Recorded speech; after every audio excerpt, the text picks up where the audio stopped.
Yo, what's up, everybody? Welcome to the gym. Hopefully, you're having a wonderful day. Happy Monday.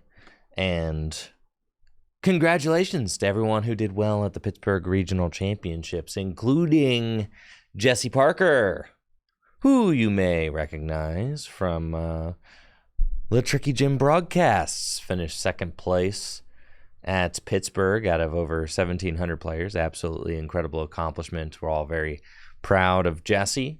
Taking Maridon all the way to the finals at the beginning of this season. Jesse's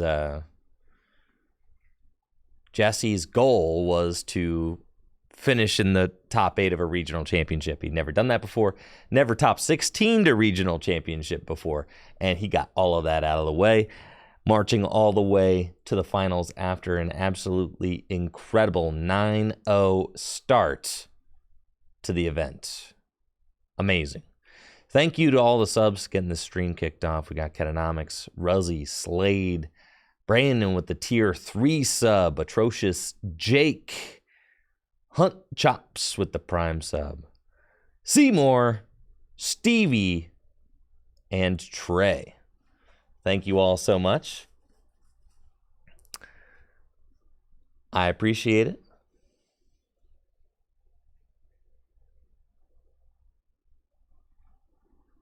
Yo, that's what's up, Matt Wish. That's what's up. Of course, no problem. No problem. Yeah, it's a very exciting weekend. I did not do very well. I decided to drop at 4-3. Still pretty tired from Japan, honestly. And I'll, go to other regional championships to get my finishes. I just had some 50-50 situations just not go my way, back-to-back rounds. I had game 3s where my deck just didn't work. So it just, kind of bad beats. Thank you, Matt Wish, for those 5 gifted subs. 181 total gifts so far to the channel. Let's go. Let's get some hype going. Thank you, Matt Wish. Thank you, Adam, for the prime sub in the 22 months. Yes, I also played Maridon. I had back-to-back rounds against, I had a round against Lost Tina and a round against Lost Box where, things just, in game 3, my deck didn't work. It was just the deck did not work. I needed to do stuff. I wasn't doing stuff. Yeah, it was sad. In one of my rounds, I it's a clutch game 3 situation. I need to win this one, and I opened Marit Pass against Lost Box. It's yeah, okay, it's not gonna do it. You know what I'm saying? It's just that ain't gonna do it. So it is what it is. But I was very proud of my teammates who did well. Jesse was the only member of our team to have not finished in the top 8 of a regional championship before, and then came out swinging big with that second place finish this past weekend. So that was amazing to see. Jesse, JW, and Riley all finished in day 2 with Maridon. I think JW and Riley both kind of got tossed around a little bit in day 2, but with Jesse's 9-0 start and a solid day 2 performance, he was able to enter top 8 at the number 1 seed. Number 1 seed into day 2, number 1 seed into top 8. Just a dominant run. The kind of run that you dream of having in the Pokémon TCG. It was awesome. It was awesome to see and awesome to root for him. Me and Riley and Zeely decided to play the Path variant, and Jesse and JW decided to play a list that was closer to Sajin Park's list. So Jesse and JW's list, it was very similar to Sajin Park's top 32 list from the World Championships. Yeah. We had some, it was going to be very difficult, I think, before Pittsburgh to convince me to not play Path, right? Because I had just done so well at Worlds with it, and was very afraid of decks like Gardevoir. And Jesse didn't play against any Gardevoir. It did not matter. I did miss. I think that in hindsight now, I do wish that I had played a Pokemon Go Zapdos, and I think like, you know, finding room for that card is very important, and I kind of recognize that now. At Worlds, I think I just got kind of lucky and was able to answer Dragonites immediately, but being able to answer Dragonite more easily with Zapdos, I think, is very important. So that would have been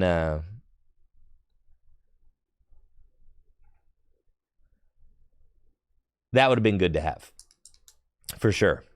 Thank you, Mythic Alex, for the sub in the 27 months. I know. It's the dream run. Jesse had a dream run. I mean, like, top 8 Lugia, top 4 Lugia. I mean, it's the dream run. This is exactly what you want, you know? Exactly what you want. It was really cool. Tell you what, who here thought that there would be over 200 Miraidon decks at the Pittsburgh Regional Championships? Yeah, I didn't see any Lugias either. Yeah, I dropped at 4 and 3. I played against a Guardy who had a path counter every single time. Just like drew flawlessly, you know. And it went to game 3. It just, you know, if they have it, Guardy, if they have it, they have it. It just is what it is, right? Was it exactly 200? I thought it was like 203. But yeah. It's nice to see you as well, Kai.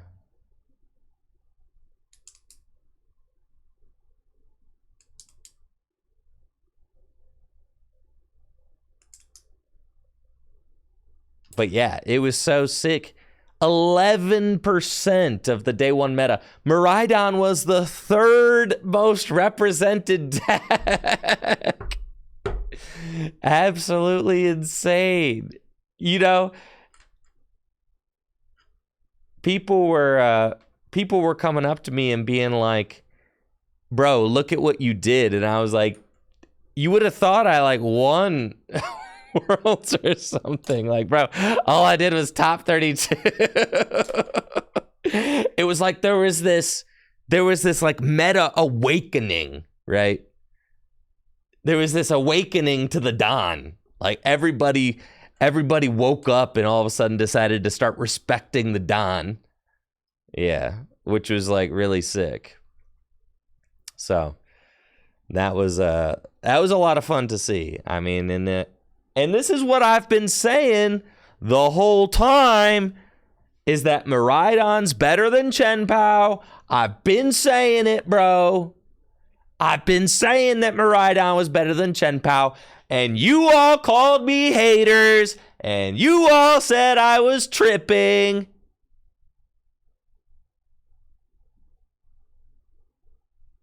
And then what? Huh? Uh-huh. Yeah, that's right. Yeah, who's laughing now? So that was pretty sick to see. I was very excited to see Miraidon do so well. Very excited for my friend Jesse, you know, who was able to get his first ever regionals top 8, first ever regionals finals. And it was awesome to see. I mean, he's been putting in the work and really grinding out, you know, late night testing sessions for sure. And to see that work, you know, come to fruition with a deep run, like he's been in so many situations is the thing, is he's been in so many, like he's been like ready for a pop off like this for the longest time. Like even at Worlds day 1, he went 5-1 and then lost back-to-back win-and-ins, just like absolute heartbreaker, right? You know, he's been in situations where he's like in day 2 and just kind of like trying to, clutch out a final couple rounds or something to make a top 8 or make a top 16, and it just hasn't buffed out. So like he was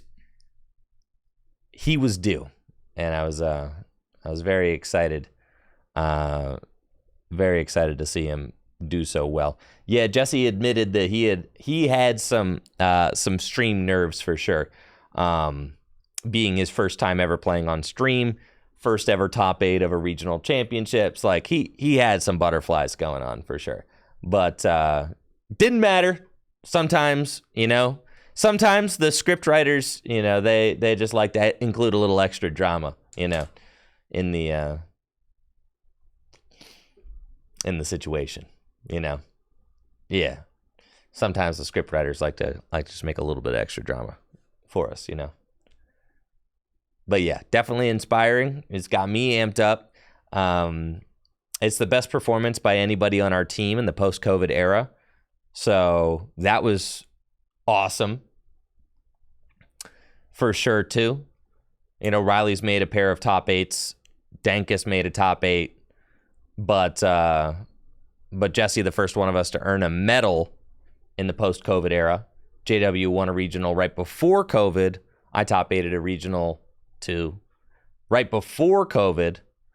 But yeah, so it was really nice to see that pop off from our squad. So very thrilled about that. Very proud of Jesse's performance overall, and looking forward to more to come. In some ways, it's like Jesse was like one game away from just clinching his invite, which is so gnarly, right? But I'm also, in some ways, I'm selfishly glad because now he gets to keep testing with me for regional championships and doesn't have his invite.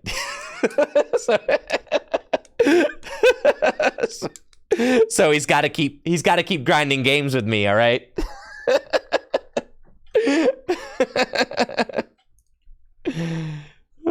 He's got to keep grinding games because he still needs his invite. So that that'll be good, and I think it's a very solid start to the season for us. JW, out of the 5 of us that were there, me, Zeely, JW, Riley, and Jesse, 3 of them made day 2. 1 of us made top 8, and it was really really sick. So I was very proud of the team, very proud of how everybody did, and for showing up with Miraidon. Something I was not expecting. I was expecting there to be a lot of Miraidon. I was, because I was seeing tweets like left and right of people saying like, took Miraidon to my league challenge, won my first ever league challenge. Took Miraidon to my league cup, won my first ever league cup. I was seeing tweets like that just nonstop in like the few weeks after Worlds. And I was like, the people that are bringing Miraidon to their locals and doing well, all of those people are going to bring Miraidon, and many of their friends are going to bring Miraidon to Pittsburgh. Like, so I was confident that it was going to show up like that, right?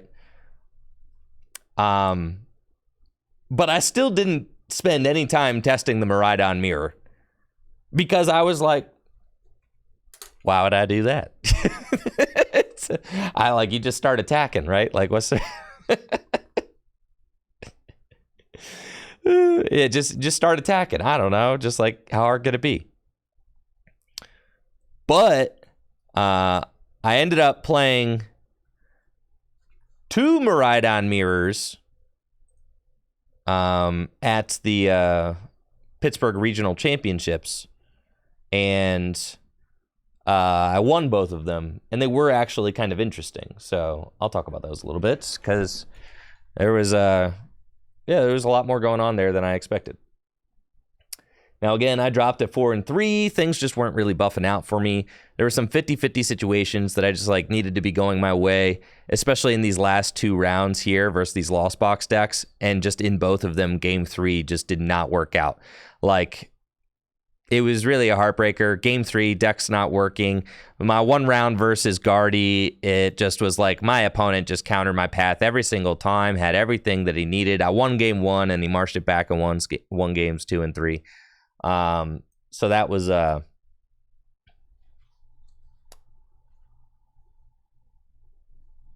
tough. That was tough. I mean, I was undefeated against Lost Zone decks at Worlds, and then I continued that trend by beating another Lost Zone deck round 2. It was only a matter of time before I actually ended up like faltering there and taking a couple losses to Lost Box decks. So I think like overall, I think I've played against 3 Lost Box decks at Worlds, and I won all 3, and then I beat this one. So I think overall, I'm still 4-2 against Lost Zone decks with Miraidon, which is like a good, still a good matchup spread. So, just unfortunate. You need things to go just right in order to make deep runs at big tournaments like this, and doing things like Mareep Pass in Game 3 against Lost Zone is not going to do it. So, and that is just exactly what was happening. So, the Miraidon Mirror, though, is way more interesting than I thought it was going to be. And it's because Charm makes such a big difference. You're usually not going to be getting knockouts if you have to swing into one of these Pokemon EX wearing the Charm of Courage. And so it makes... And you're constantly like trying to do things like disrupt your opponent's hand. You're trying to do things like force your opponent to go on to odd prizes. One of the really cool plays that I was able to do to beat one of my Miraidon opponents was I attacked a charmed Raikou with Mareep. Right? Because I couldn't knock it out because it's got 250 hit points, right? And my opponent took the lead. And then I had like a very sparse board position, but I was able to hit a generator, and I decided to generator onto Mareep, right? So that I could Electro Ball the Raikou with the Charm. And by putting 30 damage on it, I set it up so that then I could do 220 damage to it. And I also put my opponent onto odd prizes by forcing them to knock out the Mareep. So that was sick. And 30 plus 220 is a perfect 250. So like that was like a pretty dope play I was able to do. You can also do things in the Miraidon Mirror, like attack with Flaffy. Electro Ball for 50. You do have to pray they don't have the switch card. But it was like I was losing if I didn't make that play. So you just have to hope, right? It's like you have to hope that they don't gust around. And it's like, and if they don't, then you have a chance. It basically was giving you a chance in situations where you didn't have a chance otherwise, right? It's like if I can put up the single prizer, force you to knock it out,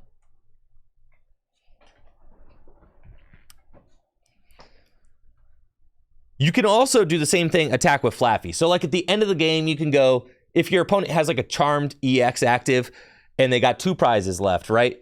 Then it's like you go Iono, Electro Ball, right, for 50.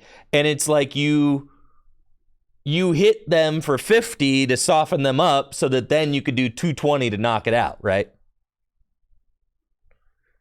We cut the Zeraora for the Flying Pikachu. Now, a lot of people were asking questions about the Flying Pikachu V. The Flying Pikachu V is basically just a free retreater that can wear Forest Sealstone. It also can like somewhat help you versus decks like Urshifu. Like say your opponent's running wild with an Urshifu, and then, and you need a turn to like Dynamotor and kind of charge up your bench to like knock it out with Raichu V, you can go Thundershock and like paralyze your opponent. And like a deck like Urshifu, they might not have the switch. They only play like one, right? So like, again, Flying Pikachu V having the 1 energy Thundershock can just like give you a turn. Also, Urshifu decks don't play boss typically, or like very little boss's orders. So you can promote Flying Pikachu V, who resists fighting by 30, and just pass with it active, right? And then they might have to like swing into it, and then you can come up with Raichu and blast something, right? I switched 2 cards for my Worlds list. I switched Zeraora for Flying Pikachu V, and I switched Arven for a 3rd Iono. Why no VMAX? Because the Pikachu VMAX is not good. Like Sableye hits straight through it. And Lost Box decks play like 4 Escape Rope, right? So yeah, that, you know, the Flying Pikachu VMAX is bad. It's not gonna really do anything. I mean, you already have a favorable Lugia matchup, so why would you need to put in another card, right? You just don't actually need the Flying Pikachu VMAX. But the Flying Pikachu V, like usually you want to put your Charm of Courage on like Raikou, but sometimes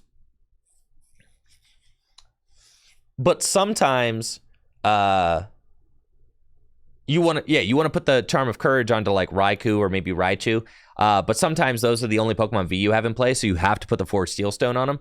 So like having the Flying Pikachu V is like the Pokemon that you always just chuck the stone on. That's just like that's just, it makes it a better starter than Zeraora, right? Because you could always just chuck the stone on this thing and then just get moving. So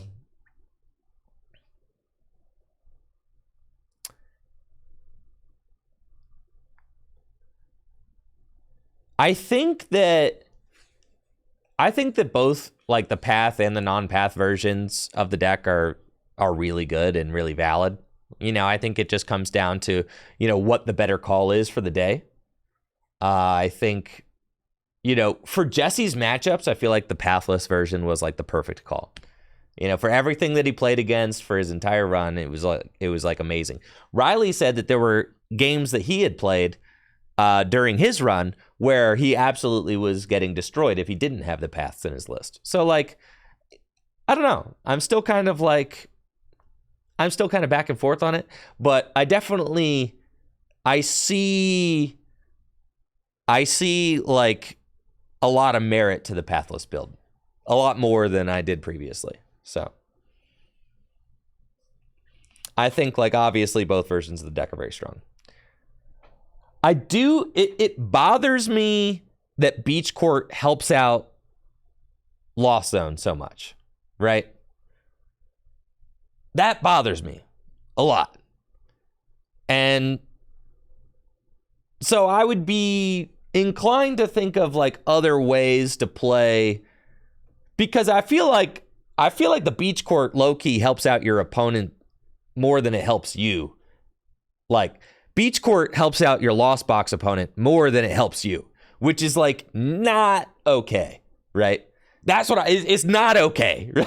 It's not. That's like a game losing diff, right? It's a game losing diff giving your opponent the Beach Court the whole game. So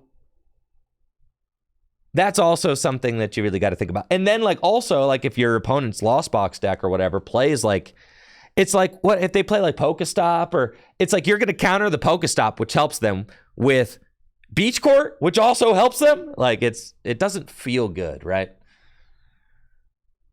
It feels really bad actually. And you got your free retreat pivot. So like I think that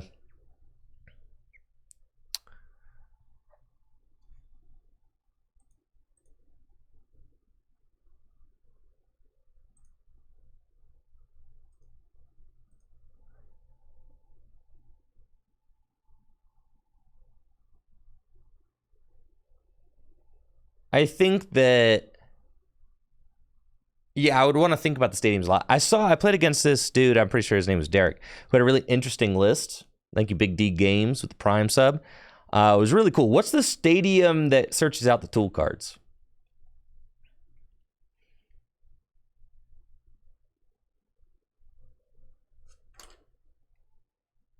Town Store. So, like, this was really interesting. I played against a Miraidon player who played Town Store in his deck and basically had, like, all these different kind of tools. I mean, like, obviously you could use Town Store to search out the 4 Seal Stone and make, you know, explosive plays that way. But then he also played, like, a one of Choice Belt that he could search out, which in the mirror was crazy because he was able to search out the Choice Belt and do 250 to a charmed Raikou and knock it out. So that was also big. And then obviously could search out his own charms. But consequently, playing Town Store also meant that, like, every time my opponent played Town Store, I was like, oh, thank God. And I would, you know, I could go get my charms at my 4 Seal Stone. So, like, again, you really have to weigh how well the stadium helps your opponent. And I think that that's like a major problem of cards like Town Store and cards like Beach Court, is that they help out your opponent like too much. And that's the thing about Path, is that Path, like, always, like, pretty much always hurts your opponent, like, always, right? So it's like, it's slight tweaks to, like, the same formula. You're basically talking about, like, the real kind of nitty gritty of the deck. Like, the core of the deck is so strong it can just beat things, right? And everybody has, like, the same core. You play, like, your 2 Raichu, you play your 2 Raikou, you play your 2/2 Flaffy line, you play your 3 Miraidon, you play a free retreater, and then you play 14 energy and 4 generator. And the rest of what you do pretty much doesn't matter, right? Yeah, like, put the 2 stones in, put the 2 charms in, you know? And, like, you're kind of, like, in the same ballpark. Everybody's there with, like, the same 45, 50 cards.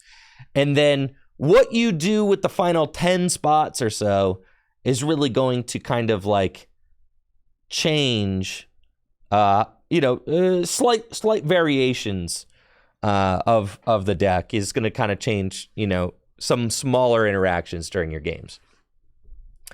But, like, wide strokes, you're kind of all doing the same thing. So this was really interesting. Obviously, like, a collapsed stadium would have been insane, you know, for Jesse. In hindsight, like, looking back, you're like, dang, if I could just pop, you know, this and remove a damaged Pokemon, I just win, don't I? It's kind of crazy. So, like, that's something worth thinking about. And the thing about Collapsed Stadium is that Collapsed Stadium is cards very rarely going to be helping out your opponent. Sometimes it can if they want to remove, like, a Luminion or something like that. Collapsed Stadium also decreases the amount of damage that Raikou V does. So you have to be careful with cards like that. Could play a penny, you know, obviously, just, like, kind of pick your dude up. There's something to be said as well. You could play more switch carts. You know, just few more switch cards. I mean, we're playing 2 now. You could up it to 3, 4. You know, there are a whole bunch of different little optimizations, little variations that you can do on the deck to respond to, to respond to the things that we're seeing in the meta at large right now. But I think that there's kind of been this great Miraidon awakening in the Pokemon TCG, which is nuts. Radiant Serena, see. Now we're talking. I played against Derek. Derek had Radiant Serena in his deck. The same guy with the Town Store. And that was cool. He had Radiant Serena. Yeah, it was Radiant Serena, right? Yeah. So, like, that was interesting. Like, if you're not going to play the Path variant, then it's something to think about. You have this other bench sitter, he's got a lot of HP, you know, heals. And yes. Oh, we don't have the But the Champions League in Yokohama. Miraidon won the Champions League in Yokohama.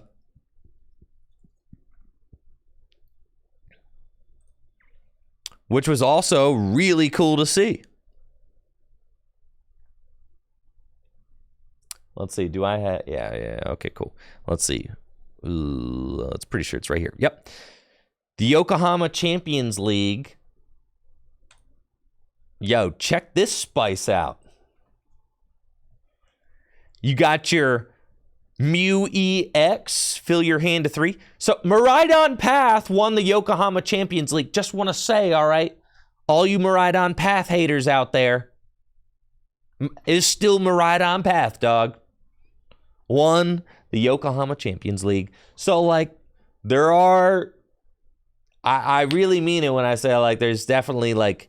There's big arguments for both ways to play it, right? And this one's got the... In Japan, we play best of 1, no ties, 25 minutes. Yeah. I know. It's awesome. I wish we did that.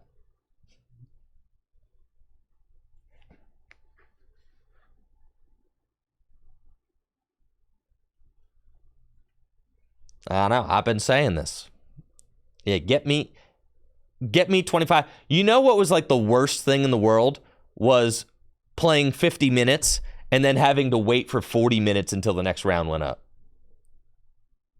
It was atrocious. I wanted to be done with the day so bad. Like by round 4, I was like, this is like a nightmare, actually. The event was taking way too long. Just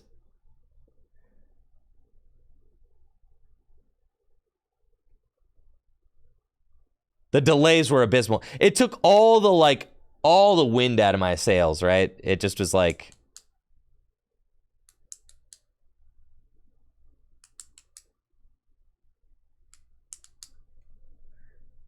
But yeah, this list was really cool to see. Definitely. I don't know how I feel about 2 Arvin with only 1/4 Sealstone, but...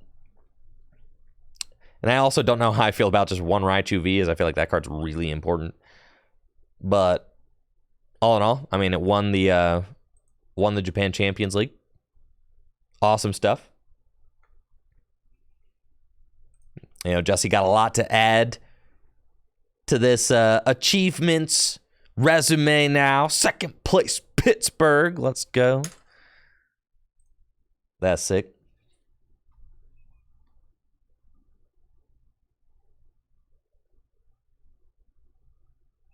And that's true. Zapdos isn't doing anything if your opponent knows you have it. That's so true.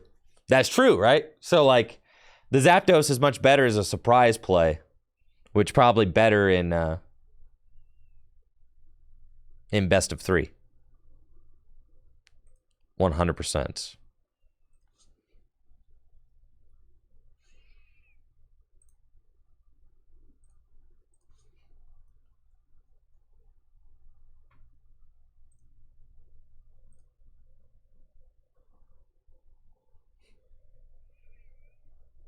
And that top 8. I think this is Chen Pao's... Is this Chen Pao's first ever top 8?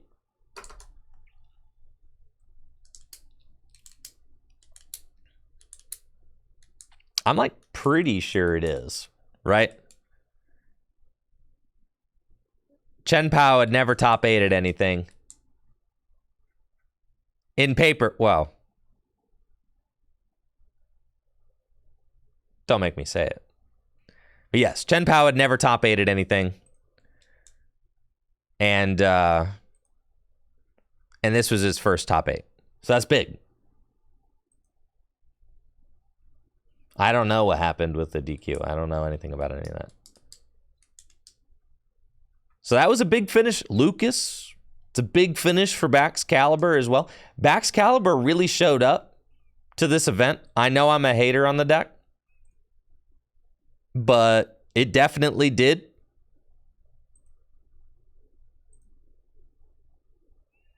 You know, Miraidon, 11% of day 1 field, 9% of day 2 field, 2 in top 8.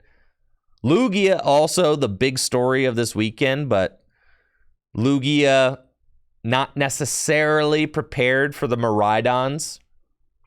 But Lugia was taking very positive matchups against like everything else. So then I guess my question is this.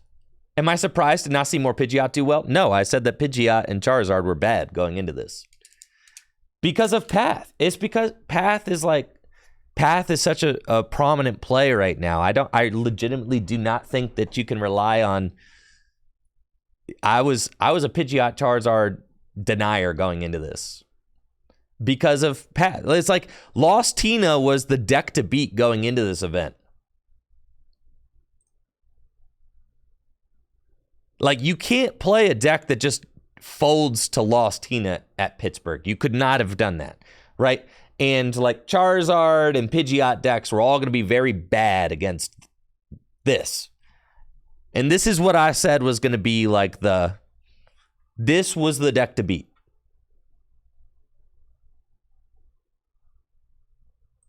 In my mind, going into this event.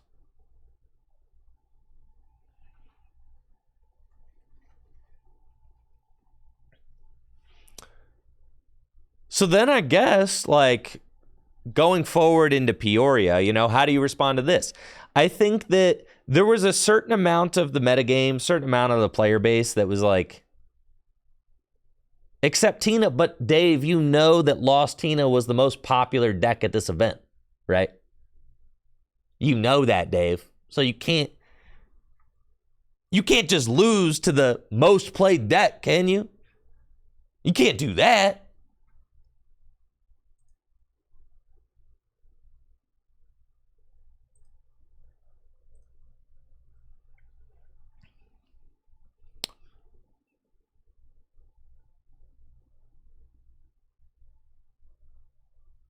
What's the point of running just one water energy in Tina? Yeah, to make your opponent have to put out the mana fee. And then it's also just like a third Mirage Gate target, right? Yeah, it's a third Mirage Gate target, and if your opponent sees the one of water energy, then they like have to commit to put it, they like have to play around it. It's literally bait. Yeah, it's kind of funny.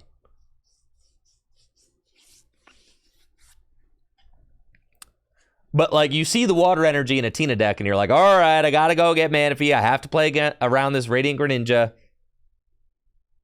Thank you, Finney, for the sub and the 11 months. Appreciate you. But I guess, like, Lugia...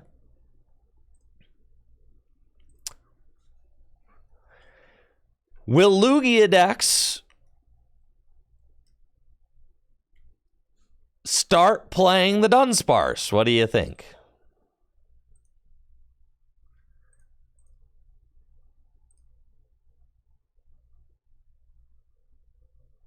I appreciate that sub, Finney. Thank you. You think after this event, it barely helps, right? Because you have to get like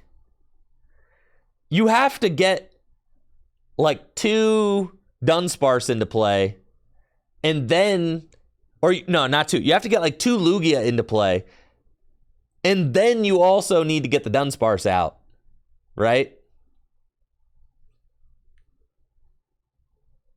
Would rather play 2 Stonejourners, right. I don't think they will play Dunsparce. I don't think that the Dunsparce is good. It's like you need to have bench space for the Dunsparce, 2 Lugias, 2 Archeops. It's like...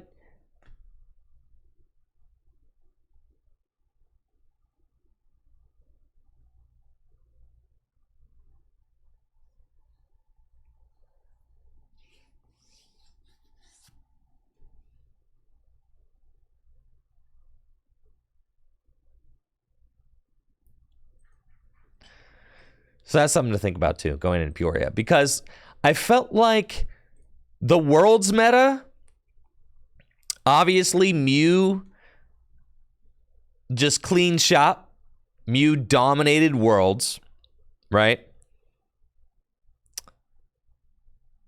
There was one Lugia in top 16, one Chien Baxcalibur in top 16. Giratina Lost Zone box, well respected, 2 in top 8. You know, Lost Zone toolbox without Giratina, still respected. 1 in top 8, 1 in top 16. Guardy, well respected. Guardy fell off, dude. What do you guys think it was that played into Gardevoir's fall off here at Pittsburgh?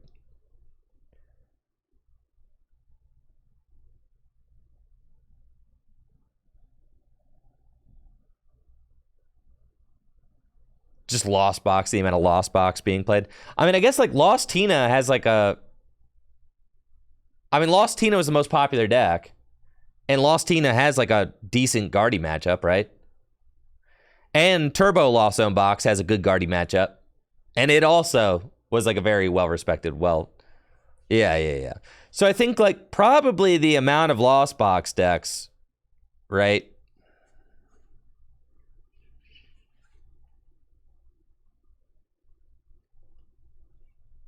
Well, Worlds was also 50 minutes best of 3, guys. So like the time argument's not really doing it for me, right? Worlds was also 50-minute best of 3.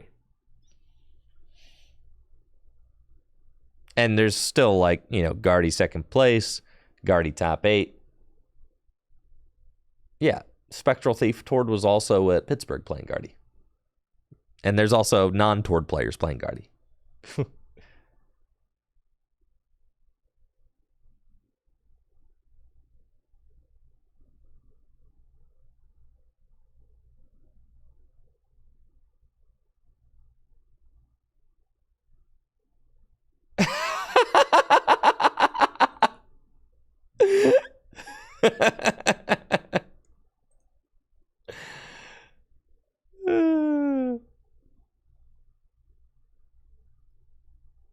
That's so sick.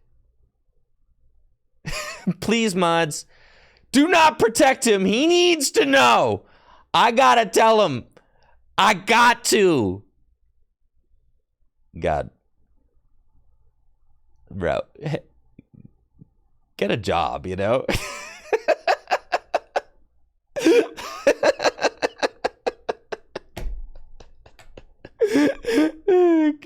Get a job, bud.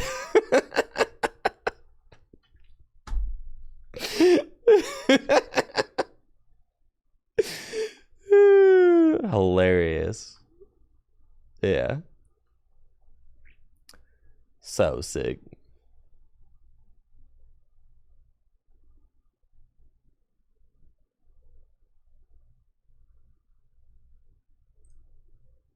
But yeah, so like it was interesting to see how the World's meta evolved into the Pittsburgh meta. And now we got to like think, okay, how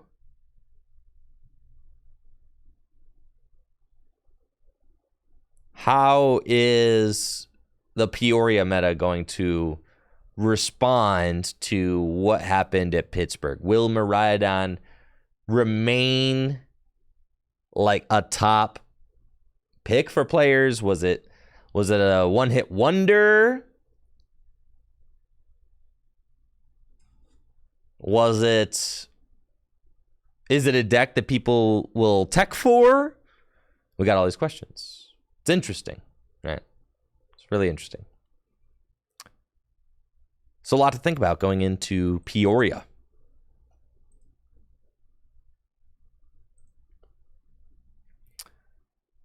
We got a lot of new cards revealed as well, which is pretty dope.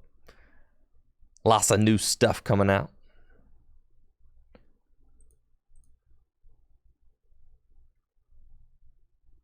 Solid shell, twin cannons, cool. Dang, that's actually just an English 151 card there, isn't it? Cool. I'm getting to the Iron Hands. I've seen it, all right? I'm getting there, all right? Be patient. Doublade. Yep. Doublade is the coolest Pokemon in this line. By far. Doublade rocks. They should make like a very powerful Doublade, I think. Aegislash, and did you know that it's Aegislash, not Aegislash? I'm sorry. But Doublade is way cooler than Aegislash. Honedge is pretty cool too. But Doublade, that dude.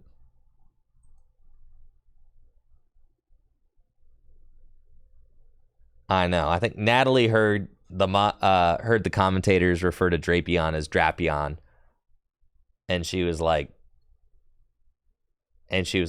say it ain't so. Please.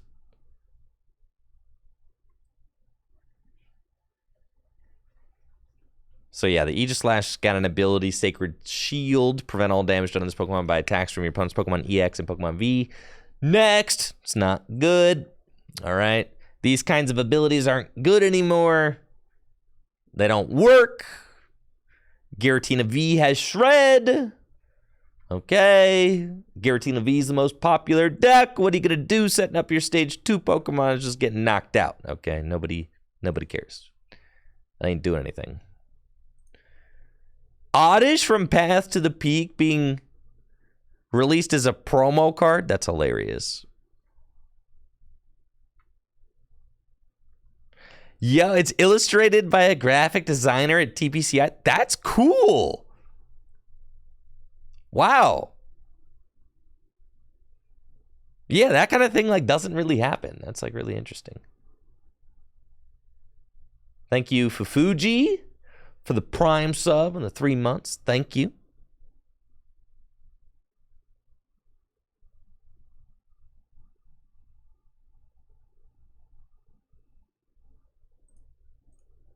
Yeah, this is dope, dude. Oh, good for them.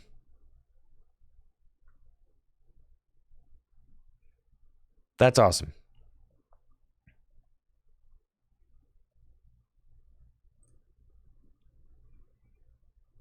Got some new Pokemon Center merch. Okay.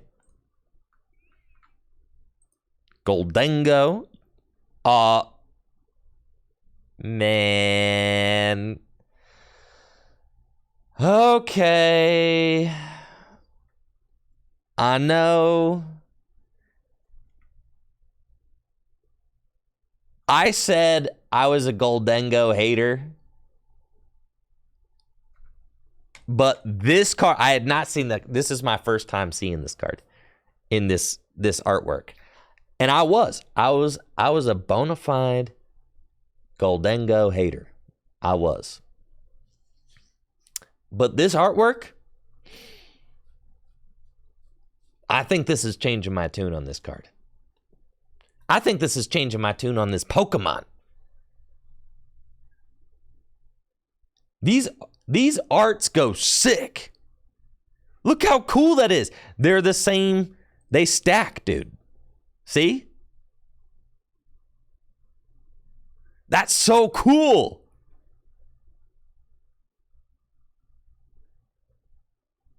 This is so cool. I love that. Wow. How awesome is that? Absolutely love it. And, you know, maybe this card will be good.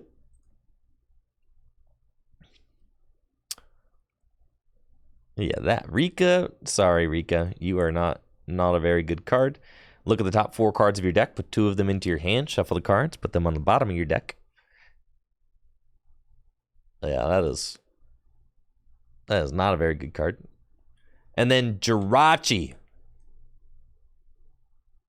They've been printing a lot of silver bullets lately. You know? Which is fine.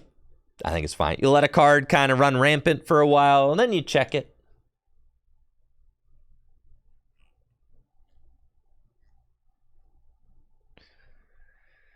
Jirachi's got the Stellar Veil ability. Attacks from your opponent's basic Pokemon. Basics only.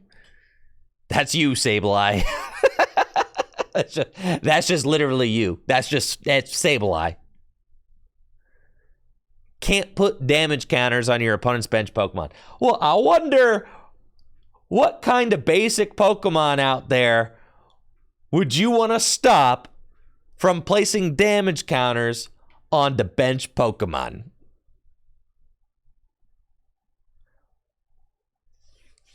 Metacham V, Ting-Lu, Sableye. Yeah, basically just Sableye. It doesn't stop Ting-Lu. Why wouldn't it stop Ting-Lu?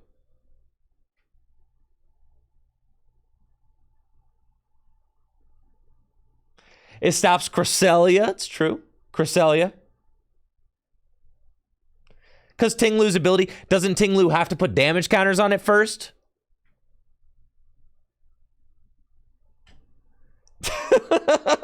Like, Ting-Lu, well, like, okay, so maybe if you Halucha it, then... So, yes, okay. But it does stop Ting-Lu. It stops Ting-Lu's attack, which also places damage counters. But Halucha's ability, yes, can place damage counters. Yes. I'm trying to make this as clear as possible.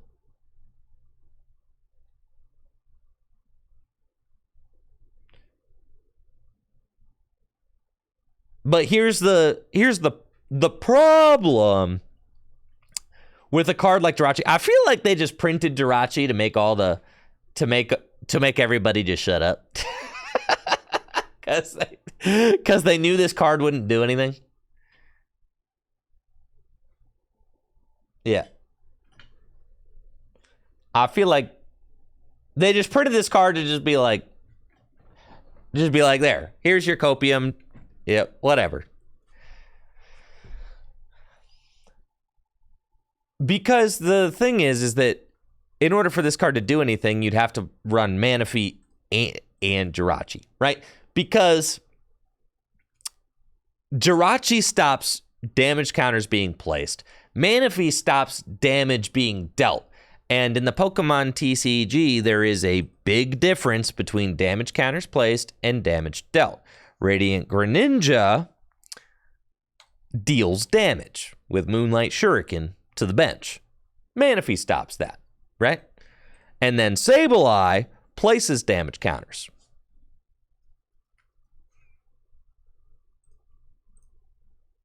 Jirachi stops that, right? So, like, the combination of Manaphy and Sableye does effectively shut down that strategy. Thank you, Terry Alts, for that Prime sub. Appreciate you.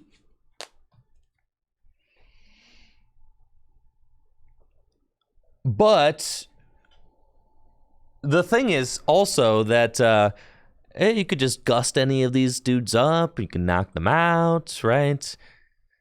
And the thing, you don't want to have two bench spots. Like in a stage 2 deck, right? You're not going to bench Manaphy and Jirachi, right? You're not going to do both of those, right?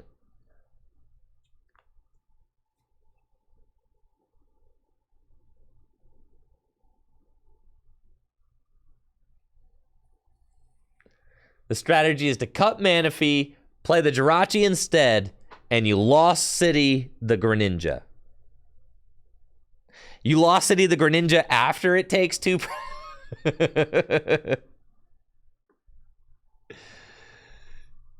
Really? Well, yeah, Estrada didn't run Boss because he's playing Kyogre. And Kyogre is just, it's kind of that dude. He spreads on the bench. So,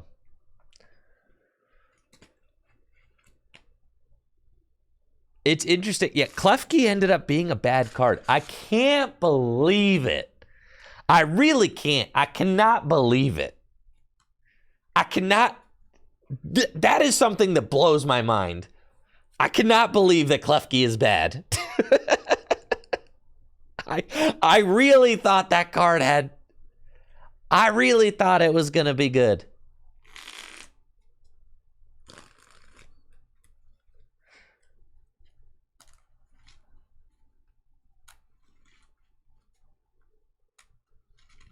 Right. Why Klefki win path? Well, because of these comfy decks out here.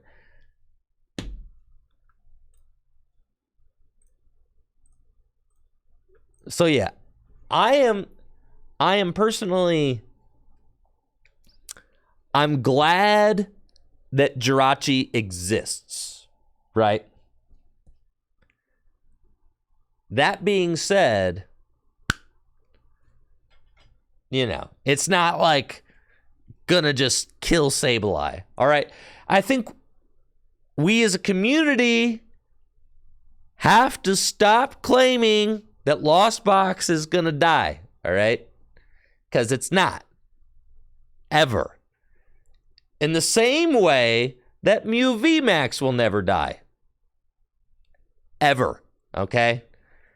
The only thing that will kill Lost Box and Mew is rotation. That's it. That's the only thing. That is the only thing.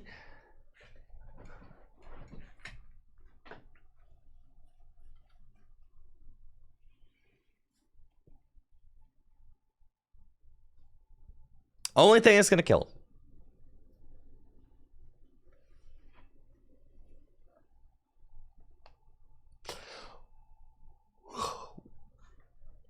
When is next rotation? I don't know. An eternity from now? Don't worry about it. Probably in the early 2024 or something.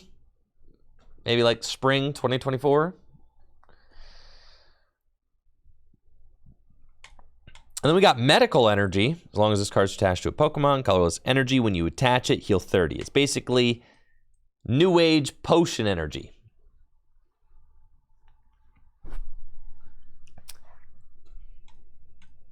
New Age Potion Energy. Cool. I mean, it's fine. Why is this bad? It's not bad. It's fine. What's wrong? There's nothing wrong with cards like this existing. It's a fine card. Has to be from hand. Sure. Whatever. It's a fun card.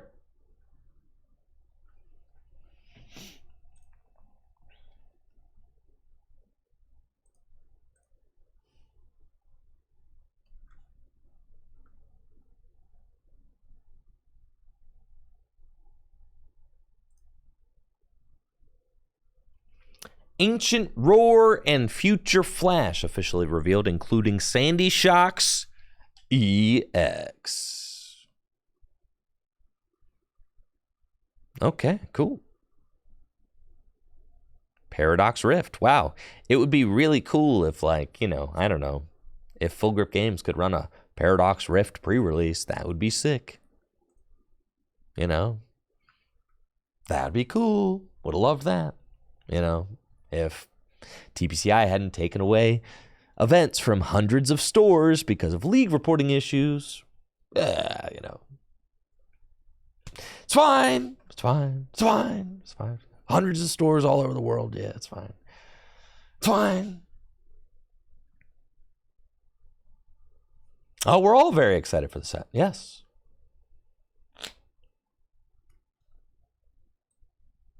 I'll move chat over here. Sure.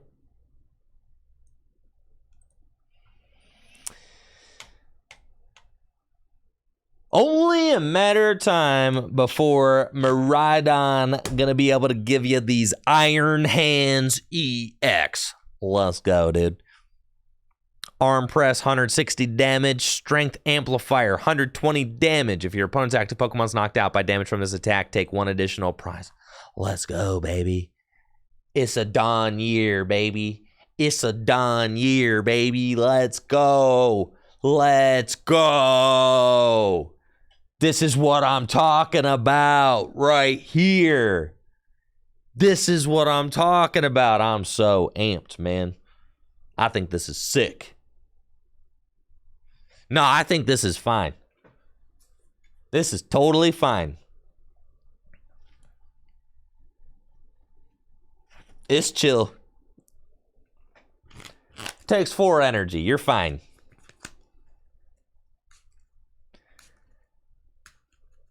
You could juice this thing up with Flaffy. You could juice this thing up with Lugia.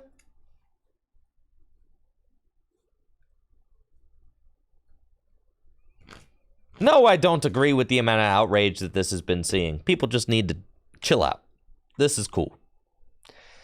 Cool card. Chill out. The game's not going back to 2006. Just get over it. Okay? The game just needed to be better than it was in 2021. And it is. So, totally fine.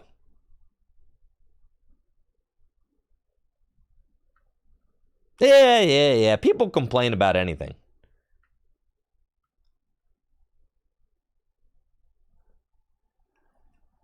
The game was actually too slow in 2006. It just was. It was actually too slow.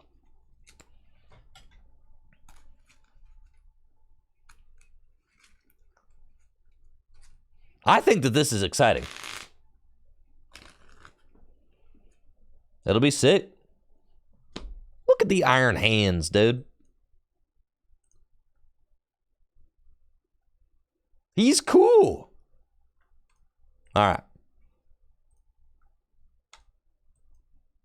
Listen, I'm a Lost Box hater. So a card like this, that's fine. I don't like Lost Box anyway. You know what else? I want to be able to knock out Curlias for 2 prizes. You ever wanted to knock out Curlia for 2 prizes? I do.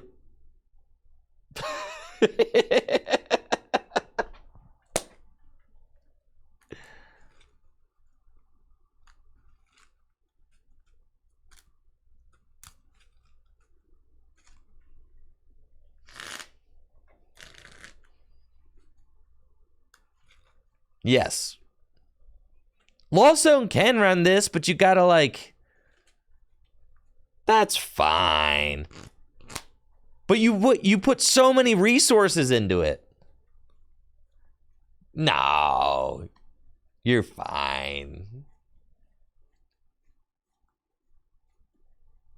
I'm telling you, it's like if you put all those resources into this as a Lost Box player and then it gets knocked out and you get Iono'd, you're having a bad time. A really bad time.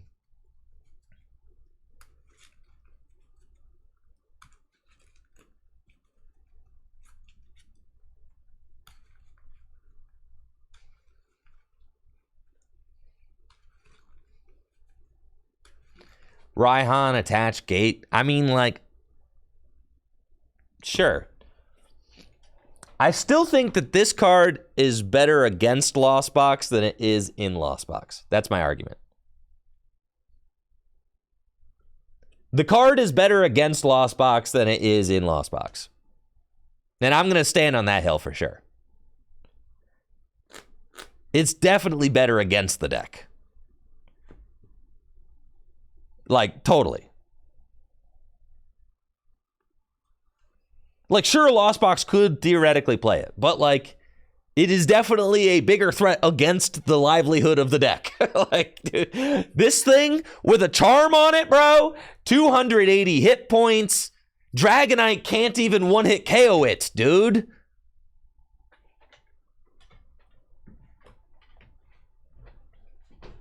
Or with, the future tool, right?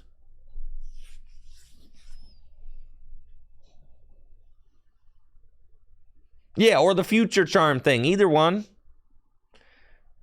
Either one.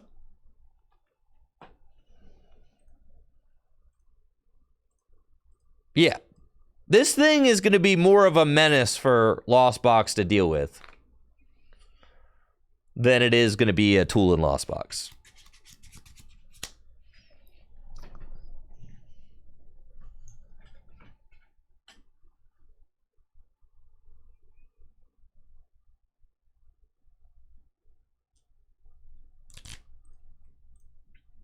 This card's sick.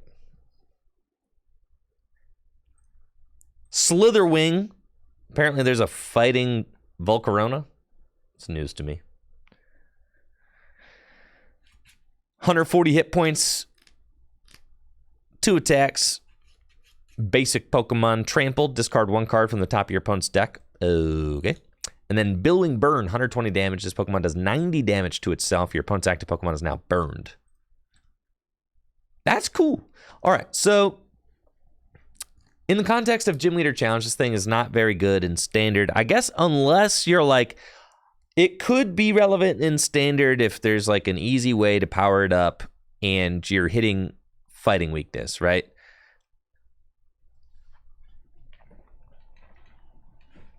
It's not playable in Standard. In Gym Leader Challenge, though, this is a valid attacker. 2 energies for 140 effective damage because you're doing 120 plus burn. And then a relevant 1 energy attack, too. 140 hit points is like really good for a basic, like really good. It's also... heavy ball searchable, right? So I think that... What's the capsule do? I forget what the future boost capsule... All right, here we go. Plus 60 hit point recovers from all special conditions. Ooh, that's cool. And this one... No retreat cost, 20 more damage. I still think Charm is better with Iron Hands. Personally, I think it's better to give this dude 280 hit points, okay? Oh, no, man. 280 hit points. That is a lot of HP, all right? 20 more damage, who cares? 120's hitting all the numbers he need to against, like, all the little guys, right? It's knocking out Curlias, knocking out Comfies, it's knocking out Greninja, Radiant Greninja, it's knocking out Cramorant, it's knocking out Sableye, it's knocking out Manaphy, it's not, what else do you need? It's knocking out Shining Arcana Gardevoir, so long as they've used Gardevoir EX's ability one time. You don't really need to do 20 more damage. I don't care about knocking out Pidgeot. Where was the Pidgeot? Where was the Pidgeot this weekend at the regional championships? Who cares?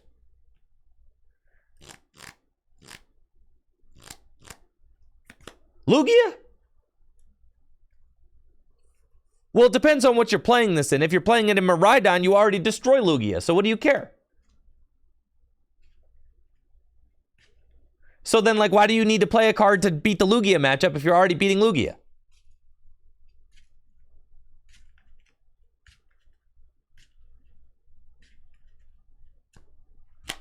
So then, right. So what I'm saying is Charm is better. Charm's just better. 280 hit points, guys. Okay? 280 hit points is nuts. Yeah, thank you, Charizard, for that gifted sub. First gift to the channel. It's September, y'all. Discounted subs all around. Thank you. Appreciate it. Thank you, Jeff Bezos. Thank you, Charizard. But yeah, this card is certainly playable in Gym Leader Challenge. Fighting Gym Leader Challenge decks love 1 energy and 2 energy attackers. In fact, I think that there's just not really a lot of great basic, like big basic fighting Pokemon. Kind of the only one that really still sees play is Buzzwole, which, funny enough, was like, you know, the Sun and Moon era's like Paradox Pokemon were Ultra Beasts, basically, right? And now our Paradox Pokemon are these. So it's like, it's kind of like these guys, they just always end up being good, right? Like they're kind of like the gimmick of the era. Like Ultra Beasts were the gimmick of the Sun and Moon era. And a lot of the Ultra Beasts are still, well, I guess not a lot, but a few of the Ultra Beasts are still good enough to see play in Gym Leader Challenge, like Buzzwole, right? And now we've got some of these new Paradox Pokemon that similarly we'll probably see, we'll see some competitive play. Oh, Guzzlord obviously is still very good in Gym Leader Challenge. Yes, it is. Arguably the best, not arguably, I'd say just kind of unequivocally the best Ultra Beast in Gym Leader Challenge is Guzzlord. No, I think Guzzlord rocks. I don't think Guzzlord is overpowered. Guzzlord is perfectly powered. Guzzlord is just right. Yeah, just knock it out. You better knock it out when it gets going. Yeah, I mean, good, because Psychic is broken. So Psychic is a very good Gym Leader Challenge deck, and Guzzlord keeps it in check. 150 hit points, minus 20 resistant to Psychic. Oh yeah, baby. They have to do 170 damage just to knock it out without a tool on it. It's insane. And you know what? Almost all of the Psychic Gym Leader Challenge cards do 160, which means almost all of the Psychic Gym Leader Challenge cards are just short of knocking out Buzzwole. The only thing that really does it is if you have a Muscle Band on like Necrozma or something like that. Or if you have the Mewtwo with like 3 or less prizes remaining. Or the Tinkaton, right, yeah. Uh-huh. I was watching the stream and then I saw like people talking about a rat or something. And I don't think it was connected to Azul at all. I think like, what was the rat that people were talking about during the stream? I didn't see anything. Why were people talking about there being a rat? I think it was Raticate. Yeah, what was up with the Raticate? Did they accidentally flash up a Raticate card? They put the wrong card up. That's what I thought. Yeah. I missed it, but they showed a Super Fang Raticate on stream by accident. Yeah, that kind of rocks. It flashed on screen with no context. Love that. Yeah, that kind of owns. So yeah, this card's good. Nice, solid 1 energy attack. Really powerful 2 energy attack. 140 damage, like exactly what you want to be doing. Does do 90 damage to itself, but like, solid card. Sandy Shocks EX. Magnetic Attraction. This ability can be used once during your turn if your opponent has 4 or fewer prize cards remaining. Attach a basic fighting energy from your discard pile to this Pokemon. I think that's cool. That's a nice little ability. I feel like there's not a lot of abilities like that in the Pokemon TCG.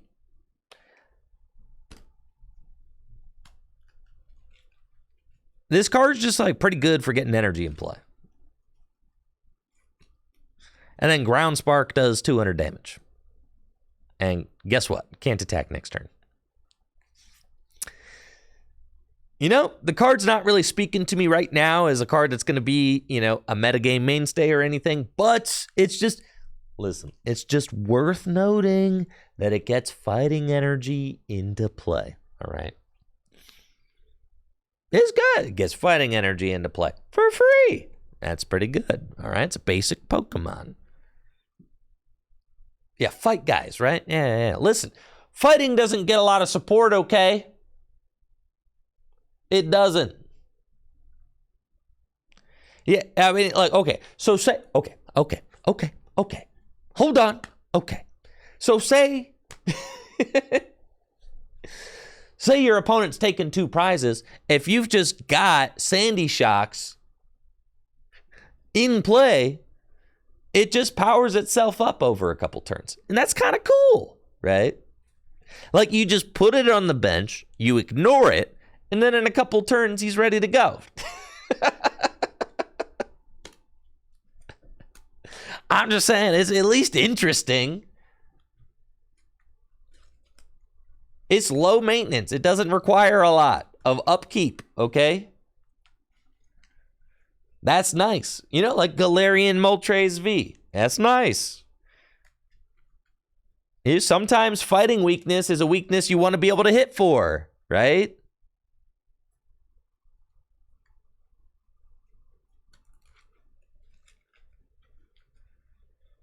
So that's pretty good. It's okay. No, this isn't going to be like the backbone of a brilliant new deck. Oh, well, you know, maybe one day, maybe your Hisuian Arcanine V dreams. There's going to be a silly deck with these guys.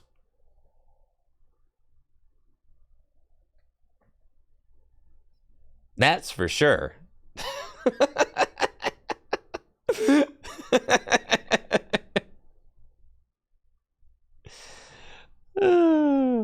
But, you know, I don't know that it's going to be very good, but it's certainly a thing you could do. All right, you could do it. I'll probably see some YouTube videos made about this deck. Probably, if I have to guess. There will probably be some silly YouTube videos, won't there? Probably. Probably. I can almost guarantee that.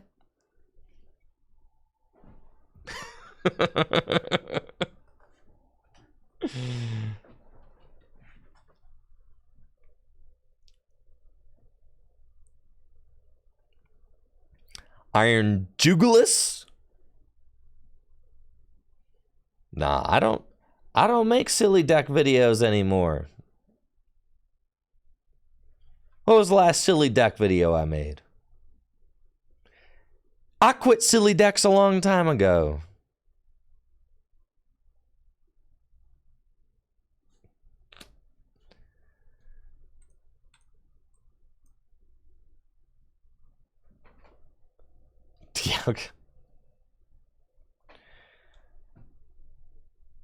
Yeah, it's just not the same. The silly deck videos ain't the same on TCG Live. All right? Don't blame me. They're not the same. All right? Live takes away the silly. Live killed the silly deck video. All right? It's not my fault. All right, I did do the Tinkaton one. That was silly. And the Magnezone EX video. That was also silly. All right, I've done a few. However, I'm not proud of it when I do. I feel filthy. Feel ashamed. feel dirty. I need to take a bath.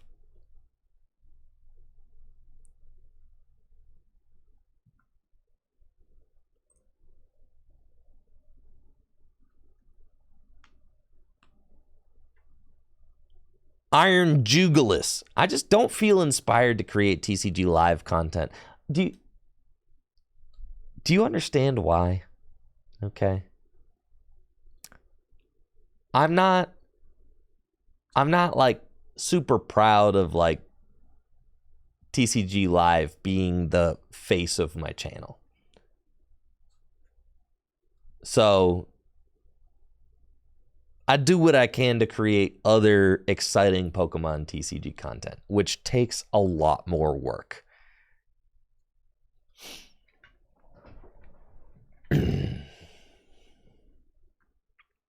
So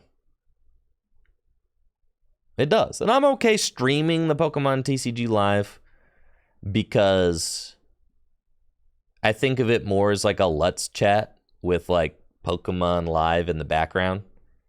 Right? I think of it more like that. And that's like okay. And then there's like the VOD channel where if you want to watch that, like you can watch them all on my VOD, you know. You can watch all my live gameplay on the VOD channel. And I like to think that we have conversations that are interesting and worth listening to, right?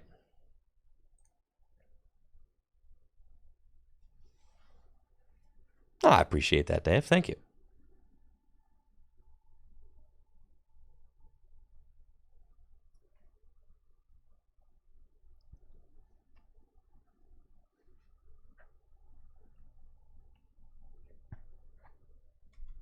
But yeah, as far as creating like exclusive YouTube videos for like my main channel centered around the Pokemon TCG Live, I just feel like the client's just not really there yet for me. I'll do some because like paying the bills is also important, but I'm not like stoked about it. That's kind of how I feel about it right now. I'm stoked about every other video that I produce. Like, I love my tabletop videos. Pig Chef does a masterful job with those.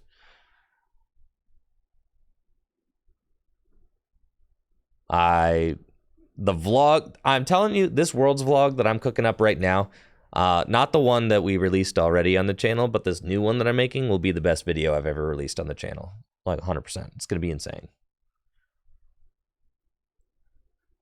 And I've got a few more tabletop videos in the pipeline right now. I do feel guilty that I have, God, being a content creator is exhausting.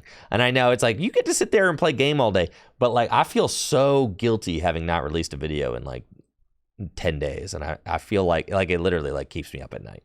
But I'm like, I need a little bit more time to cook on these. You know, I can't rush them, right? Like, they'll be done when they're done, but I feel like I'm rotting. Thank you, Michael Paul, for the sub and the 6 months. But I get it. I'm also incredibly privileged getting to play game for a living, so like, I get it.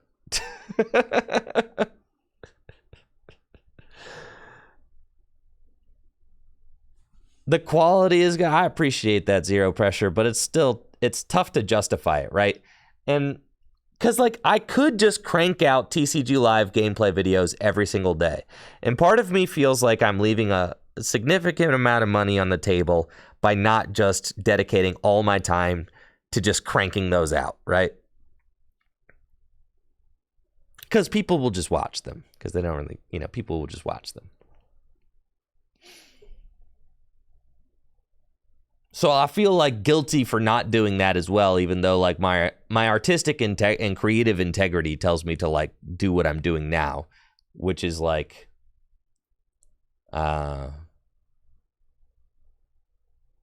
which is to put higher effort into my videos and to like really be proud of the production and to integrity, right? I mean, it all boils down to integrity.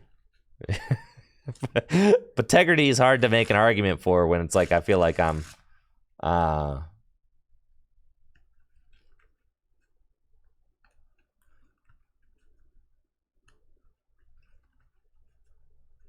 when I feel like I'm missing out on content that I could be creating just because of my own pride, but it's probably for the best. I also I'm incredibly happy with the videos that I have been producing lately. So thank you, Mackie, for that Prime sub. Zoo Hair Galaxy. might want to go change your passwords. Yeah, sorry, dude. Sorry. If it makes you feel any better, Zoo Hair Galaxy, I also have pasted my personal passwords into chat before. So you're not alone in that. I think I've done it twice, actually. I'm on a really solid streak right now where I haven't pasted my own passwords into chat in at least like 2 weeks, at least like a year, I'd say. Probably been over a year. Thank you, Mackie, for that Prime sub. Iron Jugulis. Colorless. Basic Pokemon. Homing Heads. This attack does 50 damage to 3 of your opponent's Pokemon that already have damage counters on them. Pretty cool. Future colorless guy. And then Baryon Beam, 150 damage. If this Pokemon has a future boost energy capsule attached to it, it costs 3 colorless instead of 5. So, like, this doesn't really seem like a standard kind of card. So then you ask yourself, well, then what about Gym Leader Challenge? And in Gym Leader Challenge, you just don't really need to play this card because colorless already got better guys right now, like Snorlax. And if you ain't Snorlax, this one. And if you ain't Lugia, this one, then I just don't really see what the point is.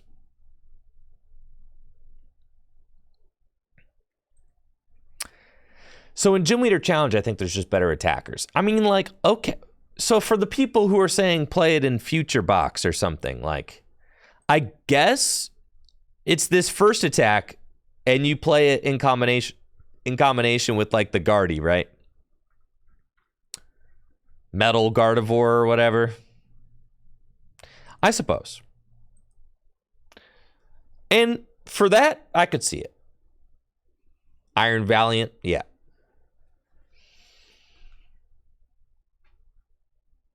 Yeah, you could play it with this.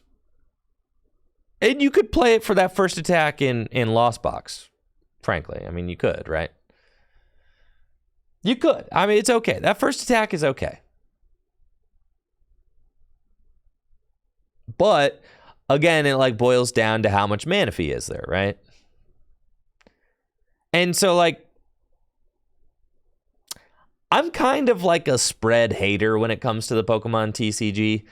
There are spread lovers, all right? There are people who very much enjoy the idea of spreading damage as a win condition. It's even a strategy that wins regional championships, as we just saw this last weekend. I, however, am just a big hater on those strategies, okay? I'm just a big hater on those strategies. You can play around it. I'm not into it. Especially 50 damage to three things, who cares? Sableye does 120. Sableye is just better, frankly. Sableye putting 120 damage wherever you want is better than this thing putting 50 damage on three things for 3 energy. Way better. And it's not close, right? Am I wrong? I'm not wrong, right? Sableye putting 12 wherever it wants for 1 is way better than 50 to 3 that already have damage counters on them. Yeah. Yeah, Sableye is way better than that. This card stinks. Next. The Future Boost, 20 more damage. It's good. It's like Muscle Band and a Float Stone for future Pokemon. This is broken for future Pokemon, okay? If you've got a future deck, this card's broken.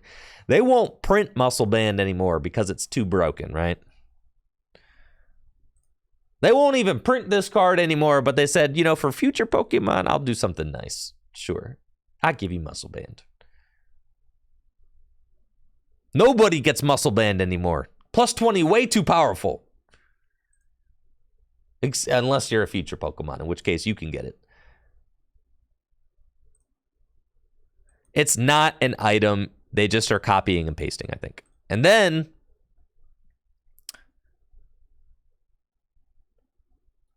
another tool card that's too powerful that they'll never print anymore is Float Stone. They'll never print Float Stone again. But for future Pokemon, they give you Muscle Band and Float Stone in the same card, dude. That's crazy. This is like very broken if you have a future-oriented deck. If you just have a future deck, this card is very good.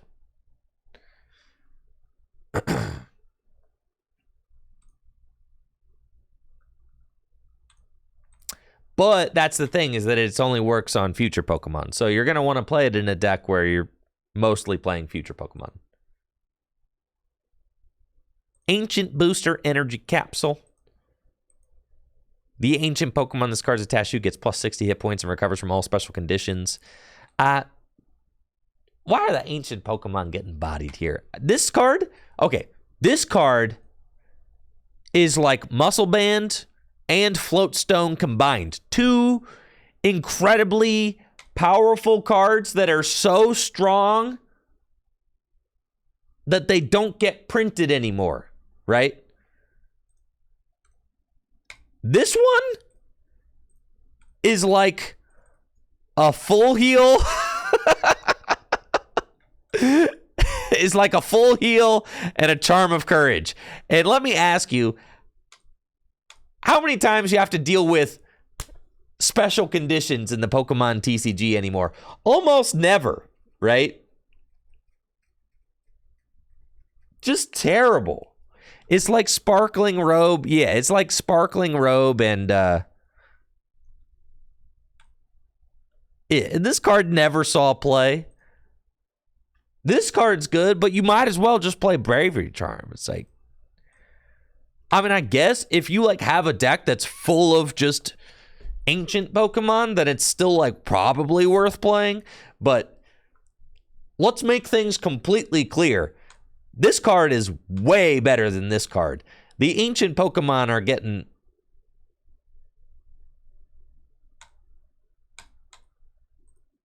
the real short end of the stick here.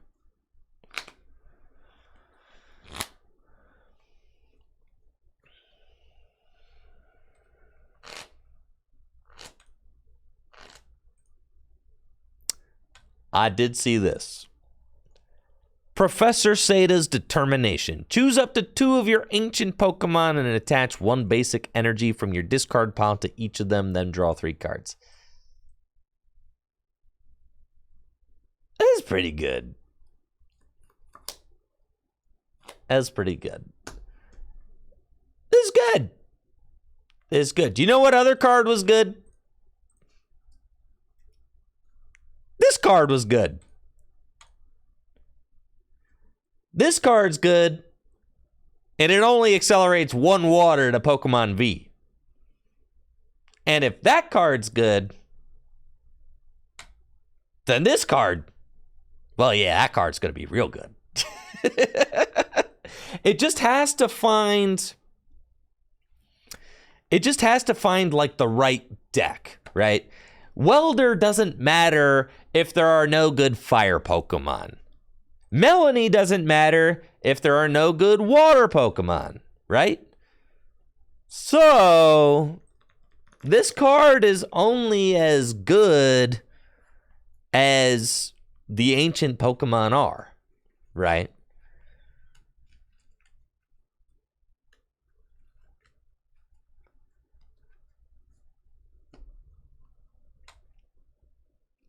So the ancient Pokemon got to be good. And if the ancient Pokemon are good, then this card will be good. But if the ancient Pokemon stink, then this card won't be good. That's just, this card depends entirely on the power level of the ancient Pokemon because it works on nothing else. It literally only works on the ancient Pokemon. And then, how long do you think that they're going to print these ancient and future Pokemon? I know, they haven't even come out yet, but I bet you they're already canceling them somewhere. How many sets?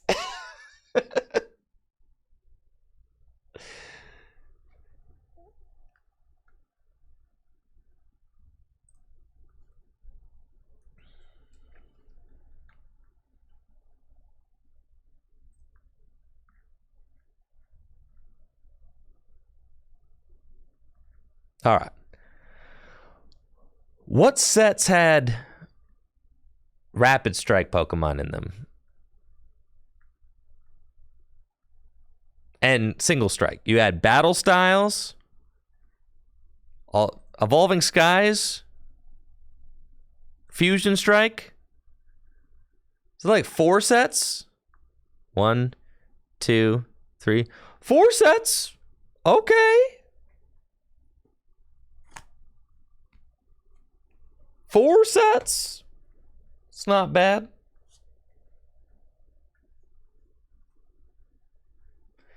Rapid Strike existed for a whole year, plus a few late promos. Right. Yeah. Yeah, what about Ultra Beasts? When did the first Ultra Beast come out? Ultra Prism. It was totally Ultra Prism. Dang, yeah, Ultra Beasts were getting printed for a minute.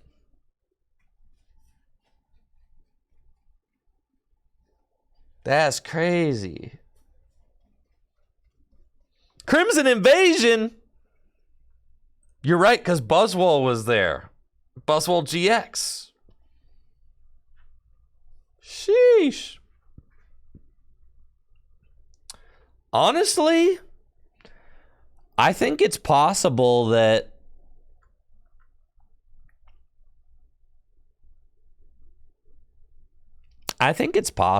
we just keep the future and the and the past Pokemon, the future and the ancient Pokemon, I think it's possible that we see this mechanic last all the way through the end of the block.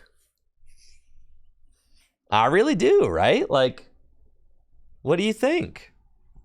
I seriously think it could last through the end of the block. Like, what are you gonna print, like,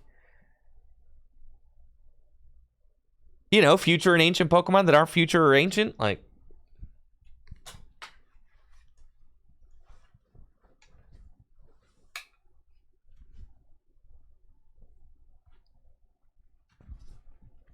Rapid Strike and Single Strike was just for DLC. Future and past is like the whole Scarlet and Violet game, right?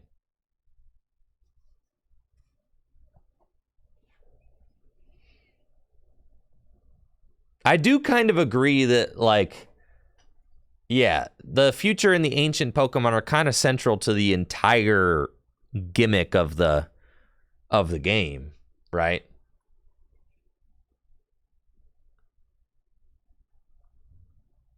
It almost, like, they could have released the future and the past, because it feels like and there's more Paradox Pokemon coming, right? And they're gonna want to have the future and the ancient thing for those. Like, if I'm being honest, I think, like, they could have introduced the future and the ancient mechanic at the beginning of the block, but decided to put it off for a few sets so that they had something exciting to introduce right around this time, right? And if you start thinking about it that way, it's like looking back, you're like, a lot of these cards could have been future or ancient, right? But they just wanted to have something. They wanted to have something else to announce at this point, right? Something, and it's like, you don't want to introduce too many new mechanics at the same time, right? So, like, when they were introducing the EX mechanic back into the game, you don't want to drop the EX mechanic. Yeah, new block is hype enough, right? You got EXs coming back. You don't actually need to drop the ancient and the future thing yet. So, like, I think they kind of, like, put it off for a little while, and then there's going to be the ancient and future mechanics, I think, are going to be, like, what, like, go through the remainder of the block. Honestly, I think they're going to do a lot of game design stuff around future and ancient. Yes, to keep it fresh, not give us everything all at once. Exactly. Yes. So, unlike Radiant Pokemon, unlike amazing Pokemon, I think that the future and the ancient mechanic will last through the rest of the block. That's going to be my prediction. I could see this mechanic lasting for a couple of years. I mean, look how cool these cards are. They're not just going to cut those out, right?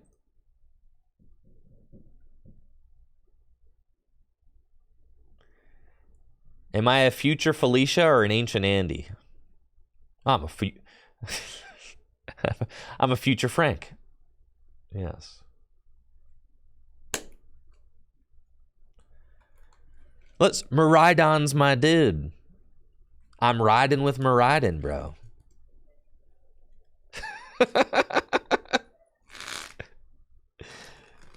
You think I'm just gonna go Team Ancient after Miraidon turned out to be my boy? Can't do that.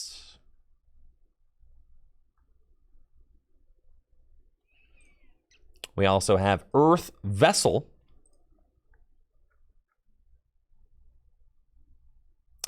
You must discard a card from your hand in order to use this card. Search your deck for up to 2 basic energy cards, reveal them, put them into your hand. Yeah. We've got another letter.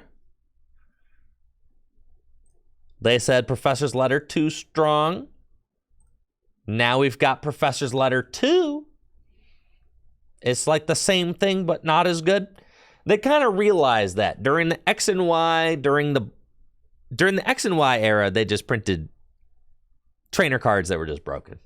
just straight up. The trainer cards are all just like, yeah, the trainer cards are just broken, right?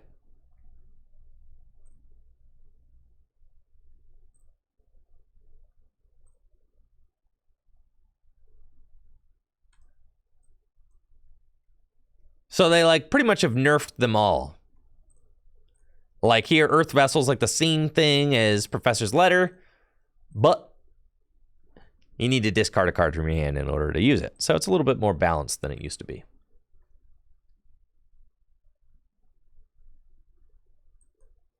Professor Turo's scenario. Put one of your Pokemon into your hand. There's nothing new under the sun, chat. How am I supposed to look up AZ, dog?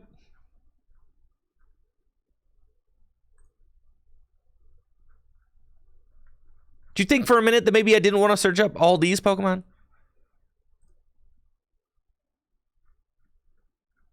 I'm almost there.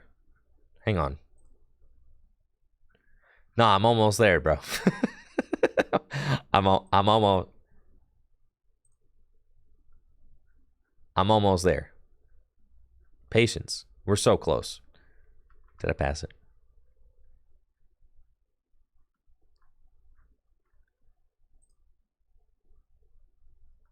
Aha.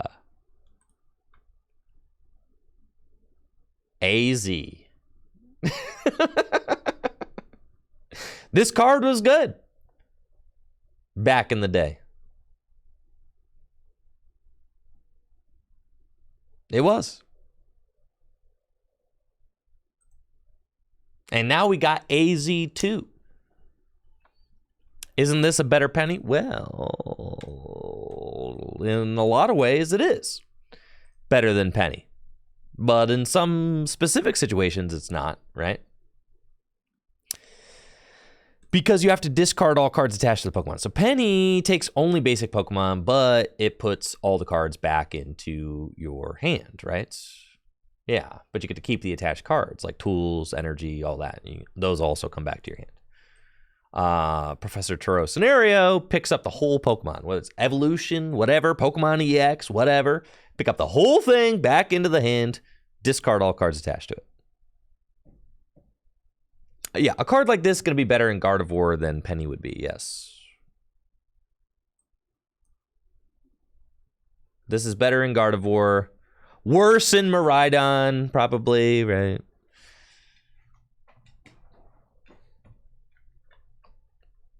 I don't know, maybe it's better in Miraidon. You could discard the energy and Dynamo them back into play.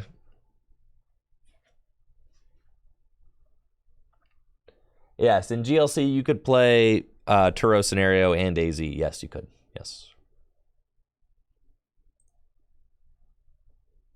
Techno Radar. I know. Fire. Listen, fire type trainers. I know. Just a little bit more copium for the fire type gym leaders out there. We'll get there in a second.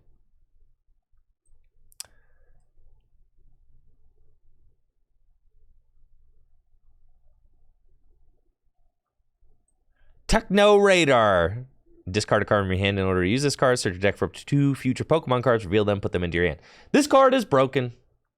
Yes. This card is extremely good. You know how I know this card is good? Because this card was extremely good, bro. This card was really stinking good. And you know why this card is good? It's because it gets 2 tag team cards and puts them into your hand. And there were tag team Pokemon and there were tag team supporters. Okay? But here, there are going to be future Pokemon, there are going to be future items, and there are going to be future tools. And supporters. Did I say supporters? Pokemon, tools, items. There's going to be 4 different guys. And future energy. There are going to be 5 different kinds of future cards. This is going to be better than Tag Call. I take it back. Never mind. This is worse. Okay. It only gets Pokemon. See, when they said... All right. To be fair, when it said go get 2 future Pokemon cards, I was like, oh, like, yeah, two future Pokemon cards. This is a Pokemon card right here. Two future Pokemon cards.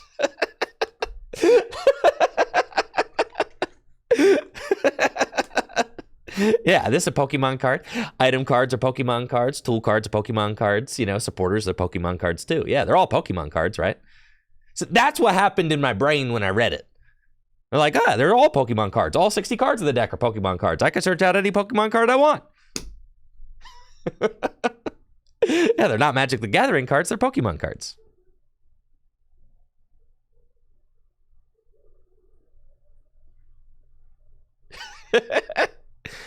It's just like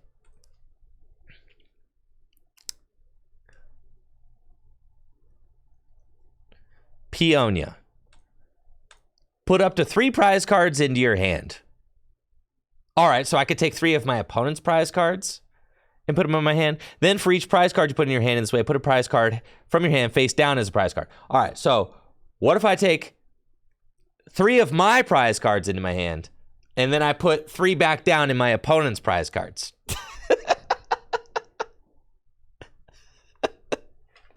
Whose prize cards do I put into my hand? Wait. This card's broken.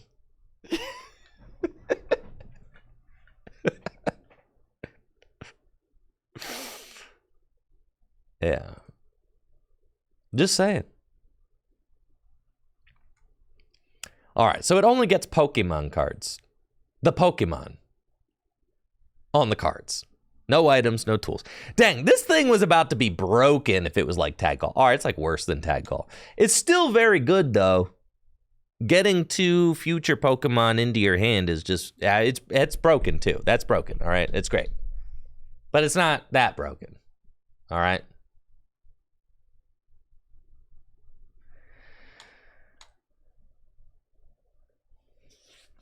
If Battle VIP is good, isn't this card still good? Well, the thing is that, yes, in like a future deck, you know, but that's the thing is like, yeah, in decks that play future Pokemon, they'll all play this card, yes. But the deck has to be like primarily future Pokemon or whatever.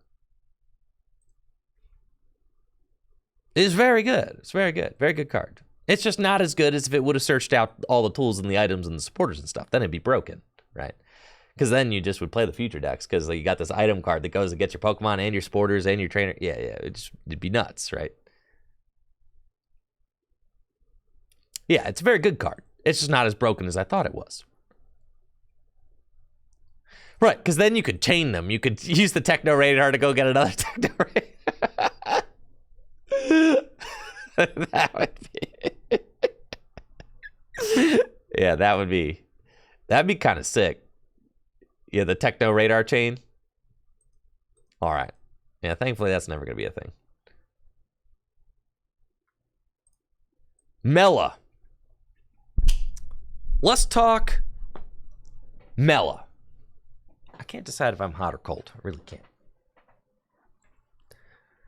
You can only play this card if any of your Pokemon were knocked out during your opponent's last turn. Okay. Lots of good supporter cards have that qualification. That's fine. None. The only one that sees play lately in Standard right now is Raihan, despite the fact that there are a bunch of them. There's Bruno, right? There's Raihan. Bruno doesn't really see any play. Cynthia's Ambition doesn't really see any play, right? But Raihan does see play, right? And that's because Raihan is just clearly the best one. Accelerating energy, search your deck for whatever you want. So, Raihan sees play in Standard. In Gym Leader Challenge, Raihan sees play. Bruno and Cynthia's Ambition still don't see a lot of play. Teammates sees a lot of play.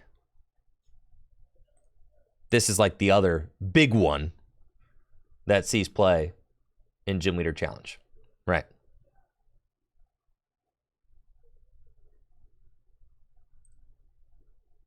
So, Mela can only be used if one of your Pokemon was knocked out during your opponent's last turn. Attach a basic fire energy from your discard pile to one of your Pokemon. If you do, then draw cards until you have 6 cards in your hand.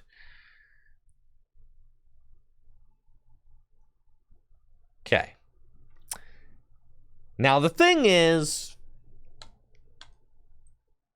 In standard format, maybe some sort of fire deck could exist where you're using this as like kind of an engine to get your fire Pokemon up and rolling, fill in your hand to 6 cards, accelerating energy. It seems like a little bit conditional,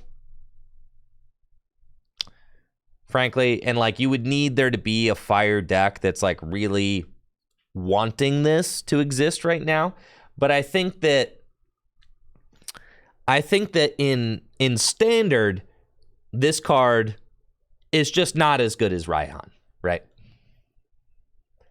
Filling your hand to 6 is just not as good as just getting whatever card you want out of your deck, right?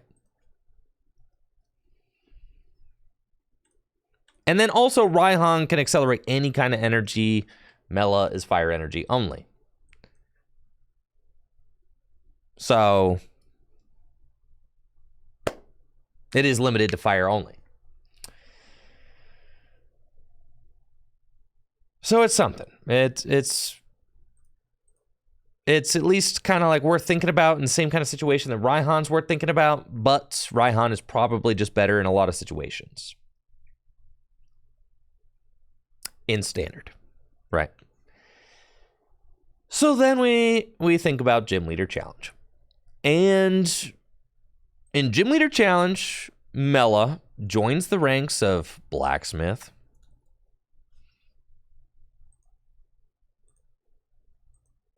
Raihan, Welder,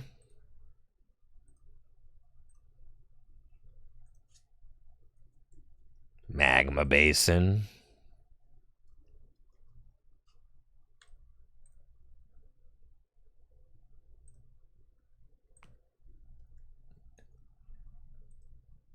Kiawe. There's like all these different, you got all these different trainer cards that accelerate fire energy into play.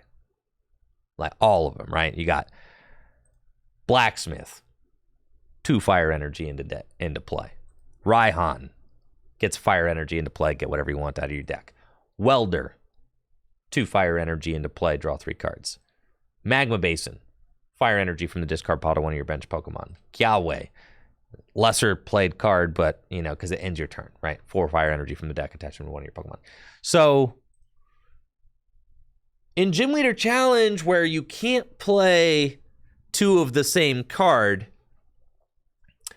every additional energy accelerating trainer that gets released, right, is another tool that fire decks have to accelerate energy into play. So it's like, even if Mela is not as good as Welder, even if Mela is not as good as Raihan, and even if Mela is not as good as Blacksmith, then, I mean, Mela is still a fine energy accelerating card that can be played alongside those cards. So I think Mela is fine in Gym Leader Challenge, and fire decks will certainly play it. Like, sure. If you've got like a fire build that's not built around Embor, you're playing this card. 100% you're playing this card. Yeah. Duh. You know?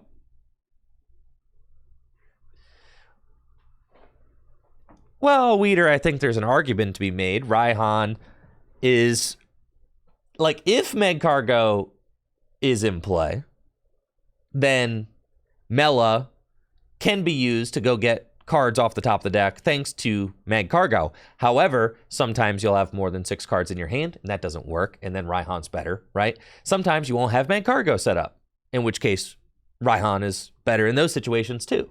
So it's in Gym Leader Challenge, it's like a Raihan comparable card, I'd say. Because situationally, both are better in some situations. In some situations, Mela's better. In some situations, Raihan's better, right? You're not always going to have Magcargo set up. Sometimes a piece will be prized, you know, sometimes, yeah. So, like, they're pretty even cards because of the fact that each one has their own situations where they are better. right? So, there are some situations where Mela does nothing, right? If you've got a 6-card hand, Mela is terrible because it just accelerates the fire energy and doesn't do anything else. Whereas Raihan always gets you something, right? Always. Mela could see play in fire. You're right. Mela could see play in dragon and colorless decks as well, right? Yes. 100%. I actually really I think Mela is better in dragon, frankly. Because in dragon, you want to play Raihan like every single turn. I don't agree with that. No, because you want to play Raihan like almost every turn in dragon. And the thing is that while you're in dragon almost always has a low hand size. Almost always.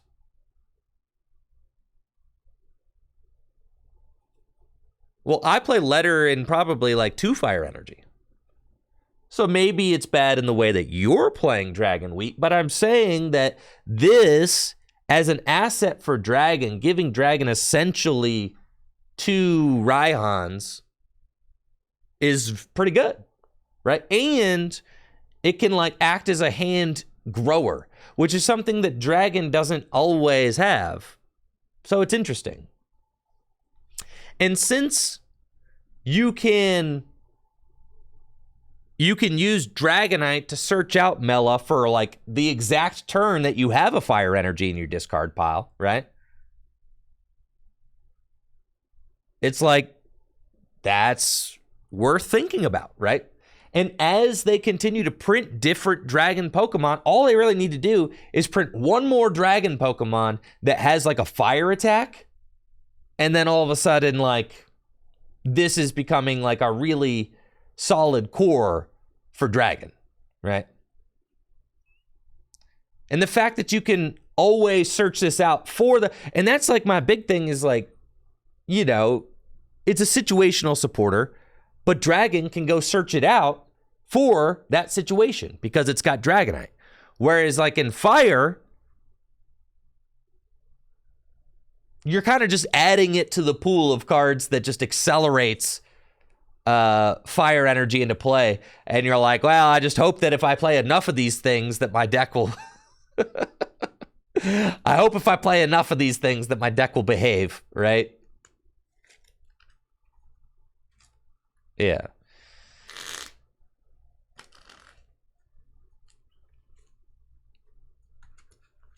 Find a friend with Charmeleon. Tell you what, the Charmeleon that searches out a supporter, I love that card.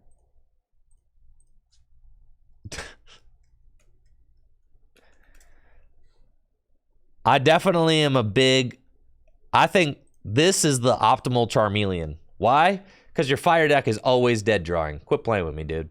Yeah. Optimal Charmeleon. Right here. Yes. Because your fire deck is always dead drawing, so you want to be able to call for supports. And it's got the best artwork. Look, he's helping out with the math homework. He's got 90 hit points, level ballable.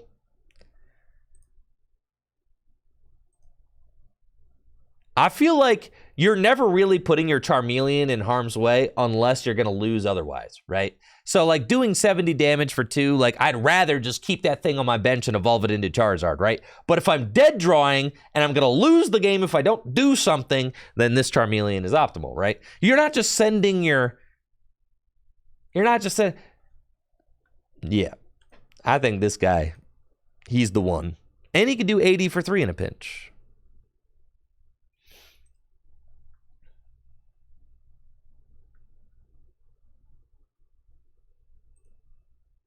I think like as many consistency Pokemon that you can like jam into a deck is just, if you've got like a support Pokemon that doubles as a consistency Pokemon, I'd almost always value that over like an attack, like a middling attack, right?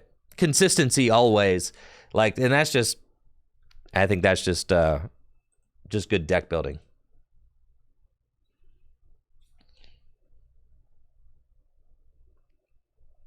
But yeah, this card, it's going to be played in Fire Gym Leader Challenge decks. It could be played in Dragon and Colorless Gym Leader Challenge decks as well. And I think that the very existence of this card kind of, you know, further establishes Fire as like this deck that uses trainers and supporters to accelerate energy into play. Right? It's like, okay, you just keep giving us, like, now we've got Welder, we've got Raihan, we've got Blacksmith, we've got Mela, we've got Magma Basin. There are now so many trainer cards that accelerate extra fire energy into play that it's finally starting to really kind of take shape. Before, like, without Mela, just relying on, like, Welder and Blacksmith never really quite felt like enough. But with Mela in the equation as well, maybe it starts to be enough.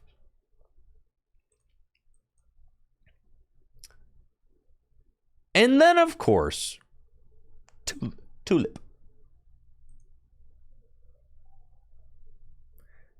Tulip, Psychic gets Nessa, because why not? Put up to 4 in any combination of Psychic Pokemon and basic Psychic Energy cards from your discard pile into your hand. It's Nessa, but for Psychic Pokes. So you could play this in Gardevoir if you wanted to. Just get like a 2/2 Curlia line back from the discard pile and pop it into play. It's pretty good. You can also play it in Psychic Gym Leader Challenge decks. Pretty good for that. You could just get 4 different Pokemon back from the discard pile. That's pretty good. Yeah, that's just a good card. I mean, Nessa saw play. This card will see play. Nessa sees play in Gym Leader Challenge. This card will probably see play in Gym Leader Challenge. Just a really good recovery card. It does so much recovering for just one spot. But, yeah, that's just a solid card right there. And you got Roaring Scream. Yeah, Guardy's going to like that quite a bit. But the fact that Guardy's going to have to contend with, like, yeah, you've got Screamtail and Guardy, but Guardy now has to worry about catching these hands, dog. That's right. Guardy got to worry about getting that Curlia smacked by these iron hands. I don't care about Roaring Moon anymore. You think I care about Roaring Moon when I could just give that Roaring Moon these hands? I do not care, dude. Yes, I am very excited about this card. I think it is cool. Cool card. Iron Valiant, yeah, Future. Cool. Yep, all these guys. We've seen them. You know them. You love them. Thank you, McCurry DeGooey, for the 36 months. 3 years. Well, let's go. Appreciate it. Thanks. Okay, then what? Looked at those. 3 new trademarks have been filed by Pokemon. Crimson Haze, it's like Crimson Invasion. Night Wanderer and Mask of Change. Cool. Probably going to be like our 2024 sets.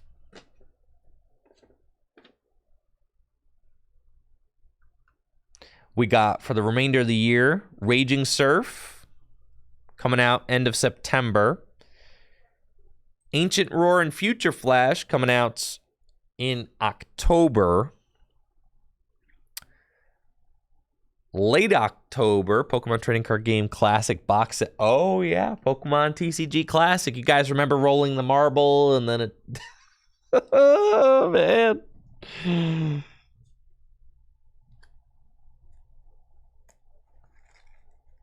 Rolling the marble to see if it's heads or tails.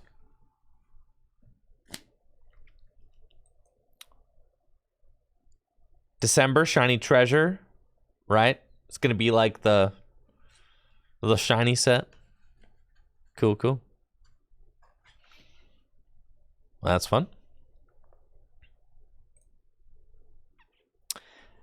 And we got some more new stuff revealed. Treasures of Ruin cards, new evolution, devolution, technical machines revealed from SV4. Yeah, we're getting, you know, okay. Chien. It's like they're trying to give Fire some stuff. We'll go through Chien first.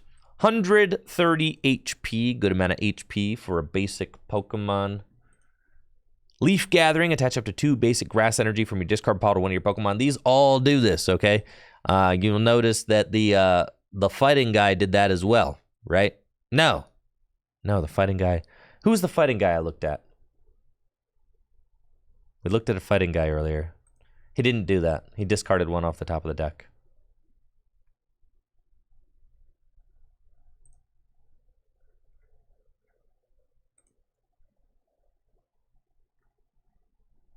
Who was it?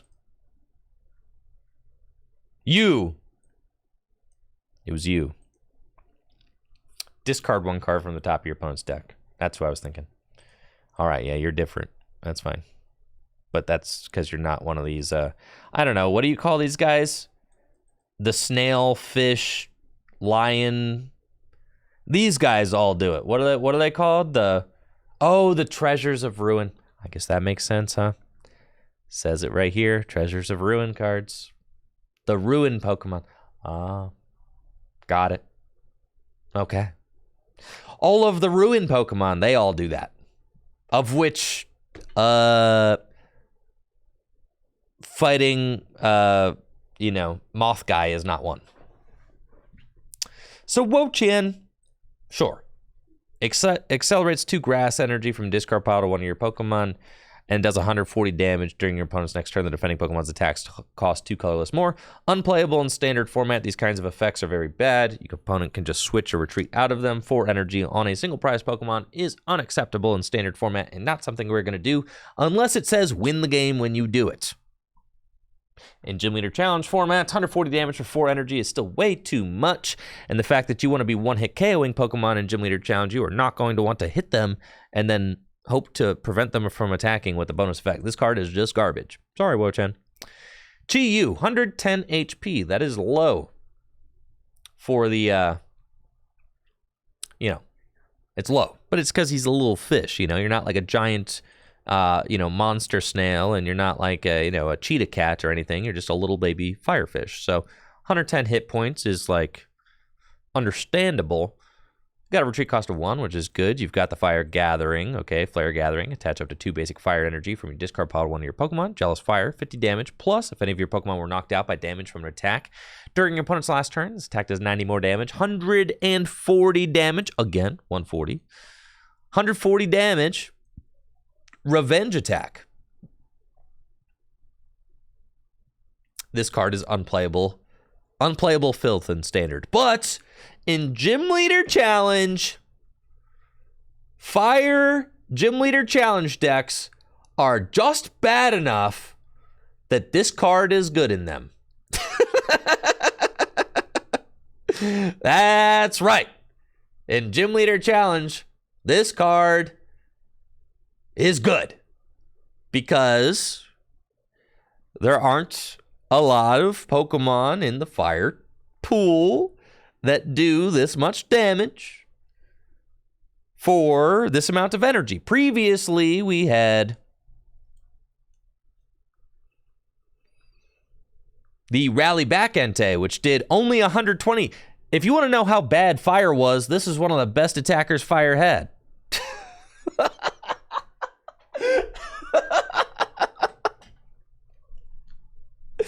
If you want to know how bad the Fire pool of cards is, this card was seeing a lot of play. And it only does 120, man.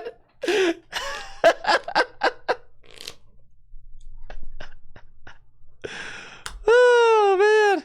It doesn't even hit the magic number of 130. So you had to pair Entei with, Moltres just to hit the number that you needed to hit. Right.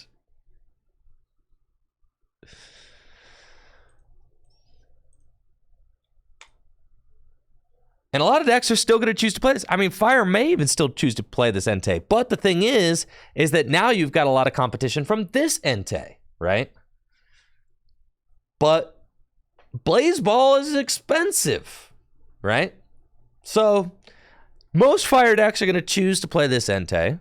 But if Blaze Ball is a little bit more expensive than most attacks, than you want them to be, because a lot of your energy accelerating is coming from like Raihan or coming from like, coming from Magma Basin, things like that. So you can't always power up Entei in one turn unless you got Charizard in play, but, then you have to have Stage 2 in play.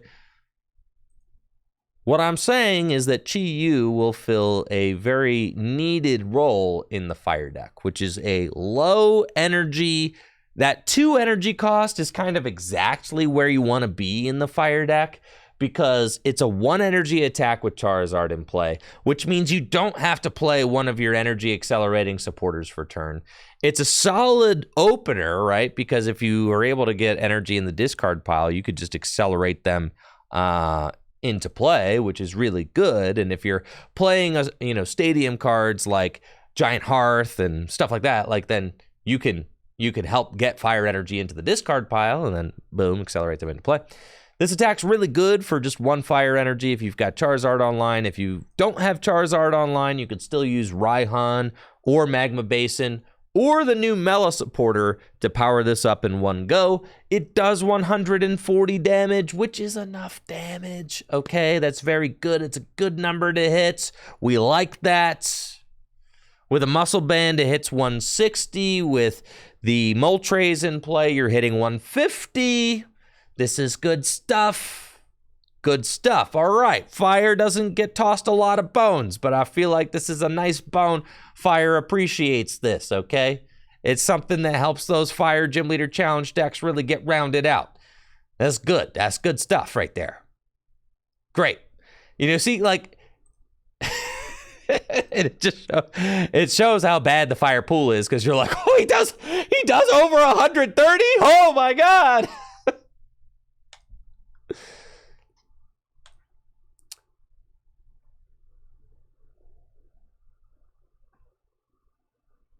And then Chien Pao, 120 HP, Snow Gathering, same effect, right? 2 water from the discard pile to one of your Pokemon. Wrathblade, 130, discard 2 energy from this Pokemon. If water had like a shortage, obviously unplayable in standard, okay? But if water Gym Leader Challenge decks had like a shortage of good basic water attackers, then this thing would surely see play. But the fact that water does not have any shortage of like good, solid, basic attackers means that this thing will never see play, because there are plenty of other really powerful water Pokemon in line, that just don't need to discard energy and can also do more than 130 damage. So not really necessary. And then Ting Lewis, always got to be taking a look at Ting Lewis. Sand Gathering, 2 fighting energy from the discard pile to one of your Pokemon. And then Proud impacts 220 damage. If this Pokemon has 4 or more damage counters on it, this attack does nothing. You know what? It's interesting. It at least makes you think. That's a lot of damage, all right? It's a lot of damage. 3 energy. 220. Doesn't do anything if it's got damage counters on it. But a Pokemon that does 220 damage, you at least got to think about that. That's a good amount of damage. Good amount of damage in standard, knocking out all Pokemon V and EX pretty much. I said pretty much because not exactly. There are some Pokemon V with 230 hit points and more, but you're knocking out most of them, right? Fighting type weakness, also a pretty good weakness to hit for. And, it just costs 3 basic fighting energy in order to use the attack. In Gym Leader Challenge, that's a lot of energy. In Standard, that's a lot of energy to put on a single prize Pokemon. So that's the thing about this Ting Lu, is that it's a costly attack. It's a very costly attack. Nobody wants to put 3 energy on a Pokemon that's getting 1-hit KO'd every turn, okay? Nobody wants to do that. If you're investing energy into a Pokemon, you want at least the chance that it survives. But it's 1 prize. But that's the thing about the Pokemon trading card game, is that it doesn't matter if it's just a single prize Pokemon. if you have to invest too many of your deck's resources into a Pokemon that's going to get knocked out very easily, then the likelihood of you being able to respond the following turn with an attack goes down because you invested so much into the last attacker, which just got wiped off the face of the earth, right? That's why a card like Raikou V with Charm of Courage is so good, because it only takes 2 energy, and with the Charm of Courage, that Raikou V can survive a few attacks, which then gives you time to power up other Pokemon, right? It's just like, that's just good Pokemon fundamentals there. You want to put energy on Pokemon that are not getting knocked out easily. That, or you got to have a broken Pokemon in play, like Gardevoir EX, right? Gardevoir EX is like, it defies the rules because it does infinite energy acceleration. Infinite from the discard pile. So it doesn't matter if you're putting those energy on a Pokemon that's getting knocked out every turn, because you could just do it again the next turn for no cost, right? So attaching 3 energy to a single prize Pokemon like this in a deck like Fighting, which doesn't stream its energy very easily, that is going to be probably too costly to ever pay. But yeah, it's a card. It's worth thinking about. Then we got the new technical machines. The technical machines are back. Iron Hands. My goat, dude. Look at those Iron Hands. Look at how glorious they are. Iron Hands is the coolest one of these dudes by far. Yep. I'm not even sorry about that. Iron Hands is the coolest one.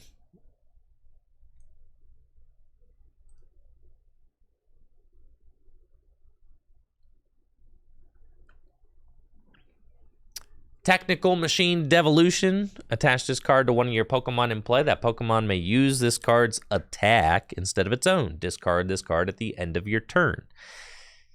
Devolve all of your opponent's evolved Pokemon by putting the highest stage evolution card on them into their hand. So, guess who is gonna like this card?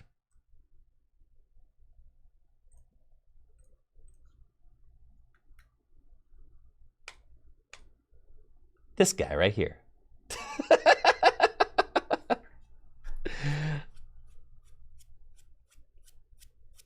Oh yeah. Yeah, Sableye? Yeah, he loves that. Because you could just put this thing on whoever you want.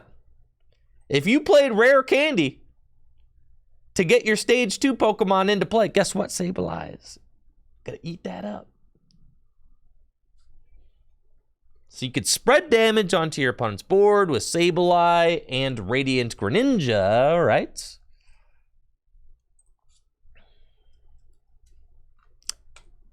Spread damage onto your opponent's board. Then, when everybody's nice and softened up, then you pow! Hit him with the TM Devolution.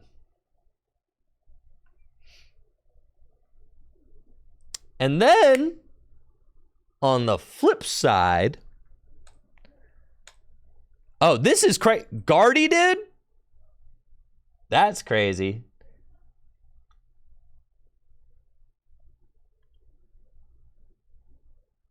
That's interesting. Because a lot of time, like Curly has only got 80 hit points, right?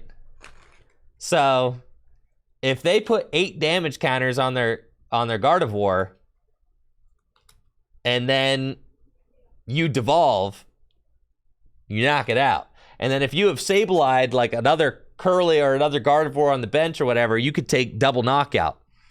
Woo-wee! And then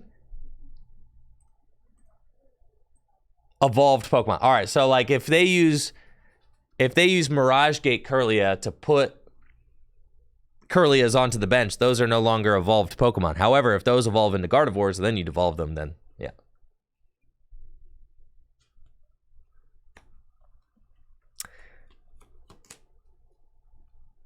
Lost Zone Psychic. You could certainly play this in Lost Zone Psychic Gym Leader Challenge as well. Right? Because you spread damage on your opponent's board. You pray they don't play Cheryl. Right? Because if they're going for that play and you heal or play max potion or something, I think it's fun in Gym Leader Challenge because there's a lot of counterplay that you can do with it. You know, the strategy obviously seems pretty good, but healing is always a good counter strategy to these kind of spread strategies, right? And there's definitely no shortage of healing cards in Gym Leader Challenge. Cards like Max Potion are just so insane.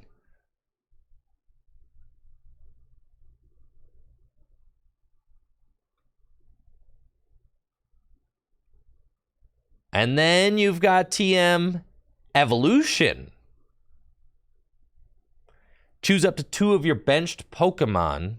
Search your deck for a card that evolves from each of those Pokemon and put those cards on them to evolve them. I mean, that's like an incredible card for evolution-based decks, right? Like, dude, you go turn 1 TM, boom. You're getting your stage 2s into play. And this was like one of the issues with decks like Meowscarada. Like, honestly, Meowscarada EX, the problem was you just like couldn't get 4 Meowscarada in play, right? But like, thanks to a card like this, now you can go Soda King. That's hilarious. You can use a card like Torchic that can attack twice. That's a funny interaction I would have never thought of. Yeah. Can attack twice a turn, so then you can evolve up. We're Puddle P. That's pretty funny.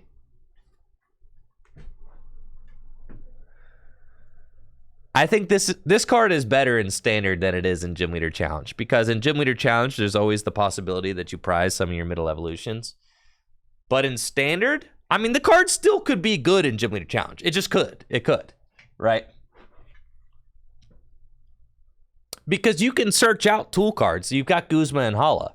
You could go turn 1, Guzma, Hala, capture energy to get the basic that you want, technical machine evolution, and boom, evolve, right? This card is not garbage. This card is good. This card is good. Yeah. You could do a turn 1. So basically what it allows you to do is it allows you to boost straight into the stage 1 on turn 1. So then turn 2, all you have to do is evolve into the EX or the stage 2 Pokemon, right? Oh, there's also the stadium, right? The town, or the, whatever it's called, the town hall. I don't know.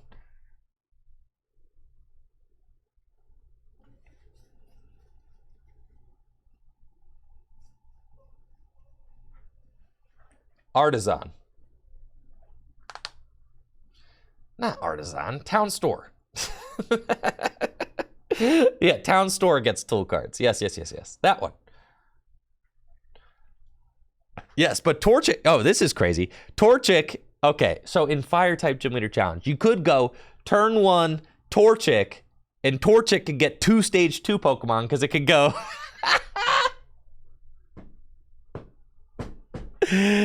It could go to your bench Pokemon straight deck from hospital. Yeah. You get to attack twice because of Torchic's barrage trait, right? So then you go evolve 2 basics into stage 1s, and then you go evolve those stage 1s into stage 2s. Okay.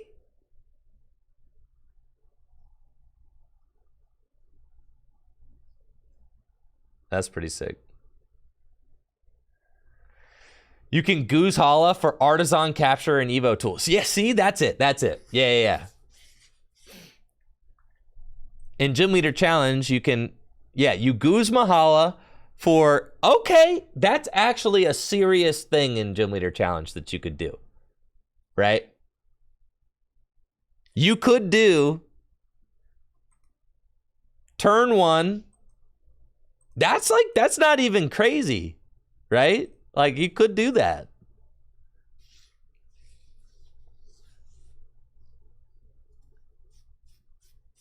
I'm not talking about necessarily having to attack with Torchic.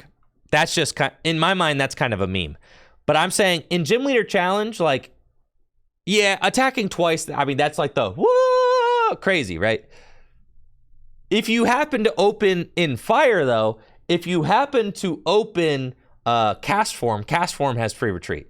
And fire decks tend to play a decent amount of retreating options just because they have cards that, like Magma Basin, which accelerate to the bench. And because a lot of times you want to get like your turn 1 Pokemon in the active, whether it's Volcanion or, you know, or maybe the Oricorio that sets up or whatever. So fire plays a decent amount of pivot cards, right?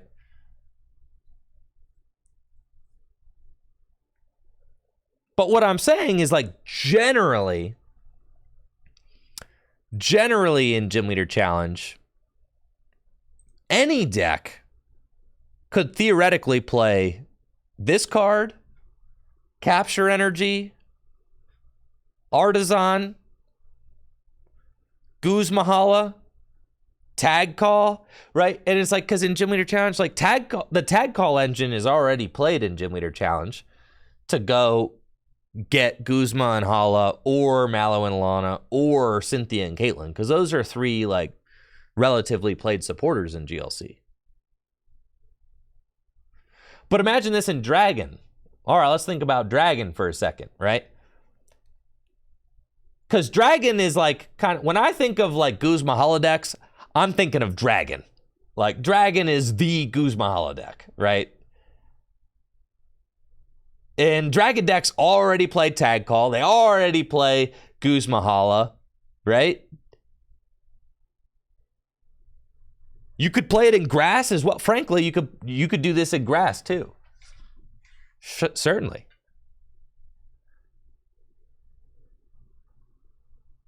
So in Dragon, right, you get your Dratini and your Gabite down turn 1, and then you go boom, evolve into evolve into Gabite and who am I saying? Giblu. You have your Gibble down. You evolve into Gabite, yeah. And you evolve into Dragonair, and then next turn you're just ready to go. Then next turn you go Dragon Call for Dragonite, and then you're popping off, dude. You could also get the turn 1 Garbatox. All right, this card's good in GLC. All right. My GLC website ban list is honored at TPCI side events. Yes. They do not keep their own ban list. No. It's funny because TPCI uses gymleaderchallenge.com for all their side events. Oh yeah. they do.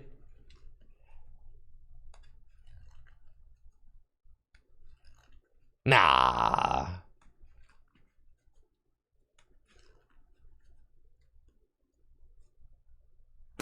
Yeah, this card's sick. I really love this card. It's a cool card. And then in standard format, this card is also nuts, right?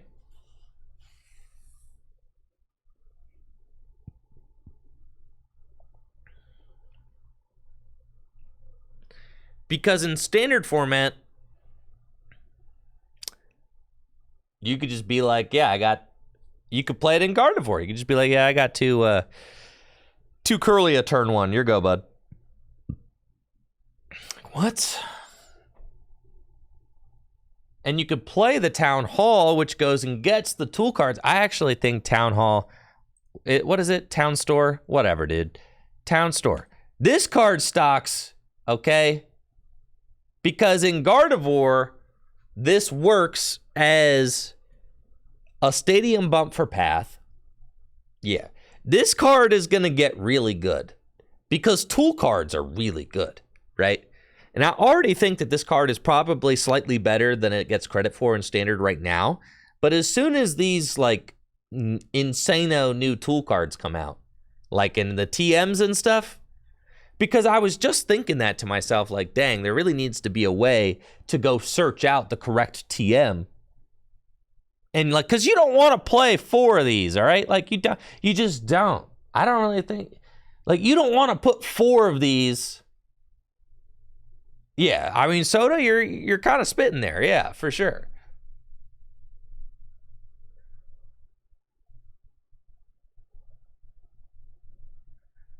You don't want to play 4 of these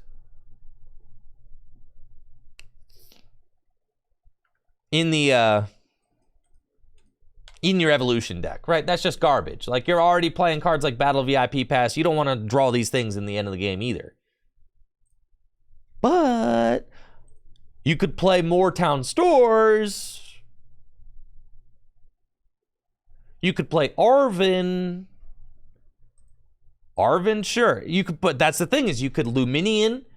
All right, so in standard format, the combo is this. Ultra Ball for Luminion, Luminion for Arvin, Arvin, get the TM, Evolution, and Battle VIP Pass, Battle VIP Pass, get your basics, bada boom, bada bing, there you go. That's it. Isn't that it? That's it. That's totally it. That's it, isn't it? That's it. That's the play, isn't it? It's kind of like the olden Lele for Bridget, but it's like new age.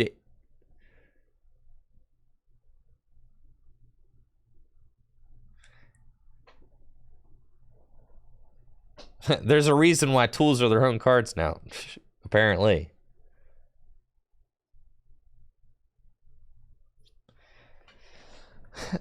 Yeah, then you scoop and choose to go second game too. Yeah. So that's interesting. These cards are also like really good. Those cards are good for sure. Oh, I think the card design seems really interesting. I really like all the new cards that I've read so far. I think they're all super dope. And I'm just like, I'm really excited for the October set. Yeah, these guys. I'm really excited for this set that comes out in October. Raging Surf seems like, you know, it's fine. My man. Thank you, Lieutenant Surge, for that tier 1 sub in the 30 months. Any new archetype coming out of 151? I don't think there's any new archetypes really out of 151. Necessarily. But, what comes out and what? We got like Wigglytuff EX? I don't think it's, you know, it's more like cards that get added to other, types. Mew is a good card. Blastoise EX is like, okay.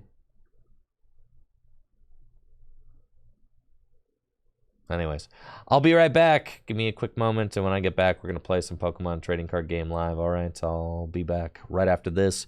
While I'm gone, please make sure to click the link here in the chat for Dragon Shield sleeves. If you visit that link, it really helps to support the channel and everything that I do here.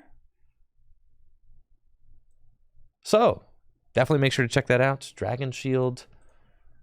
Their web store. I've got a lot of awesome products here. Pokemon trading card game accessories, sleeves, and things like that. Clicking the link goes a long way towards helping me maintain that partnership. And I really appreciate it if you click it. All right. I'll be right back after this. Also, make sure to check out fullgripgames.com for all the best Pokemon trading card game singles and sealed product. Is there a UK link? Unfortunately, they gave me a creator code that was just a US link. So I don't know. Apparently, yeah, they only want me sending people to the US web shop. But clicking the link really helps. All right, I'll be right back.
Alrighty then, we're back. Thank you for the patience. Let's game.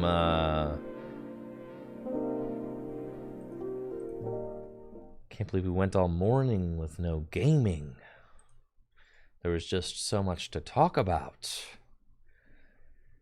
And how could we not talk about it?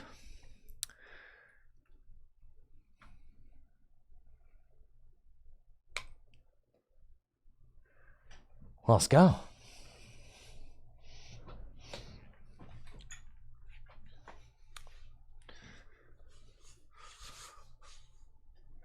I was mowing my lawn yesterday and I got stung by 3 bees. Now my legs itch like crazy.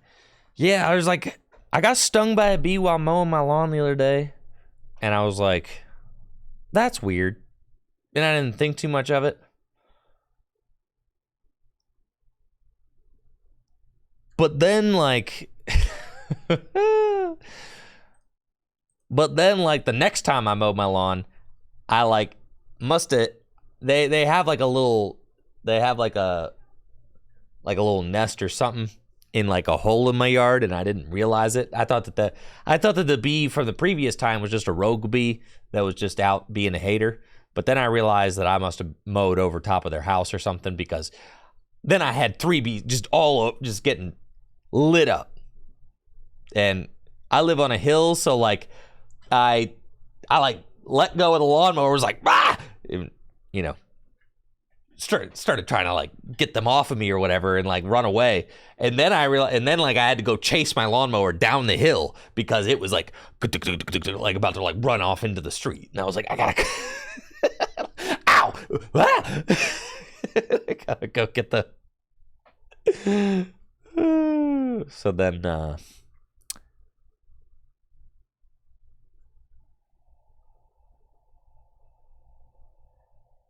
I was told I need to pour some gasoline in their hole and light it on fire. That's what I was told. Do it either. Yeah. What do you mean? No. I saw the guy across the street from me doing just that the other day. See, that works. Yes, that's the only solution. See?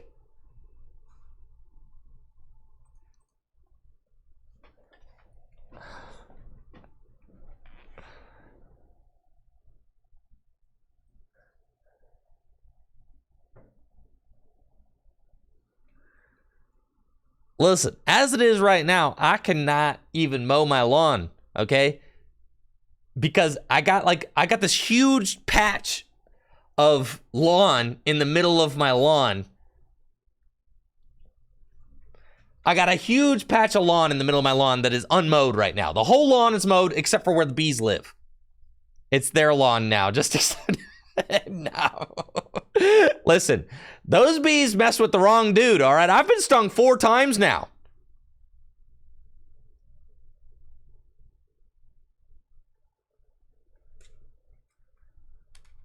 Four times. Those bees are in the wrong place at the wrong time. They gotta go. It's over for those bees. Absolutely over for them.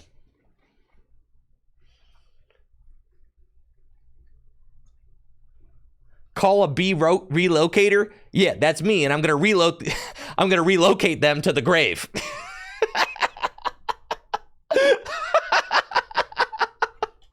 That's where I'm gonna relocate them, from the living to the dead.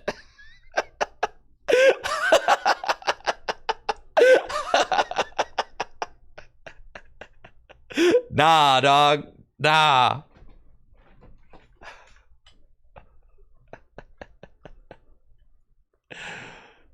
No, I didn't take any Benadryl because I didn't want to be...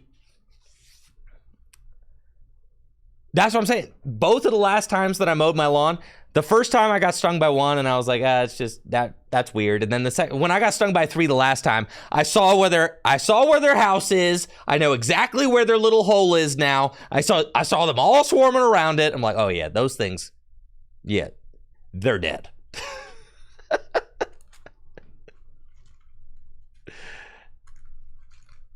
Without bees, human die. That's fine. I love bees. I love bees hanging out far away from where I need to mow my lawn. Okay.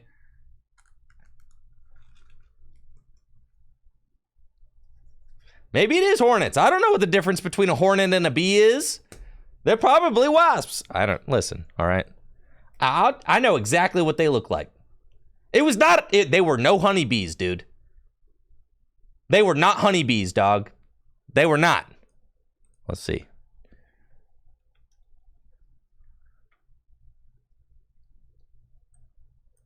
Yes, they look like that. They look like this, bro. This is exactly what they look like. Right here. 100%. Yup. That's exactly what they look like. Them little things. I don't know what they call them, bro. I just thought they were bees.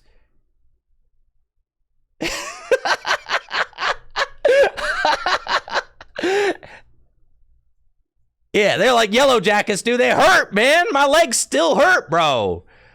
I got destroyed. I got lit up by 3 of these yesterday.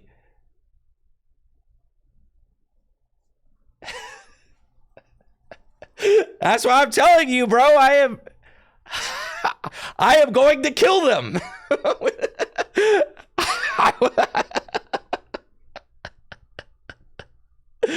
My leg is like killing me today, man. Legs are lit up.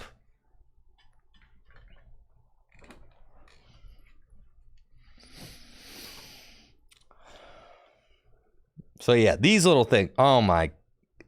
Even just looking at them is making me like. Freaking. That's what I was told. I was told to burn them at night. Right? Ground bee. Let's see.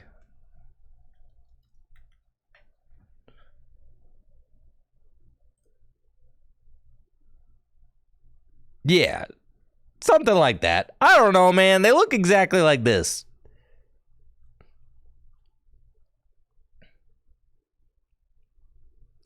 Pour molten aluminum in their hole. The gas alone kills them. You don't have to light it on fire. I don't know, bro. I saw the dude across the street from me light them on fire. Because the other day, I like was out for a morning jog at like 8 a.m. And I like saw one of my neighbors, just who I've like never really talked to. He was out like at a random point in his lawn, just staring at a small fire, like intently. And I was like, what's my man doing out at 8 a.m. staring at a little baby fire in his lawn?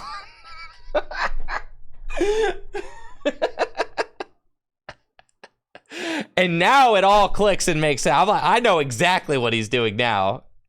He had the same issue that I had. Yeah, now I know. Because I'm about to be out there at 8 a.m. like...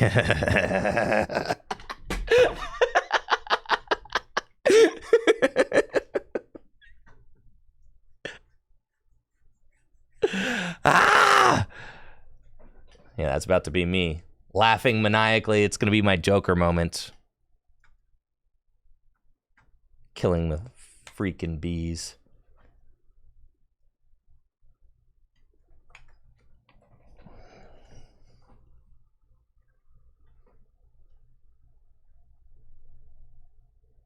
So Dave says, I let these things live the whole summer and thrive because I didn't want to mess with them.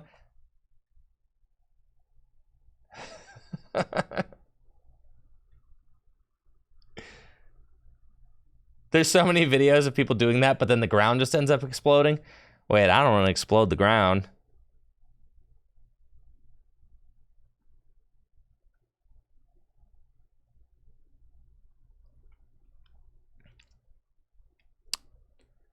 Ting Lu, you guys think it's time for Ting Lu to make a comeback? It's definitely not.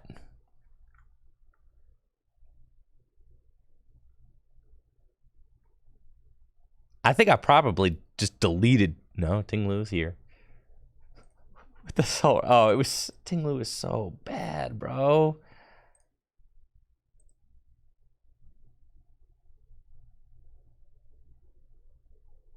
Time for Duraludon?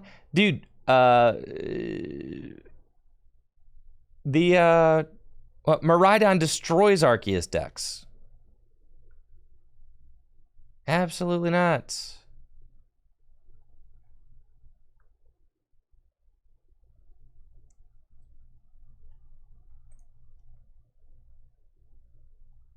Lugia time? What if it was Wish Cash time?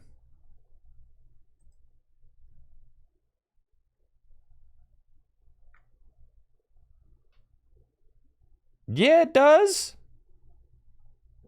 You know how easy it is to get 6 energy in play against an Arceus deck?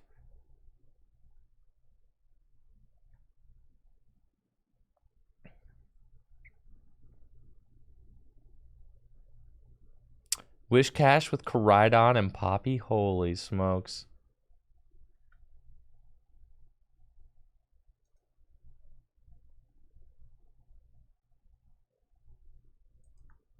Ain't no way to get this many fire or fighting energy into play.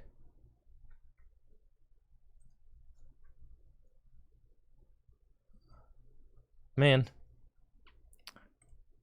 Who was this guy? That was Rapid Strike. That's Tyranitar. That's the mid-Rhydon.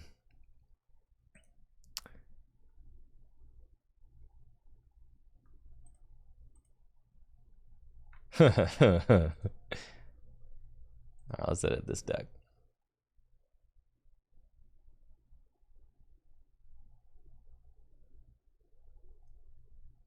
Wish Cash with Pogo, Blastoise, and Diancie. Oh my goodness. That sounds like a terrible deck.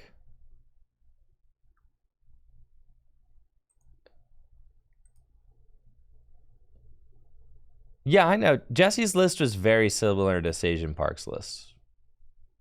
Very similar. They're almost the same. Sage Park's World's list.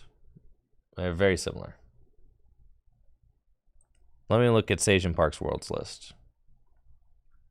Listen, I've spent a lot of time playing Miraidon. You guys know what Miraidon does at this point. I've been talking about Miraidon for weeks now.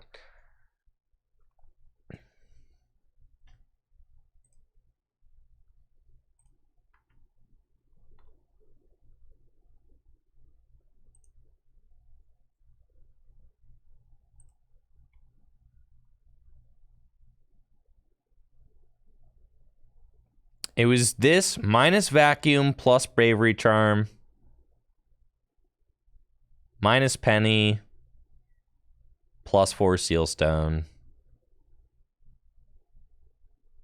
It's like pretty close to that. It's like only a couple cards off Sajan's list.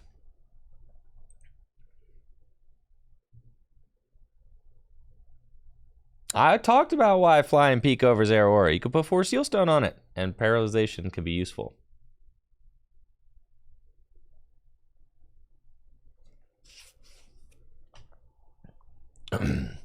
Yeah, so like turns, I mean, it resists Urshifu VMAX, right? And Urshifu VMAX doesn't really play any Gust, so it could buy you a turn there. And also, it can randomly just paralyze. Like, there's times where the 50% chance of paralysis can just win you the game.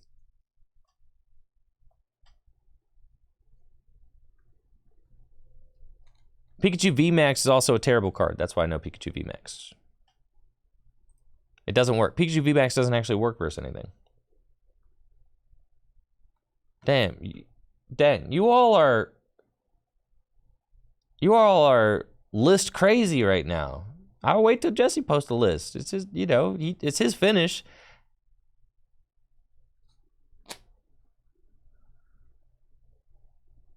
It's his finish. That being said, I do wish that Jesse had waited until I posted the list at Worlds, because it seems like that's the respectful thing to do. Just, you know, personally.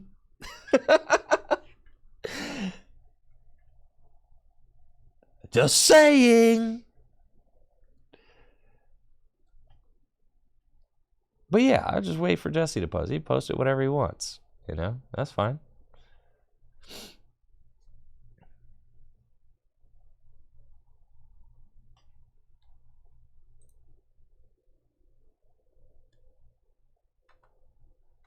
You guys are all probably pretty sick of Mew VMAX, huh?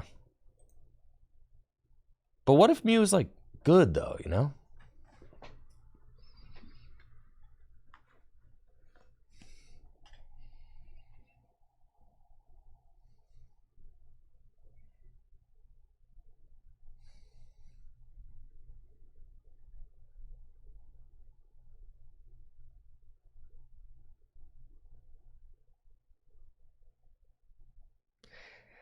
Yeah, I'm looking at, who am I looking at? John Ang's list.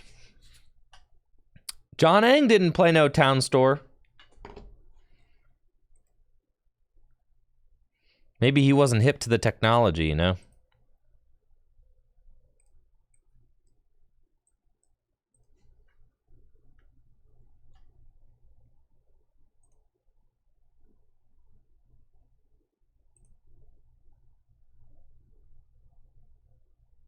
All right, yeah, this the Mew list not out. That's fine. Baxcalibur? Is that what we're trying to do?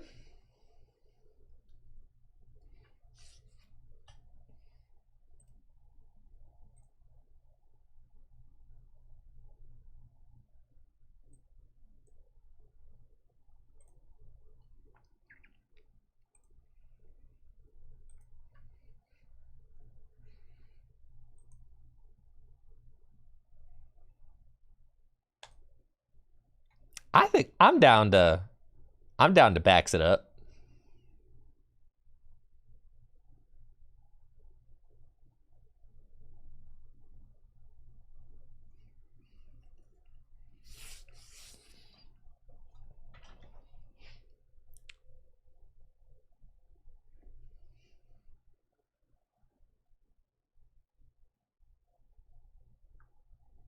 The greatest game ever made.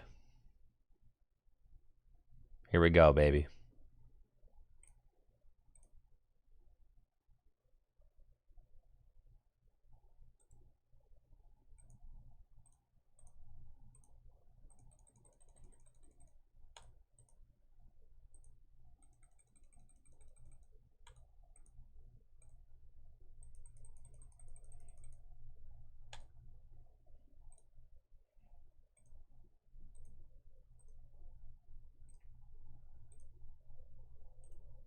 Okay.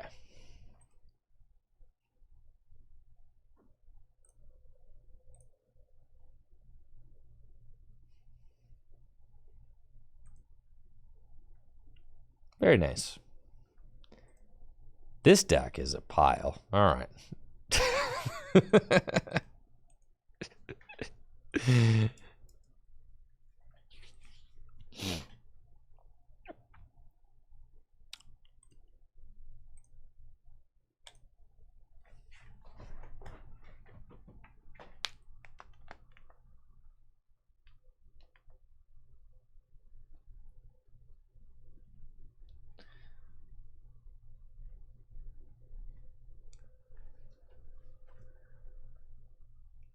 All right, we're going to recreate the magic right here. Don't stop believing.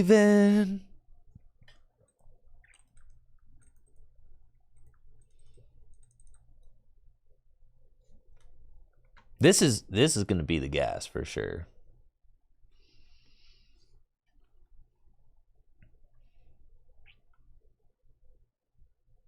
Oh yeah, look at this. Look at this beautiful deck. This is exactly what you want.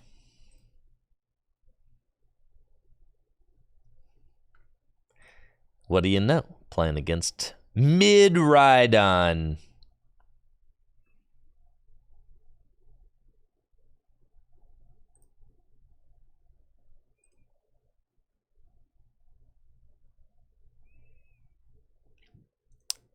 Looks like I'm up against Mid-Rhydon. Can't believe anybody thinks that this deck is any good.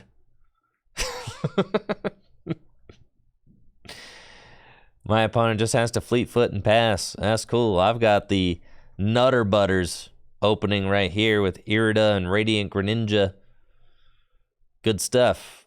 Probably want to start by, and we got Nestball. We got some good stuff. I just want to set up my board so that I've only got one Frigibax in my deck. That's not like ideal, but I do have Hisuian Heavy Ball, so we're probably going to go get that with Irida. That seems chill. Yeah, so we'll grab that dude. And then Irida for Chien-Pao. And Hisuian Heavy Ball. And we're going to play the Hisuian Heavy Ball and find you slackers over here. Didn't want to show up to work. Along with 3 water energy and a rare candy. Okay, it's fine. Frigibax down. I don't want to go to a full bench. So I think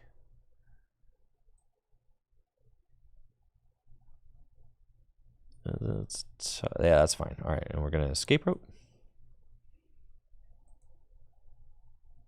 and Shivery Chill.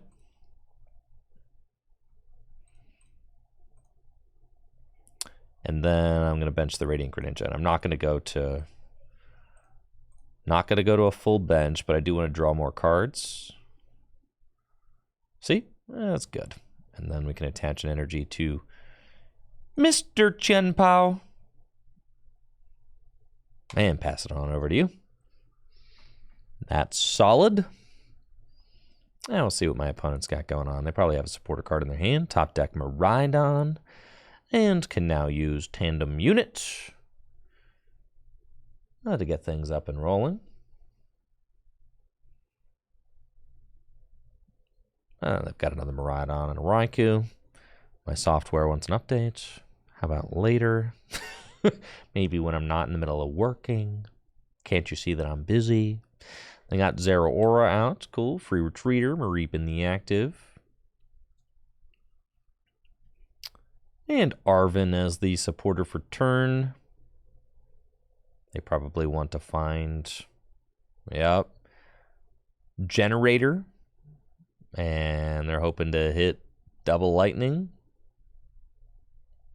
They've got one for Raikou and switch.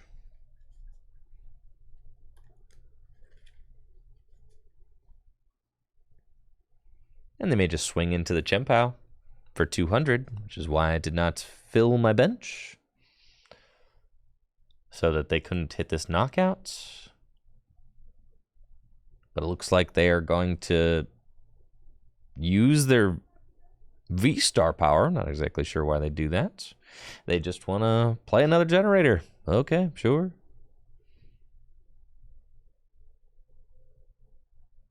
Now, if they had done that before the switch, they could have gotten both those energies onto the Miraidon and knocked out my Chien-Pao, but you know what? That's fine. That's your decision there. Well, well, well. Let's see what we got going on here. Start off with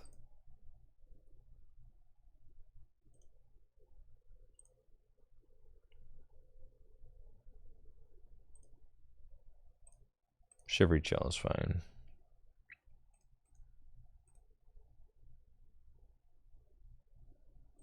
So that then we can conceal cards. We see Beebs. We see Pokestop. We see Double Cross Switcher. And we've got Ultra Ball 2. Okay. It's Ultra Ball those. And there's no Luminion or anything. So just kind of have to draw into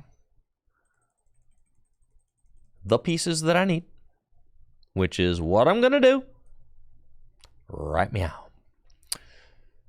So we'll double cross switcher, bring up this guy, go there, do that. He can Shivery Chill again, and I've got Superior 2, so probably play the Rod to put one water energy back into the deck, and then Industrious Incisors. And now, unless I find Rare Candy Ultra Ball off Pokestop, and I was looking for Irida off the draw there. Did not find it. So now we got a Pokestop. I mean, I guess we got a Shivery Chill first. Yeah. Sorry, I'm playing a bad deck. Sorry. My deck's not good. Okay, here we go.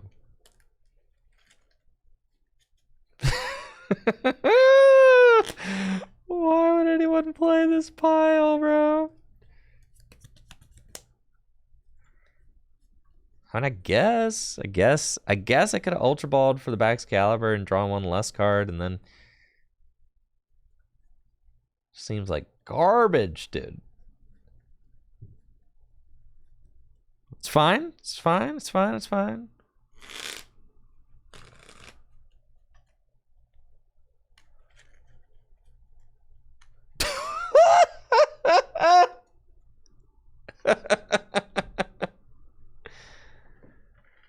Luminion would have been sick. I know. But there is no Luminion in this list.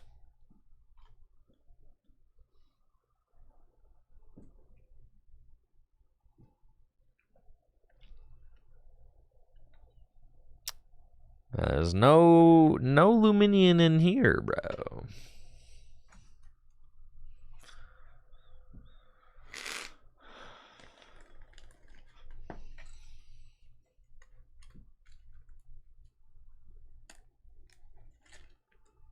Okay, they got the old Rondo. This bad.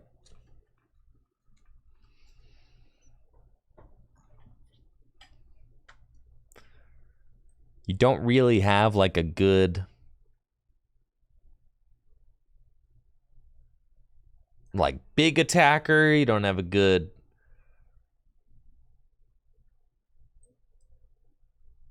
everything about this just seems terrible. I just don't understand why you would play this deck.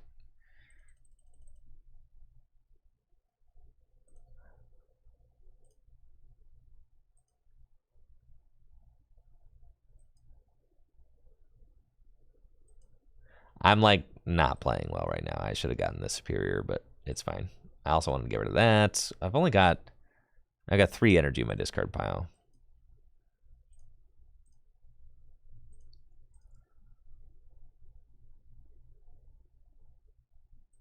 That's fine. See? Told you it was fine.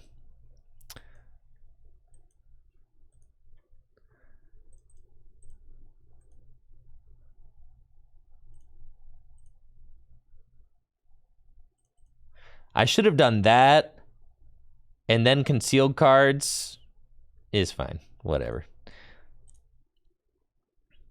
I see the route now.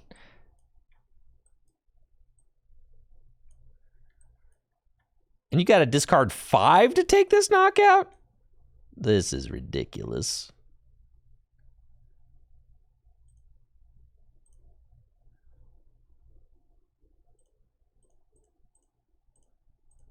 Man.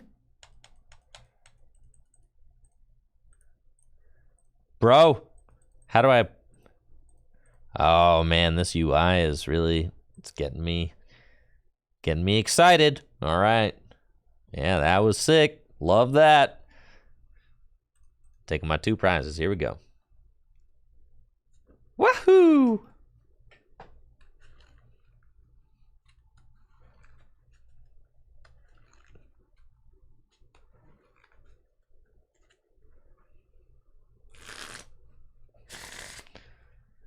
So then the problem is that they can just knock out Chien-Pao, and then like, like what do you even do about that? Like, what do you do about this, bro? You just lose, dog. You just lose.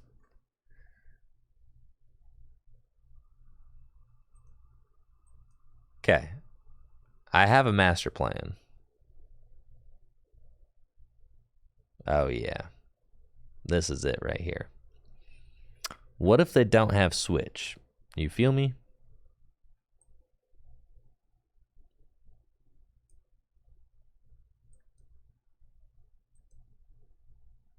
This is the master plan.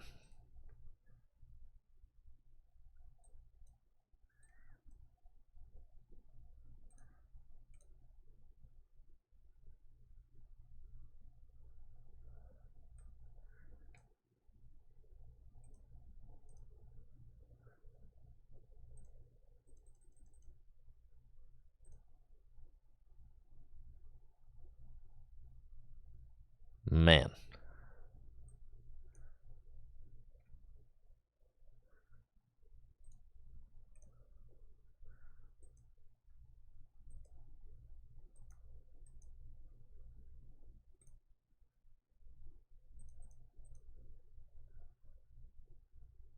Thank you, Drakenova, for that Prime sub. Appreciate it. All right, so what I need to happen is I need to Moonlight Shuriken, Zapdos, and Zeraora twice. That's my win con. Let's go, baby.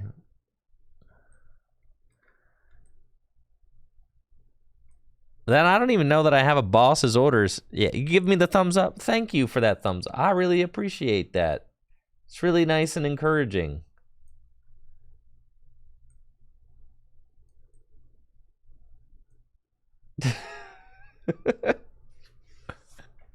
Yeah, you better get to retreating, dude.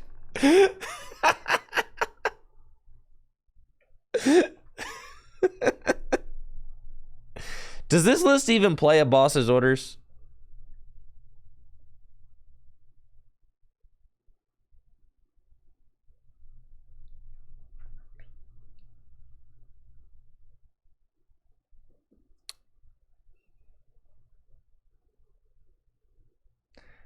Well, that's sad. I kind of need a boss's orders, you know?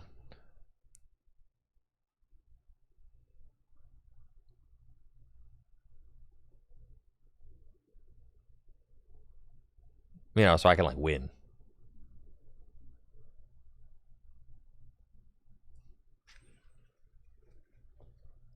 Oh, now they're gonna route. Got that out.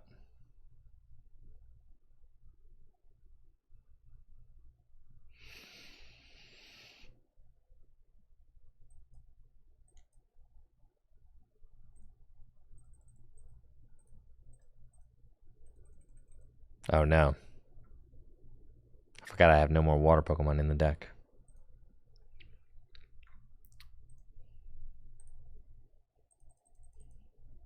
I should not have done this. And there's no way to remove that path? This is horrendous. It's fine, he's gonna go down now. Oh, we're big chillin'.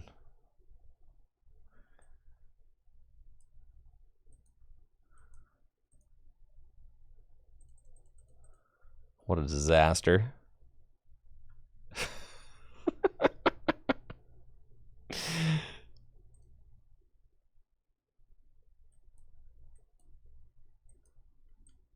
Okay.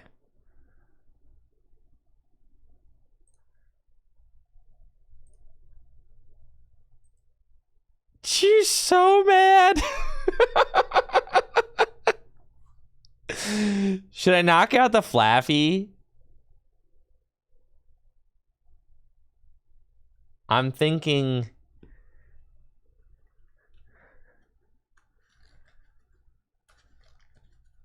I told you this was our route, bro. Yeah, I'm thinking it's Flap Zeraora. I agree with that. Force up an EX. Hope they don't have boss again, right? But I don't have Gust, right? So, like, I need this Flaffy to move.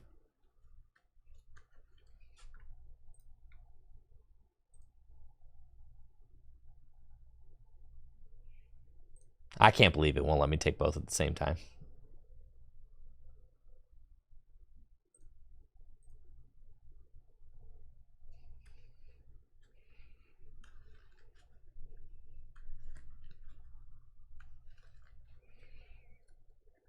They're getting sauced. There's no way they have another boss's orders. No shot.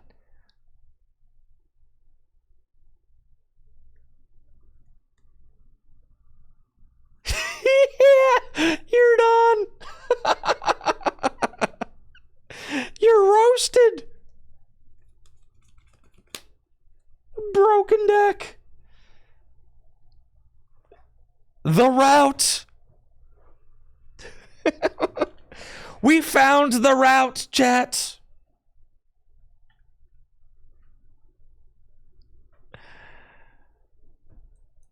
That's right, Chien Pao EX. The most broken deck in all the land.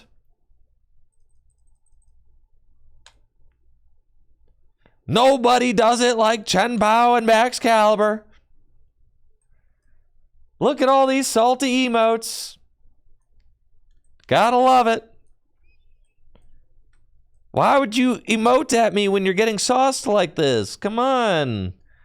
Now you gotta wait for the program to like catch up to where you are, you know, and then boom, Ice Blade, 300 damage. See ya.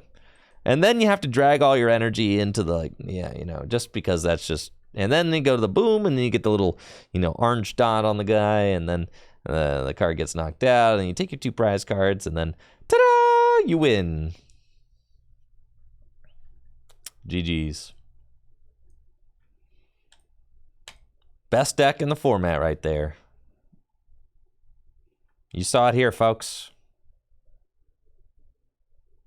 And then, look at all my rewards.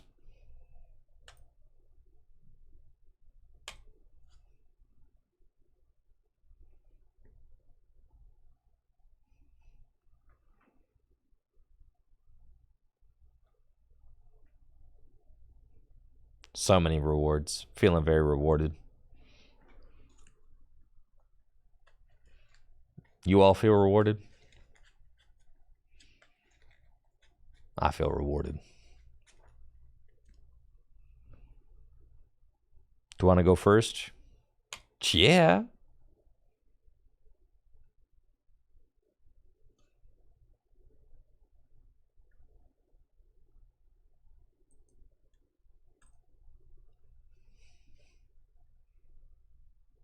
What's the infinite money glitch?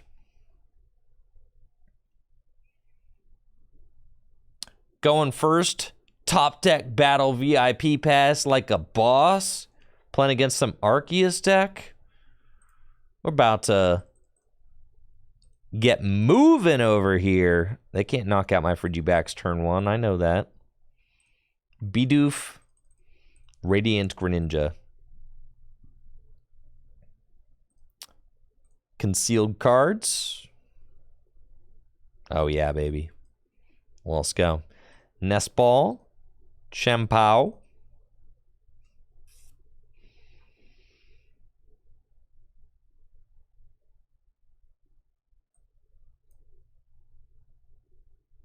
This thing's got 2 retreats?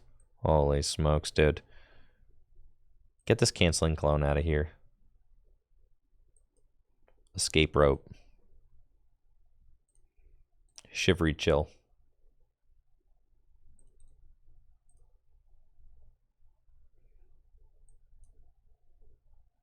Your go, bud. Let's see what my Arceus opponent's got going on. What kind of Arceus deck it is. Arceus is a deck that did not really show up for the Pittsburgh Regional Championships. Nah, Arceus low-key fell off. I think with unfavorable Miraidon matchups and unfavorable Chien-Pao Baxcalibur matchups and unfavorable Lost Zone Giratina matchups. I mean, it's just like, it's not exactly what you want to be playing right now. So, as much as I'd love to see lots of Arceus decks, usually don't get to see them too much anymore. They got the double Nestball start, sure. Can go get some Pokemon. Maybe they get the Soul Rock and the Lunatone. Okay, all right. This one accelerates energy to Lunatone. Okay, sure. Got it. But why would you get these Pokemon out? Oh, because you're... See, that was cute what they did. I was going to say, I'm not playing Path.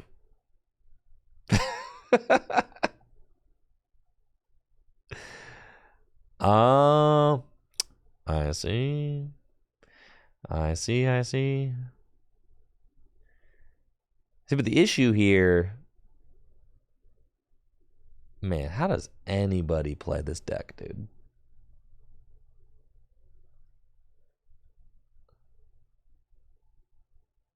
I do not know.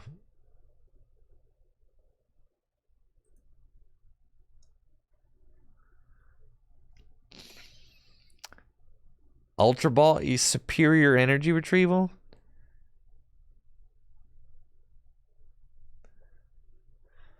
And when I ask, how does anybody play this deck, I'm talking about Baxcalibur.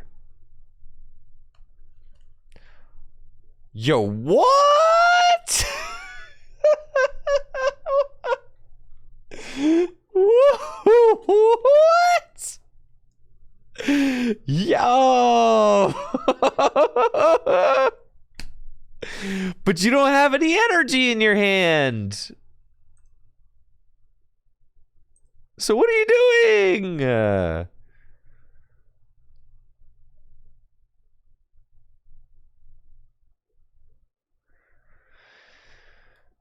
Man.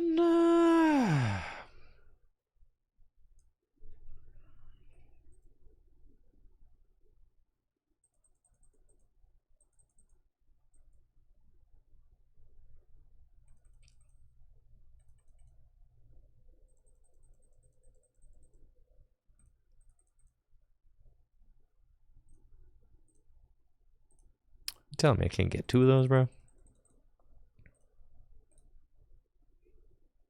This just seems like it's probably fine. I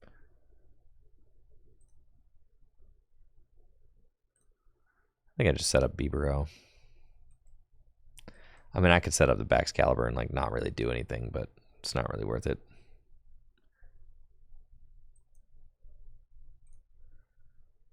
We'll get there next turn. I prize vacuum too. So, yeah. I think it's better to just do this and draw some cards. I think that's fine.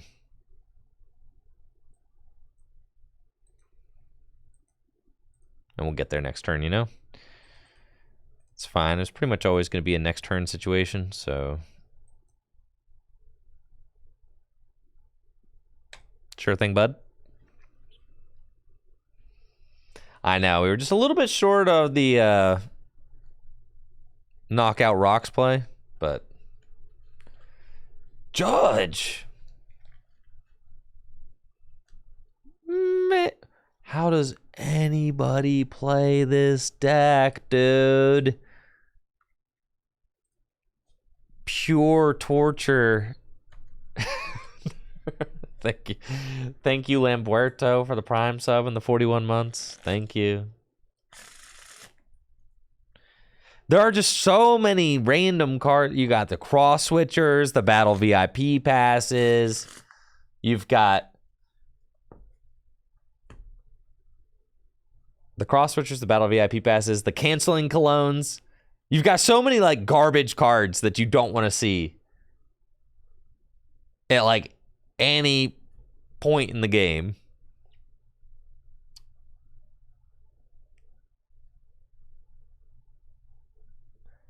That's why there's 4 stuff. Yeah, I guess so.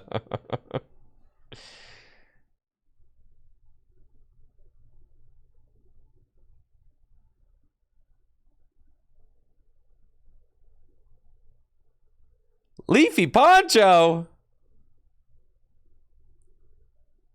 Man. If I lose to this deck, I have to play it. Deal. I don't even think I can lose to this deck with Chien.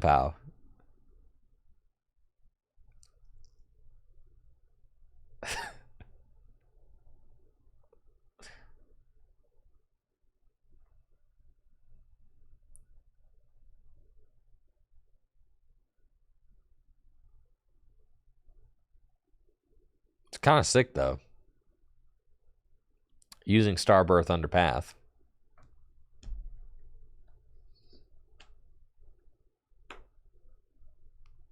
You do have to give it to them. Kind of cool.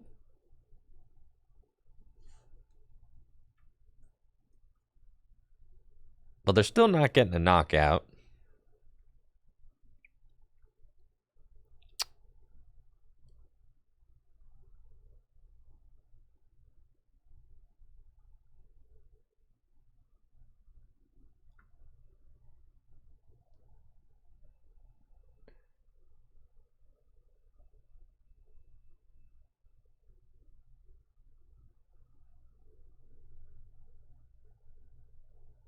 All right, what you got going on here? Please do something. Just, you know, make your game action. Pass me the ball back over here. Sure, you can have the Fridgy backs. Oh, thank you, Craig, for the sub in the 26 months.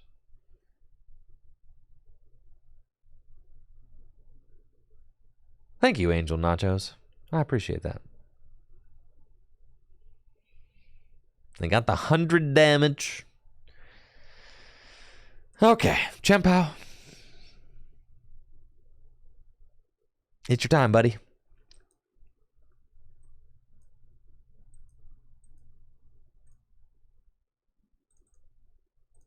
Is it up to? It's up to? That's correct. Come on. Oh, baby. Thank goodness I have canceling cologne in here.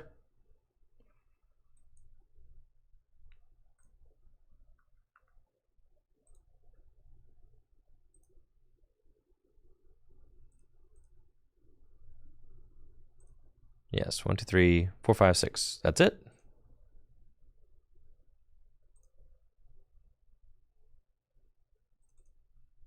You're bodied.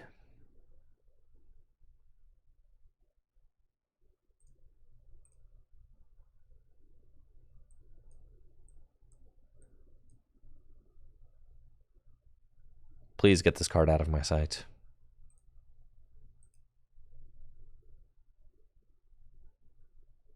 Goodbye, friends.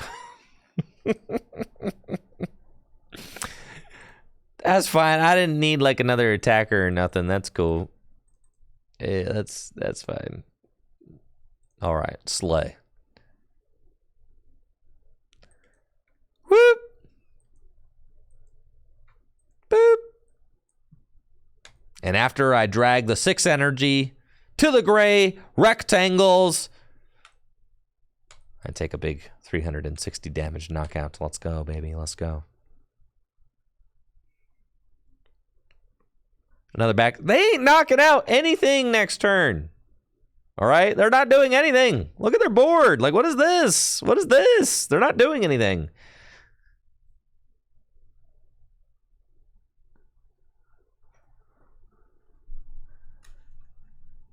They will certainly not attack next turn. They have DTE and attach boss? No.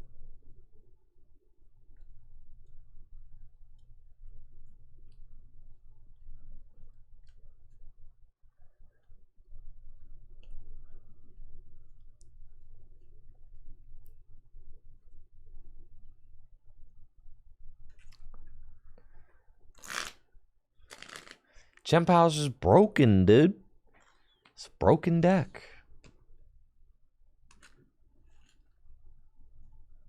Look at us go.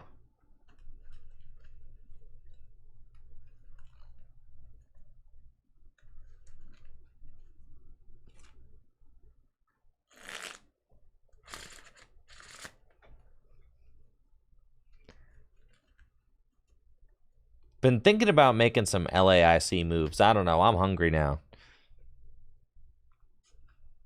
Never been to LAIC before, but maybe this is the year.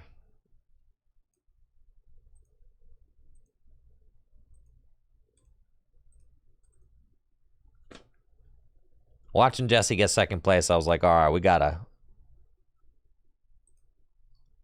get in the paint.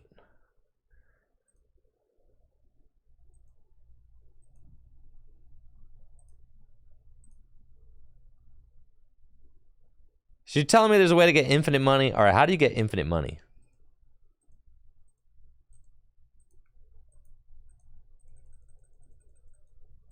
Is it easy?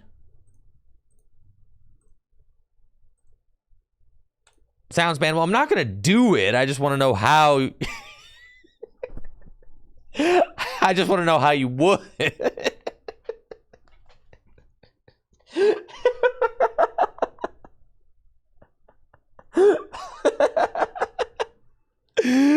Thank you, Dormaro X, for the Prime sub. Appreciate you.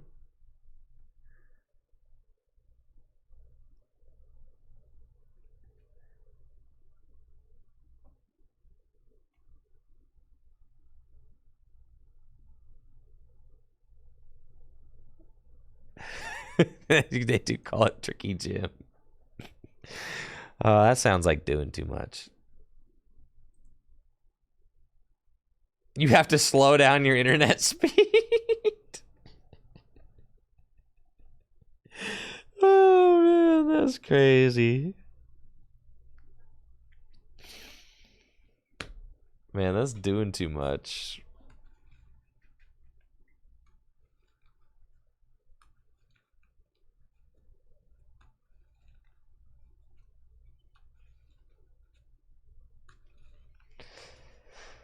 You never said it was easy.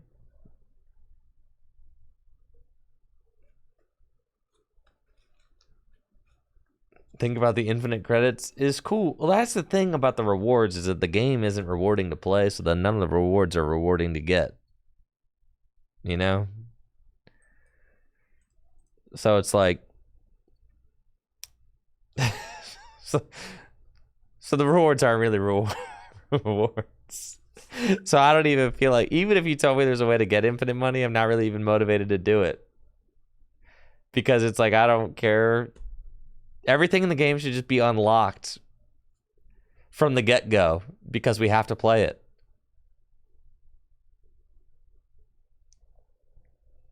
They should just make everything free. Quit making us jump through hoops. We beat this deck, don't we? Come on now.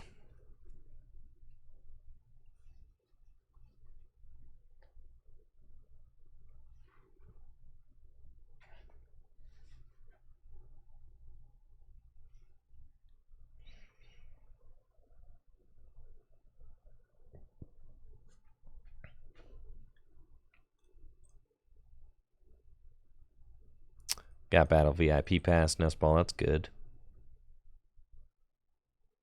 Next turn I'll be able to Ultra Ball. Get Bieber, start drawing.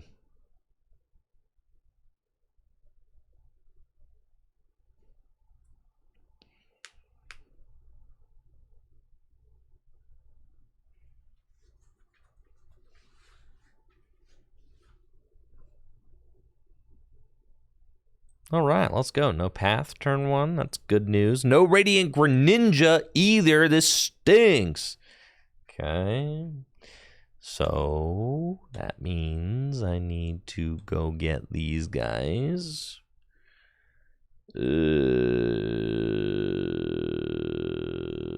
Okay, we get those, and then we go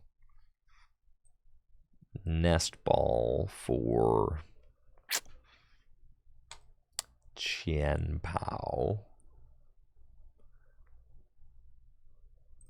Okay. And then you ain't doing squat next turn.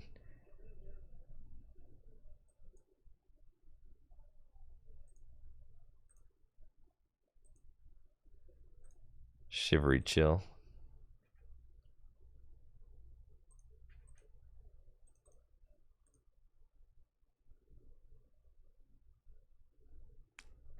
Pass.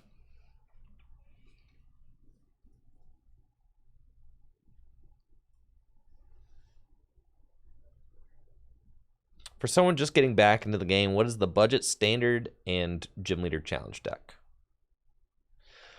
It's a good question. Budget standard? Miraidon. Pretty sure they got like half that deck in a... They got like half that deck in a... in like a league battle deck now or whatever. And then most gym leader challenge decks are pretty cheap. For someone who's new to the game, I wouldn't point them to Lost Zone box, right? Why would you do that? If you're new, pick up Miraidon or Arceus or something. Yeah, Mew as well. Mew's super affordable.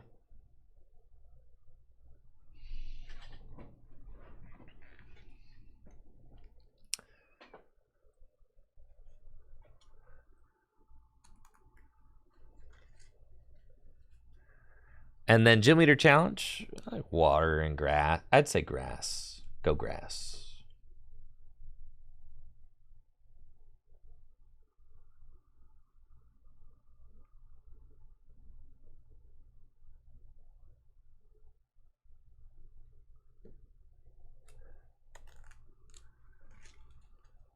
I got Abyss Seeking.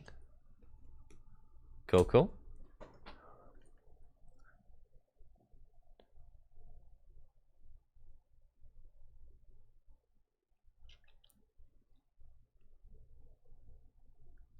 Nice Pokestop off the top. Love that. They're about to get... Yeah. If I can just find that rare candy, you know. That's all I need to do. Okay.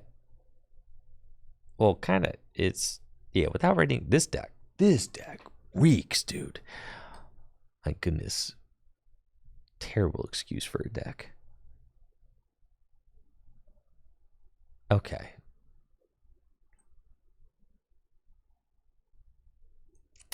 This deck stinks. All right.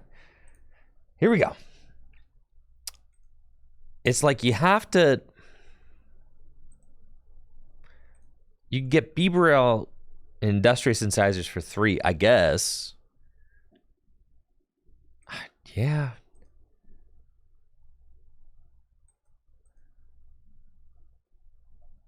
And it's like you don't want to Shivery Chill because you have to be Burrell, so like I need to draw.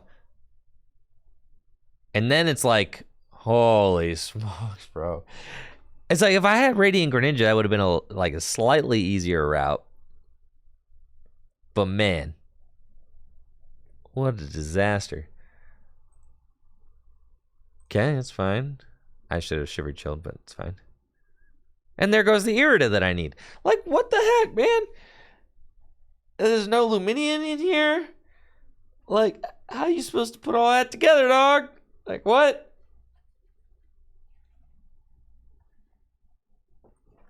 Thank you, 5G TCG, for the tier 1 sub. Appreciate it. Okay.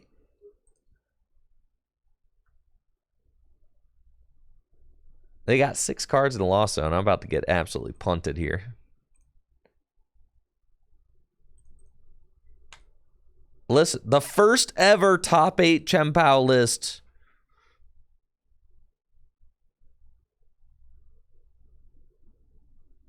Holy smokes. Did not play Luminion. This is the first ever.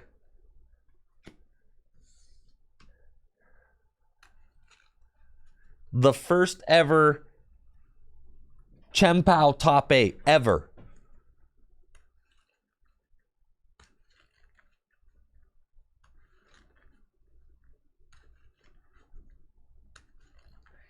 It just feels like you've got all these random pieces and you just need to draw them in the exact order that you need.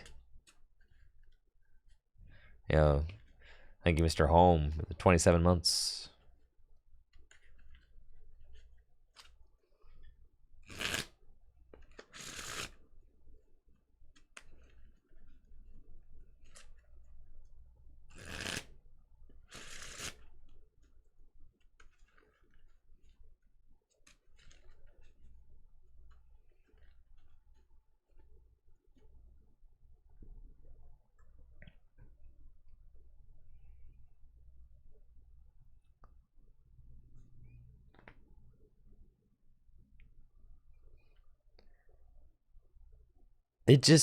It feels like without Luminion too, you're just like really high rolling.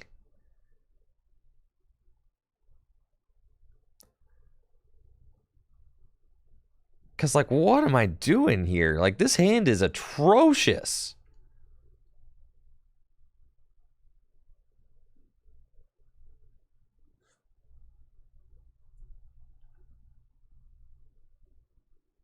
Absolutely atrocious.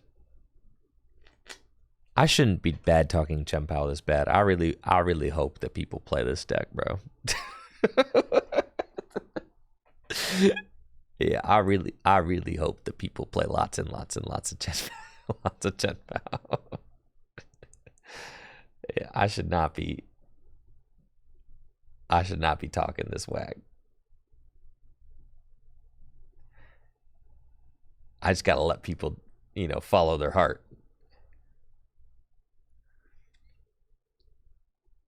It just seems like you're trying to high roll into so much.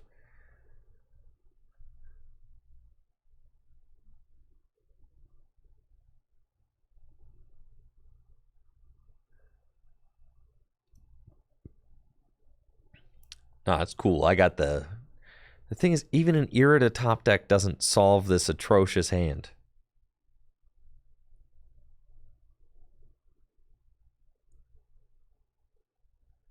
Like, no top deck saves this.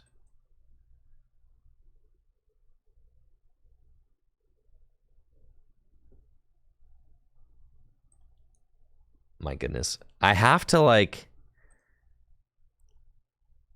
find Irida, but there's no way to get Irida because my Radiant Greninja's prize. So now I have to hit Hisuian Heavy Ball or Rare Candy Ultra Ball off of this Pokestop. I literally need both.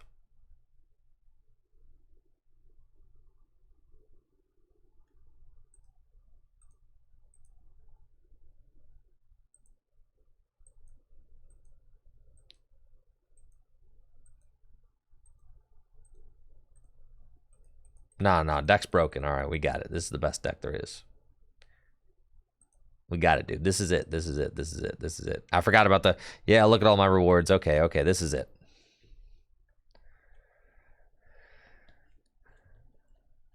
This is it, dude. This is it.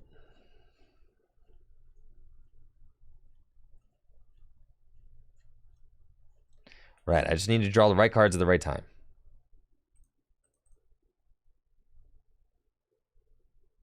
Yeah, thank you, Shane Train, for the Prime sub in the 8 months.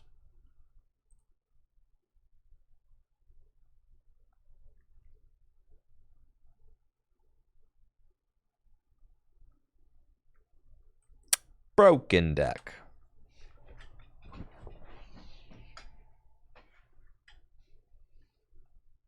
And then we Pokestop into Battle VIP Pass at the Pokestops. Man, if you needed any proof that this was just a high roll deck, dude, it plays 4 of these.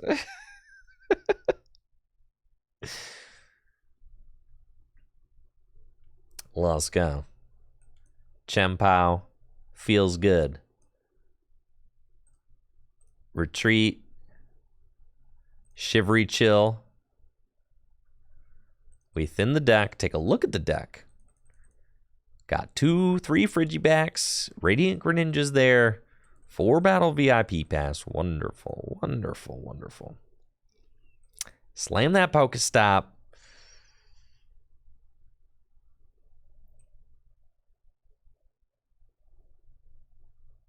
Ultra Ball away these. Go get a fridge.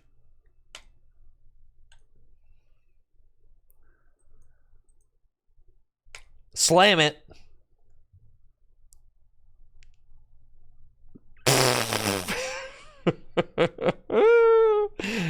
End my turn. Yes. Yes. That's the only backs in the deck?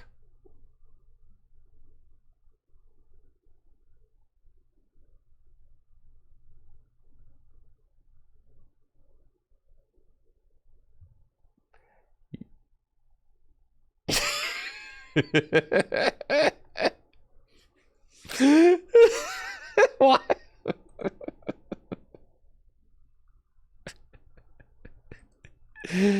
Man. It is like, I got nothing. I have to put up Bidoof.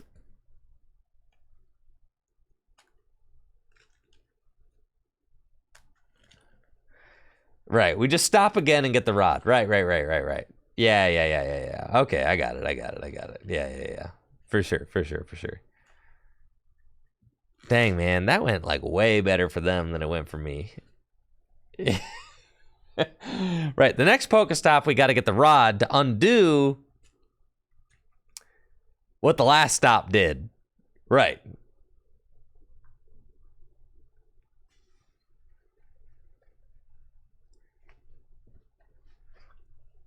Yeah, this is sick.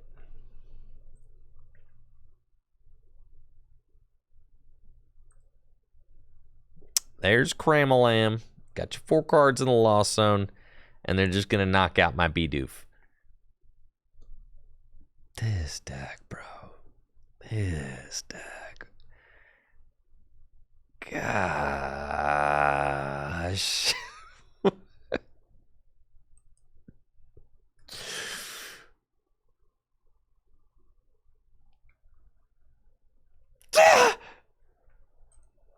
Should we chill? Okay.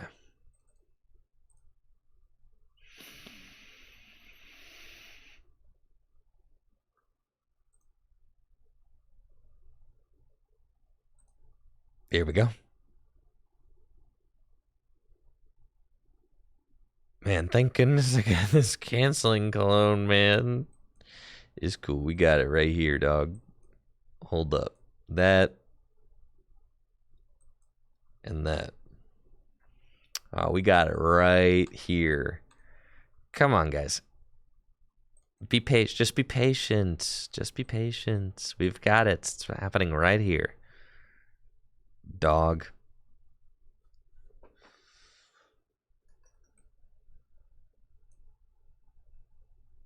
Man.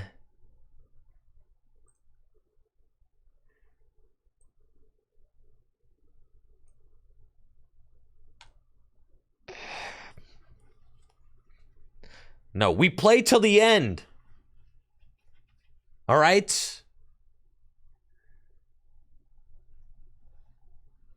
We play till the end.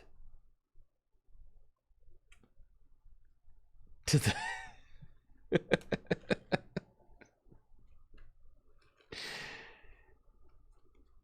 We're fine. They're not going to do anything serious, bro.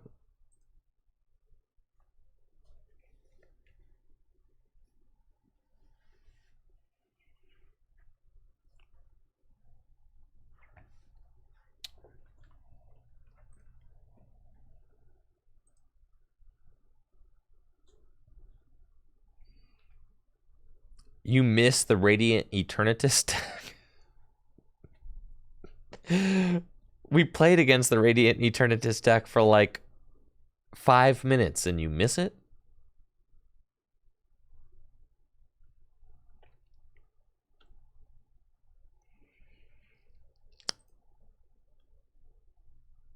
Dang.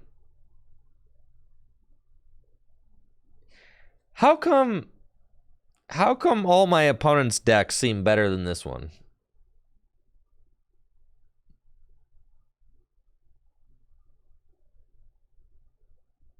What's up with that?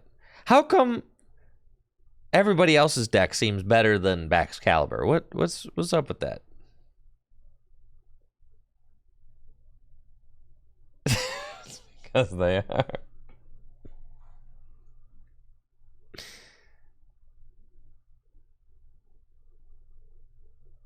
No. Baxcalibur's broken. You guys are all tripping, okay? I'm going to draw the perfect combination of cards next turn.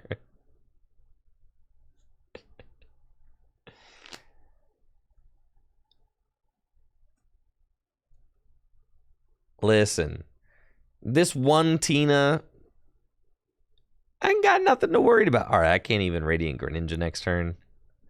Oh, man, dude. All they got is spit. That's nothing. Easy money.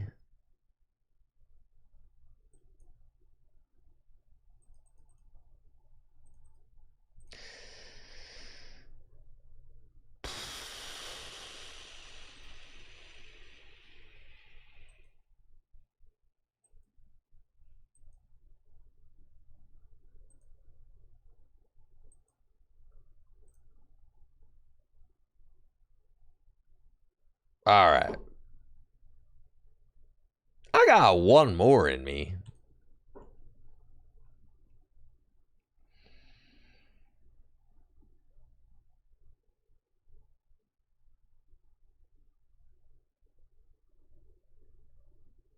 I got one more in me, yeah. Yeah. It's gotta work.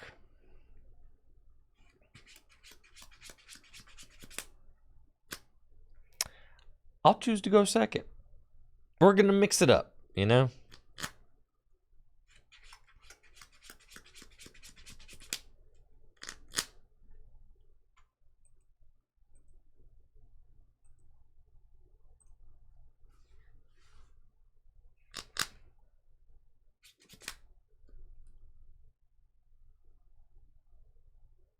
We're about to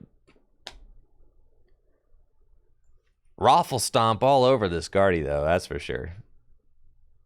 Yeah, they're not gonna know what happened. I'm going Moonlight Shuriken, double cross switcher, canceling cologne. All of it.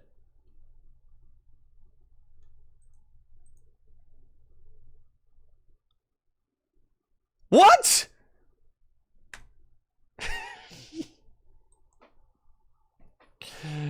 Man, just get me out of here, bro. Get me out of here.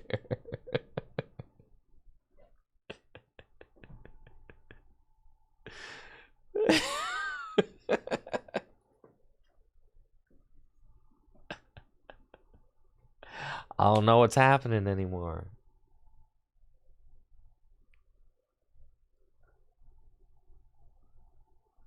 Shane Train just submitted a ticket to PTCGL support and they gaslit you. What? Oh my goodness.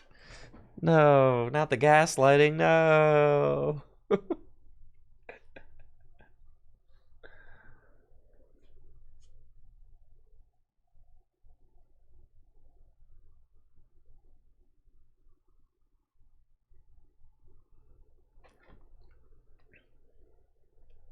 Okay.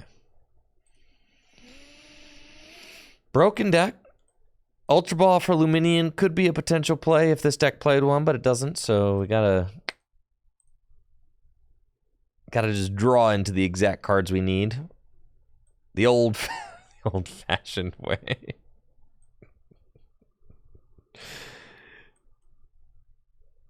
Bro, this is the worst deck I've ever played in my life. You just have to hit a battle VIP pass here, or we lose.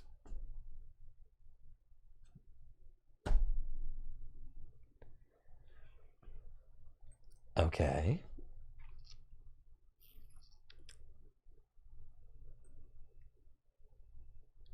And then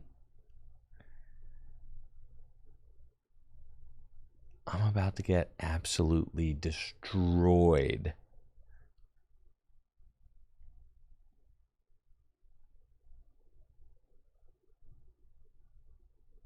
All right, here's my master plan.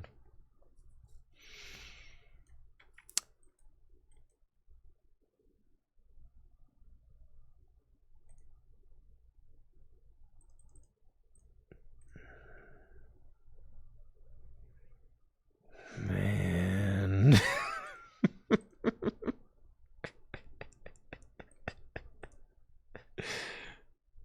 Man. All right. Pass.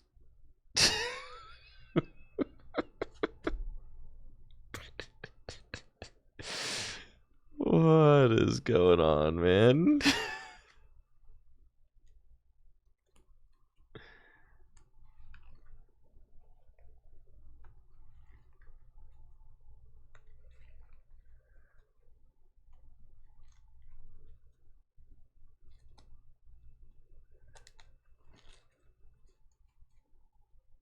Okay, they got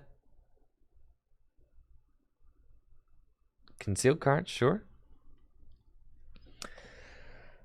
What's the game plan here? Well, Bidoof can't get knocked out by Radiant Greninja. That's my game plan. So then I'm going to Ultra Ball for a Bibarel and go to town. That's the master plan. That's the master plan right now. That's what we got going on. Yes.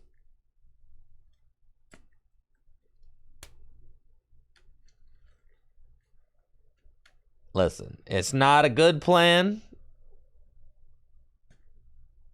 It's certainly lacking in some ways.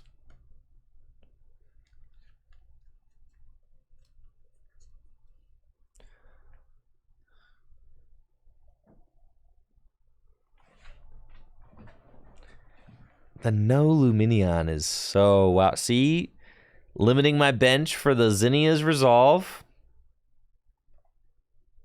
Yup.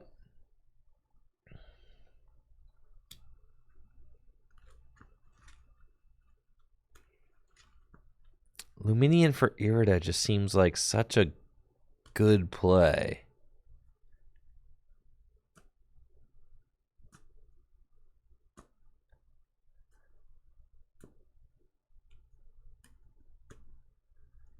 They got nothing. Oh my goodness. You're saying there's a chance, dude.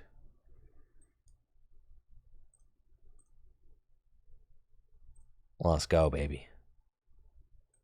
I don't know. Thank you, Z-Man Cuddles, for that Prime sub in the 16 months. Oh, baby.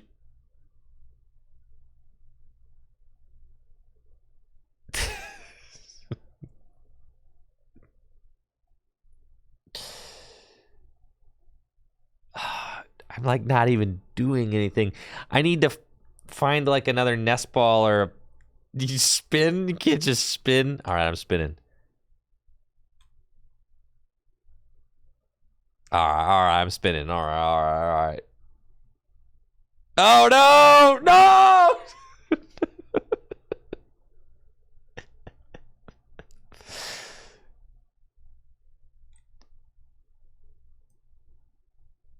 It's cool. We'll just wait till next turn. Next turn is gonna be broken. Yeah.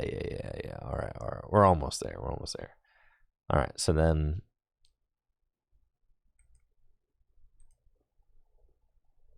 yeah, that's fine. Yeah.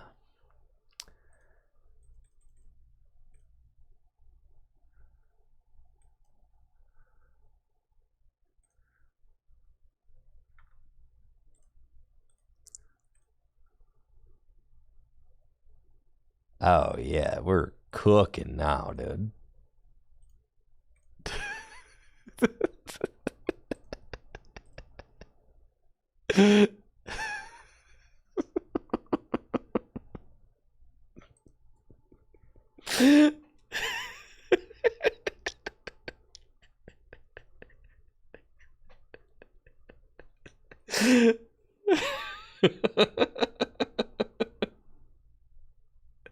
Bro, imagine playing this for 15 rounds. More. 16. Man.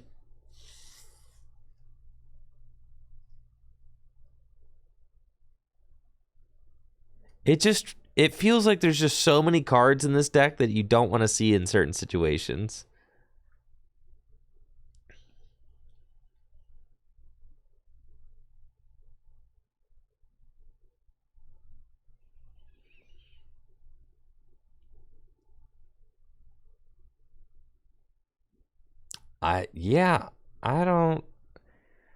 I don't get it. It feels like the lack of Luminion is like glaring because of the fact that you want to go get Irida, get your board set up.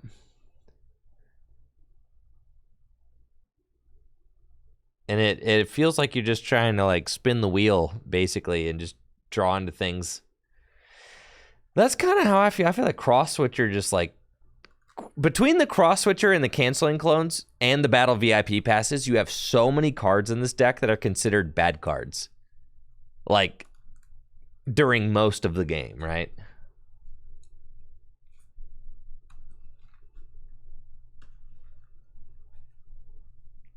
Oh. No. Don't knock out both my Frigibacks. No. Oh, man.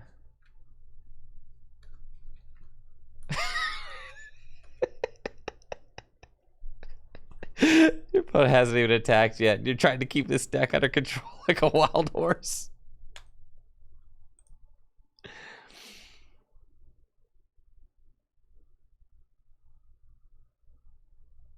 But look at all my rewards, though.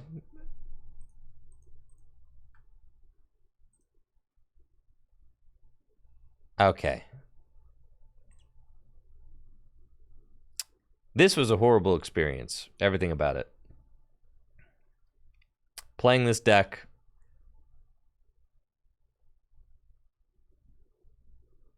This. Yeah, it just felt like the worst pile of cards I'd ever played in my life.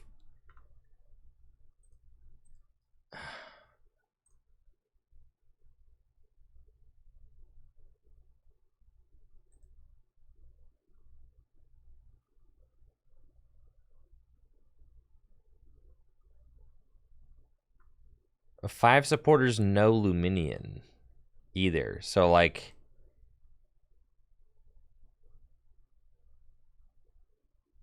you just have to draw into them, right?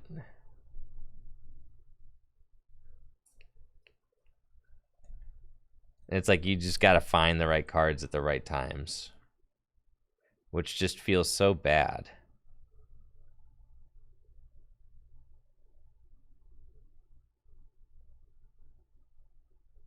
Huh.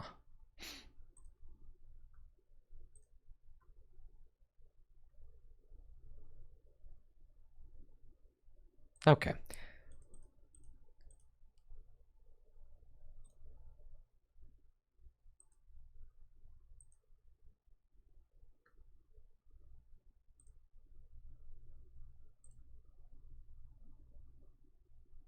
That card.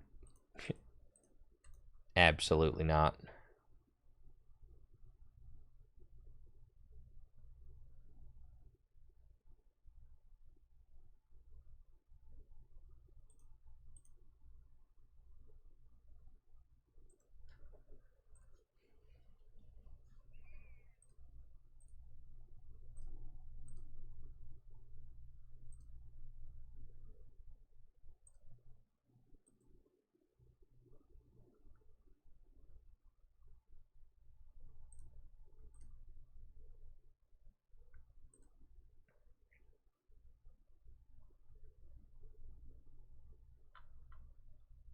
I think I like Palkia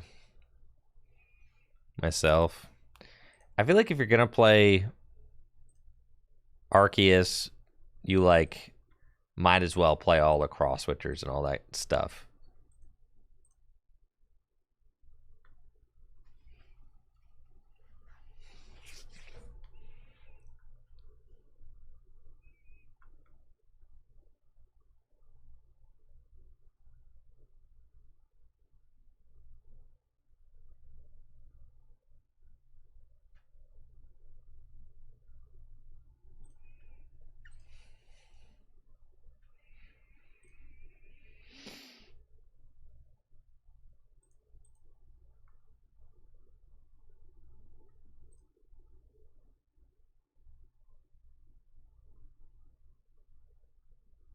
It's just so much to...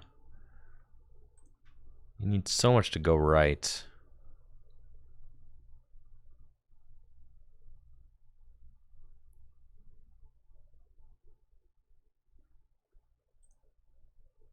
It just feels so bad.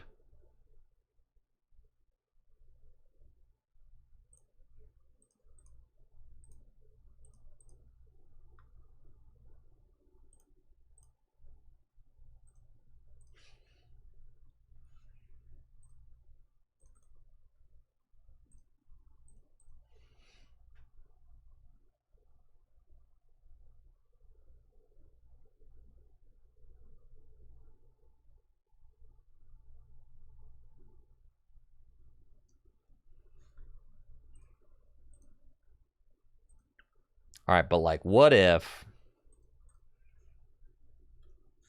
you just gave it the old Maridon treatment and say like, all right, we're gonna put some charms on these, on these fools. They're just gonna do things that way. Well, I'll figure out the stadiums. I just haven't. I'm not there yet. All right. The one that gets the town stow. Yeah.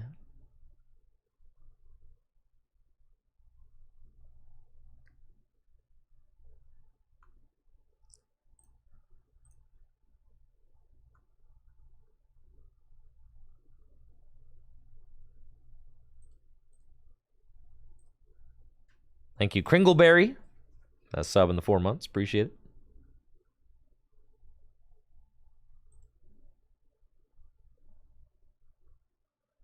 Yeah, we don't need Arvin.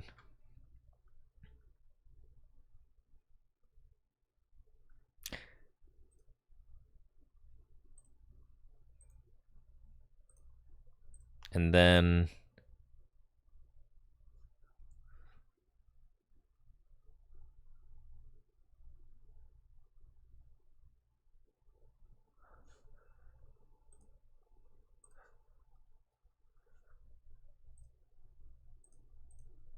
oh yeah, dude. We're cooking now.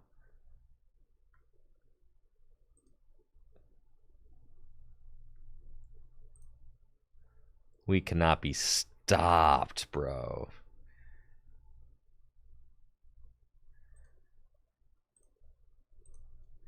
Oh, yeah. Listen.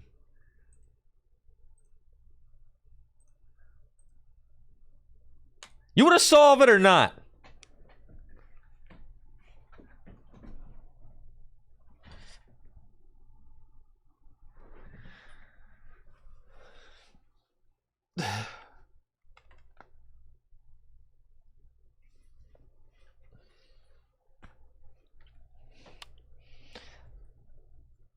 Listen, sometimes you got to get a little crazy, you know?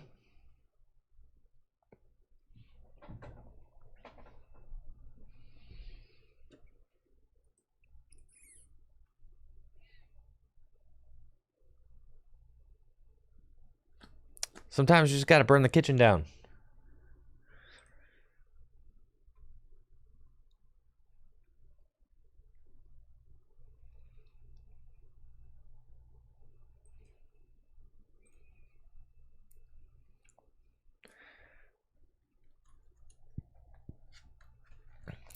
Looks like I'm playing a Chien mirror.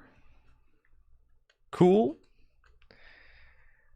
I've got Bidoof. They've got Chien and Battle VIP Pass. I've got 4 Sealstone and Town Store. Which is pretty cool. And Irida. So I can use Irida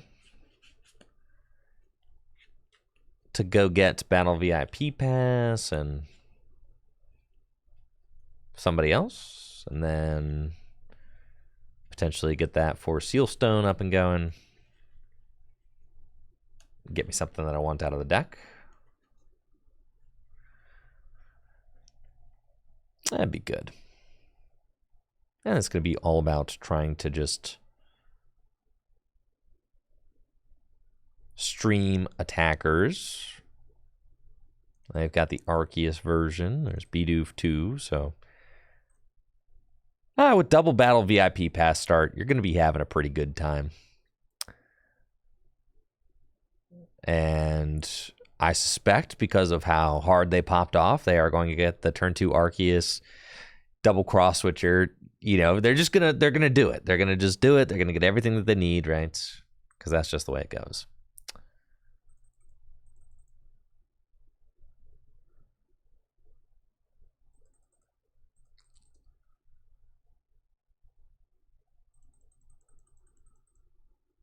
So we're getting Battle VIP Pass and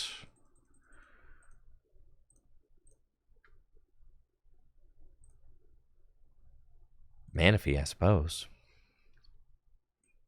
to try and stop them.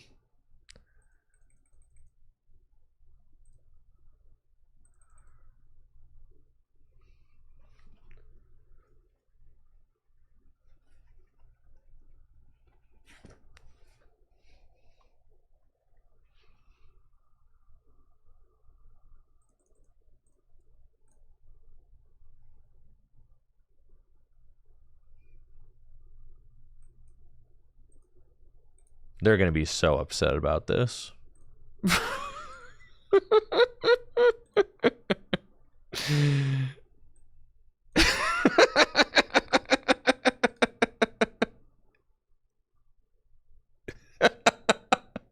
Oh, man, that's sick.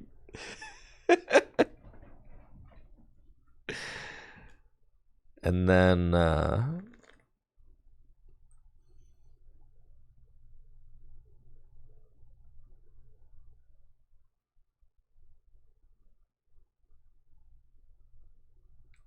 and this ball again.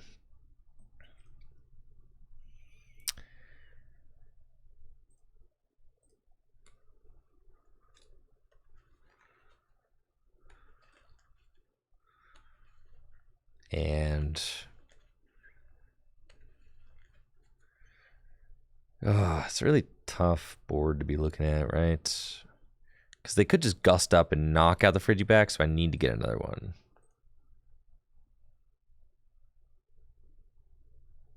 Yeah. And kind of just like chill there. Okay. I'll put an energy onto Radiant Greninja. Pass.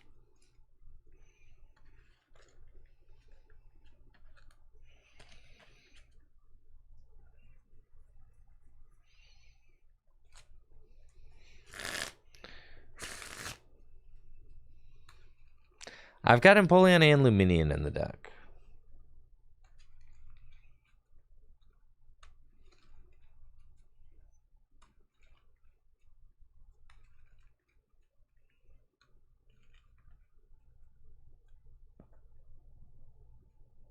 See, they got 11 card hand. They can start a double battle VIP pass. I mean, it doesn't get any better than this, right? It's everything they could possibly want.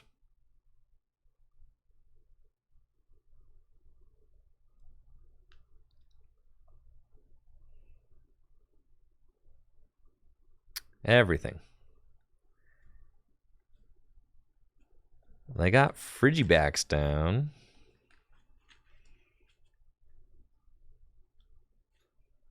Do you have Arceus? Shivery Chill? Knock out my Bidoof? Town Stow?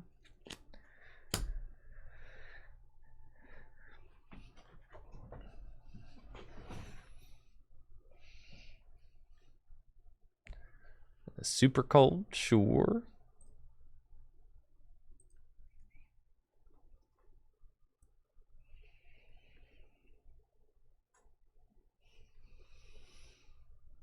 And they got a little bit more. Okay.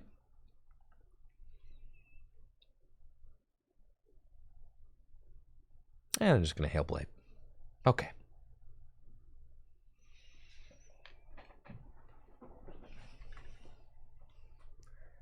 So then, let's send up Radiant Greninja. And we want to thin our deck. Town Stow. Get the Bravery Charm, and then we'll conceal cards. We got Rare Candy, so then I can Ultra Ball away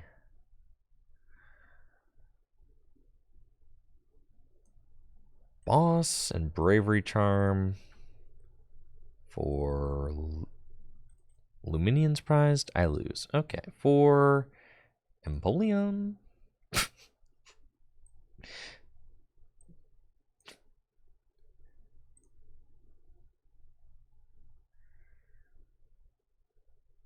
Star Alchemy.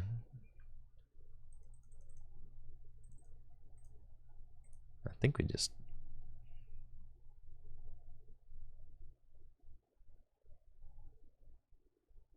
lose here. I think. Because you have to get like Baxcalibur and like Nest Ball.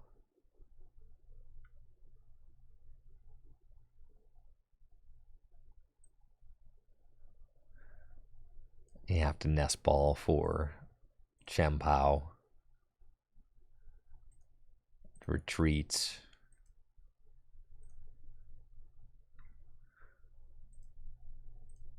Shivery Chill.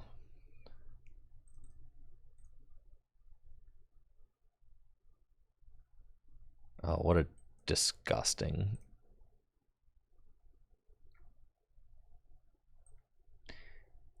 Horrendous thing I have to do here.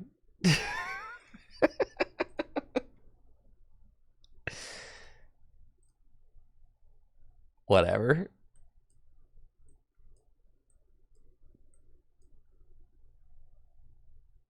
This is fine.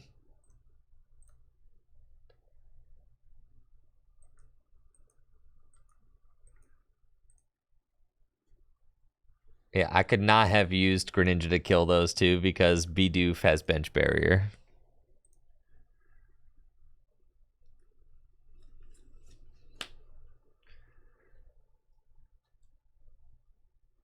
Yeah, we're chilling.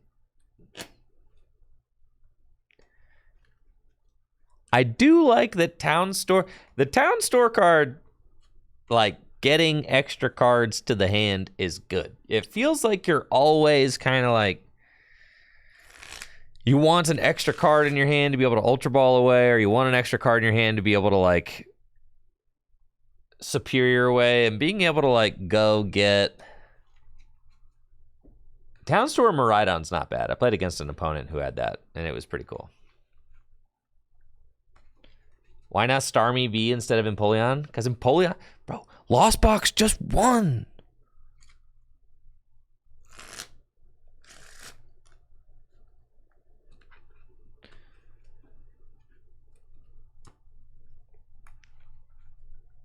What if you just open Empoleon versus Lost Box?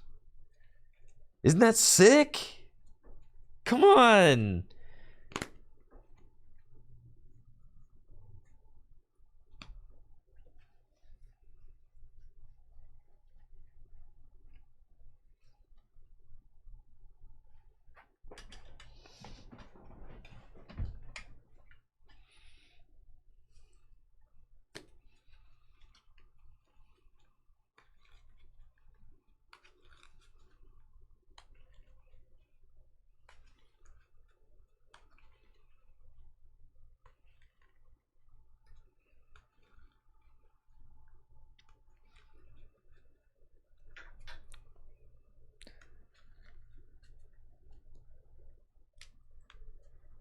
All right, we're getting... So we prized our Luminion there. That was the problem. All right, we're going to take out Empoleon. Fine. Fine. I don't think we need to take out Empoleon. The Empoleon could be sick.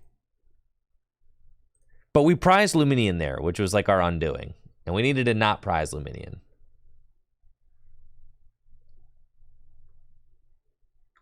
All right, what if it was just like one Empoleon?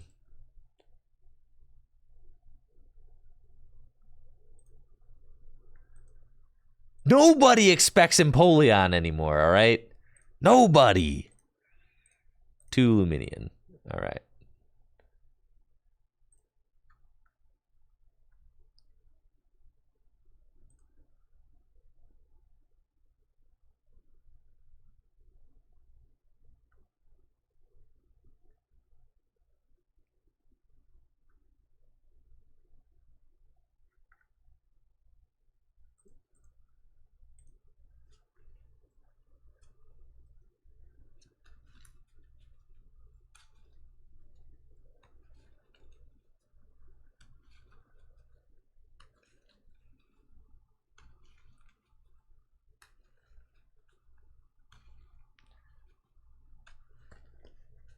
I know. We should play 2 Empoleon. We should go back to 2 Empoleon. I agree.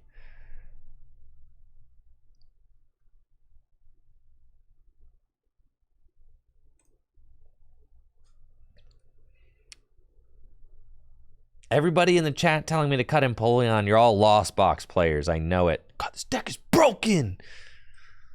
You can't fool me.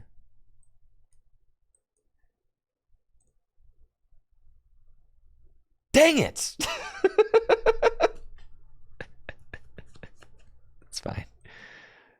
Battle VIP pass.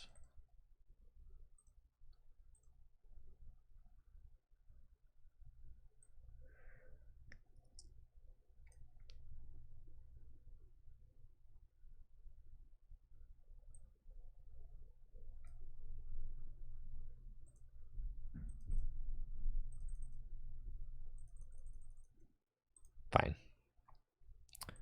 Battle VIP pass again.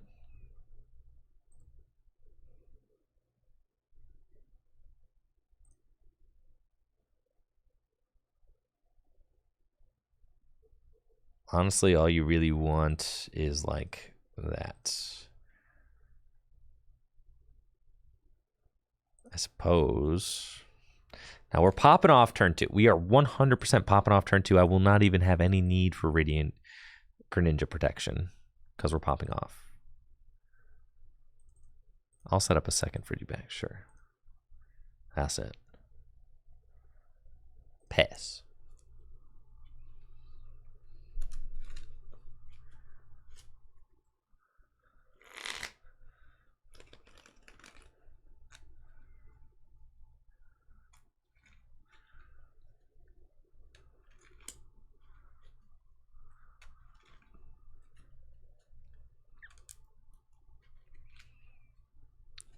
When they cologne the Empoleon. They ain't cologning my Empoleon, all right?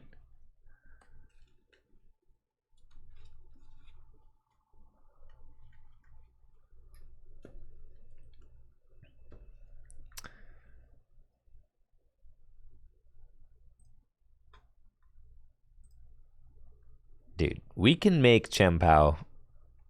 We can make this deck good. We can, all right? Just gotta believe. Listen, Miraidon's good now. Miraidon's good now. Phew. Who would have thought we were saying that? Who would have thought?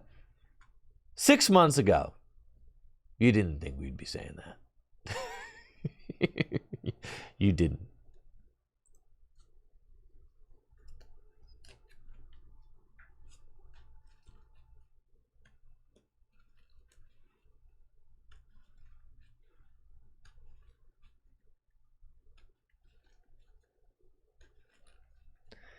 A 4-path in Chien-Pao? Nah, I think you need Shivery Chill too much.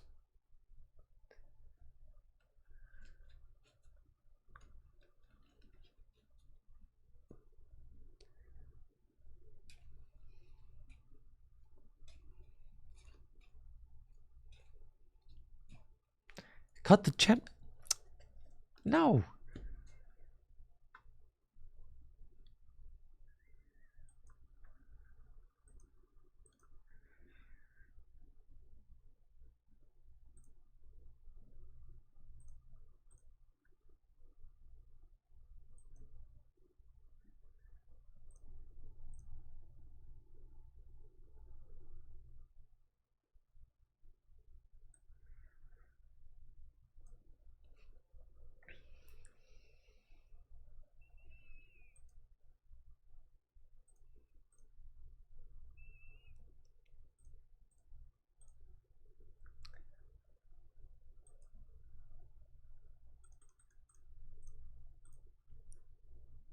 All right. I think the Empoleon is bad, guys. Yo?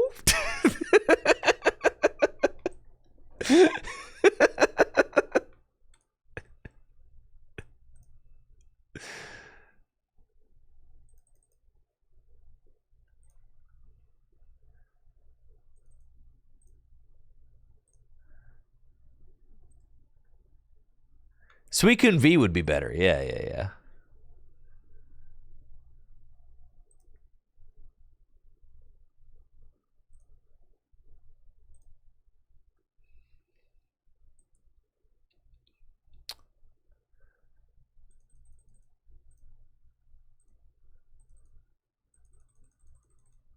All right, we got him next turn, dude.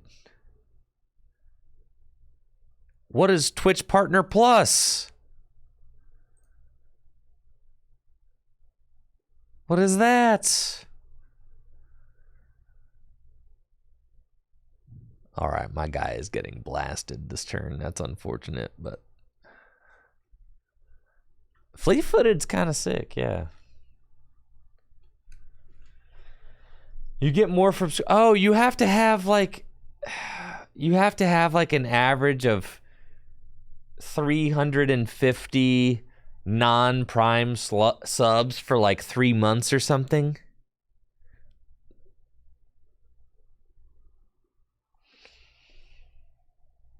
Yeah, I'm actually pretty upset that Twitch is doing that. Yeah, that one, I'm not... Well, the thing is like, I have 727 sub points right now. Just full disclosure. That's how many sub points I have. But out of those, like, a lot of them are prime subs. So, like, I don't think I have 350, like, raw tier 1 subs. So, like, I'm pretty upset about that because, like, streamers of my size aren't going to be able to qualify for that. And I stream, like, full time. I mean, this is like, I'm not messing around. It's all I do.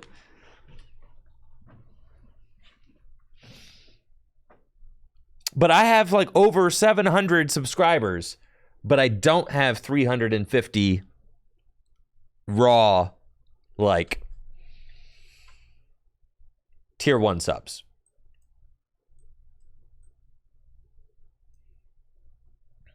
And it's like, it's not worth it. Like, am I really going to try and like campaign my audience to like, hey, everybody, you know, help me go for this thing by, you know, by converting from a Prime sub, which is like a really good deal, to like, no, I'm not going to do that, right? So it's just a shame that they're doing it that way.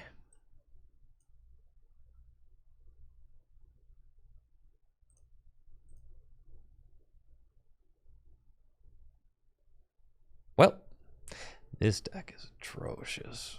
All right. We almost got it. Yeah, thank you, Asian Head, for that tier 1 sub. I appreciate you.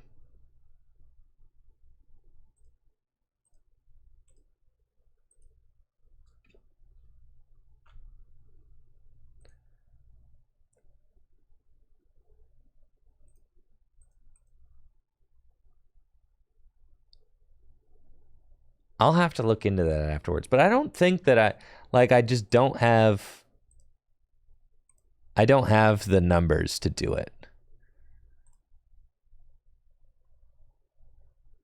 I don't believe. And you have to keep them for like over 3 months. It's just like, and the frustrating thing is that I'm close. Thank you, Random Effect, for the sub in the 4 months. The frustrating thing is that like I'm close. I'm one of those streamers who's like on the borderline between being able to get Partner Plus and not getting Partner Plus, right? And it's like, I feel like Twitch should just give partners more than a 50-50 split, because it's like, frankly, it's kind of insulting that they give us such a bad split. But like, you know, like, what am I going to do about it? That's what it is. Yeah, Stormy B's not bad.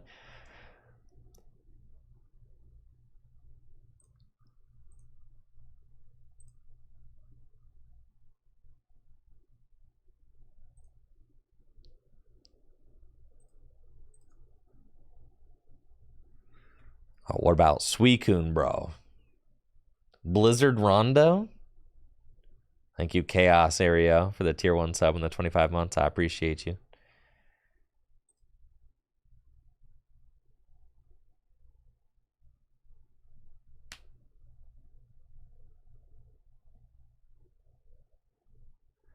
Suicune Ludicolo with Pidgeot?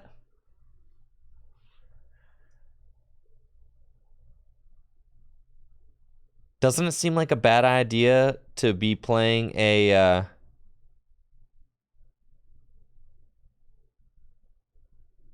Doesn't it seem like a bad idea to be playing like a Suicune deck in a very... I mean, it's like, now that Miraidon's out of the bag, you know? That's kind of what I'm saying, yeah.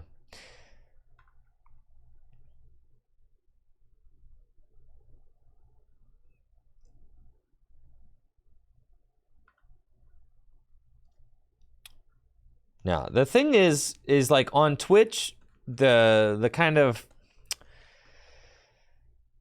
the culture on Twitch is one in which viewers understand that like streamers and creators need to be supported in order to make a living, but the culture on YouTube is very much like, I just want to watch for free, right? So like, that is the problem about switching to YouTube, is that most YouTube viewers are like, nah, get out of here with that. I'm just trying to, you know what I mean? Whereas like the culture on Twitch is more like, people understand that people work for tips, right? And that they work for support. And it's like that, and that the content doesn't exist without the support. But on YouTube, nobody wants to do all that. It just is what it is. Nobody wants to do all that on YouTube. I promise you that. It's just it's not the vibe. It's not the vibe. It's just not. YouTube's better for like videos and stuff. People can watch ads, you know.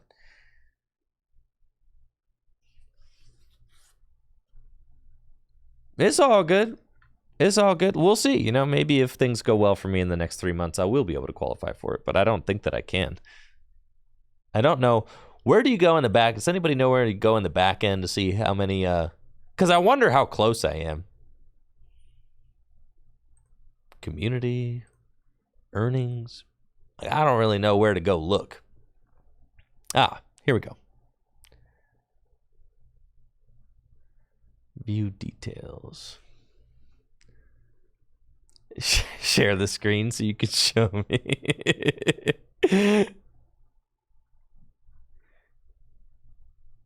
Yeah, I don't know where it gives you like a breakdown of like how many are prime and how many are.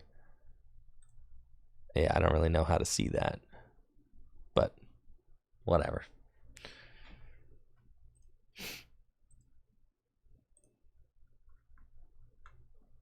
The 2 Luminian Starmie, I guess. This thing? Sure.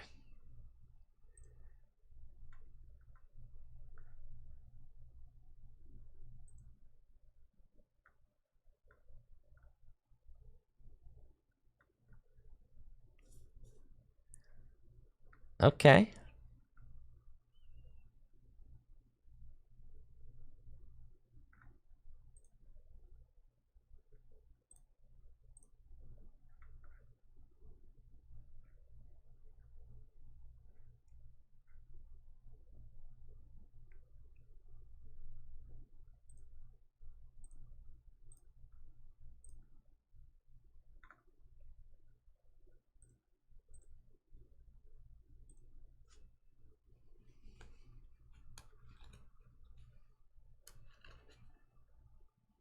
We'll try that.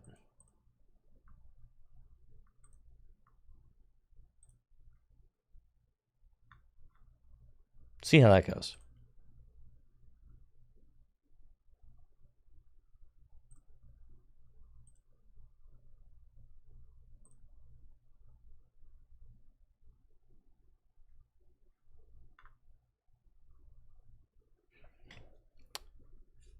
But yeah, there are things that I like about Twitch. There are things that I don't like about Twitch. There are things that I like about YouTube. There are things that I don't like about YouTube. As it is right now, Twitch seems way better for streaming than YouTube still. And it's hard because you can't just like change the culture of a platform, right? Twitch is still right now better for creators, you know, in a lot of ways. YouTube does have emotes actually. And I have a handful of people who are subscribed on YouTube, which does help support the channel as well. Yeah. And if you subscribe on YouTube, you get those emotes all the same. And you can use them in comments and stuff.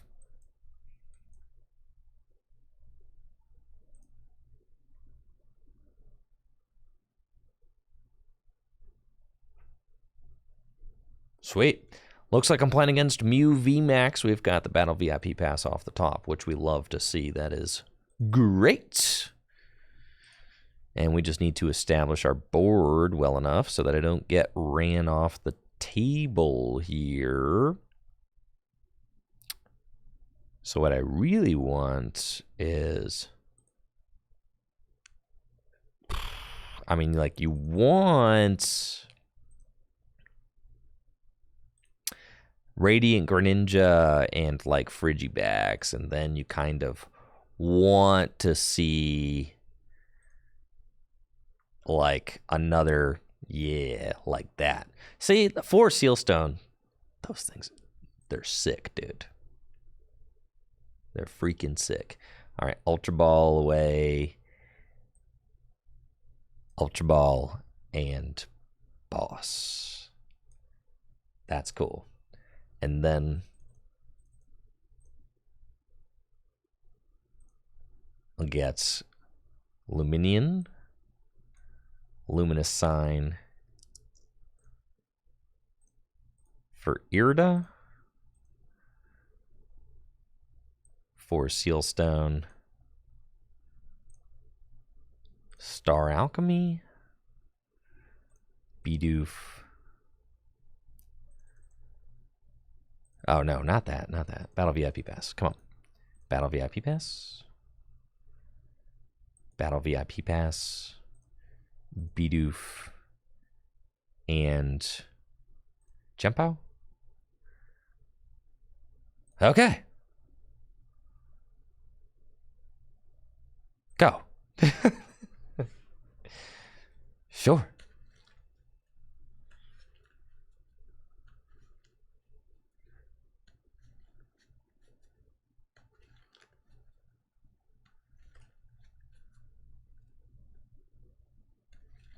What do I think about going 4 Melanie? I feel like if you want a Melanie build, just don't play Baxcalibur. Like if you want a Melanie build, just play the Palkia deck, like the Turbo Palkia deck. Just do that.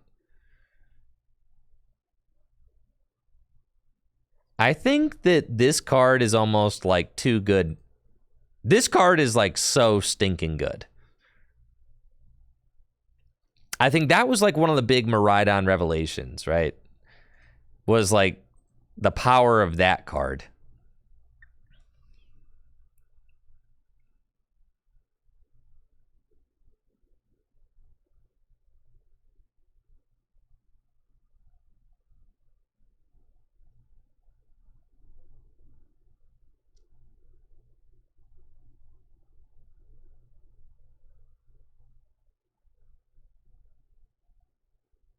It just kind of like fixes things.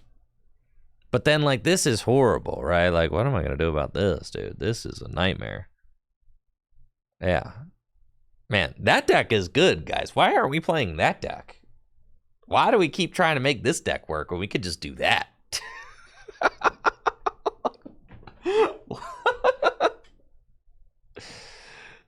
Yeah, we're messing up, guys.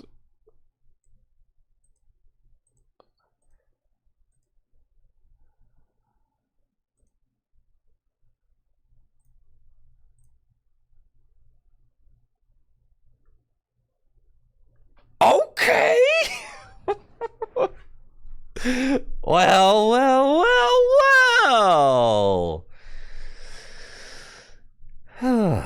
All right. Irida. Gonna need that rare candy. And probably just a Pokemon to get rid of. Like this Luminion against my better judgment. It's fine. Then we rare candy into Baxcalibur. And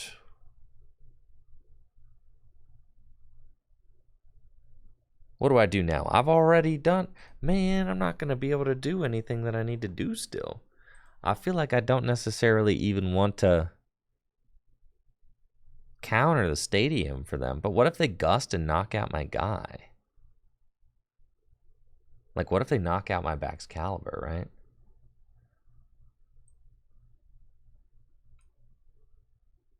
I just kind of have to wait and hope for the best.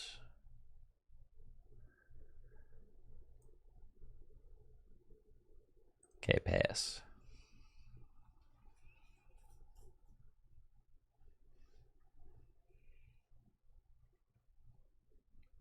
Surely they're going to counter their own stadium. Like, I know that. I just need them to not knock out my Baxcalibur. Is that too much to ask? What if you just didn't knock out my Baxcalibur this turn? I worked hard on that.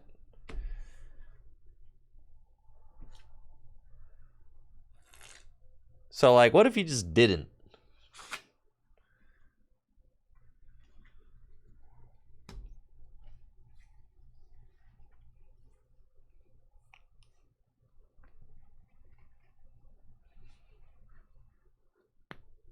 Yeah, just don't knock out my guy.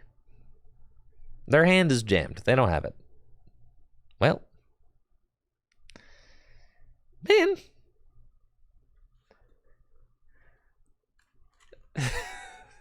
It's fine, chat. It's fine. I guess versus Mew, you absolutely have to have out 2 Frigibacks.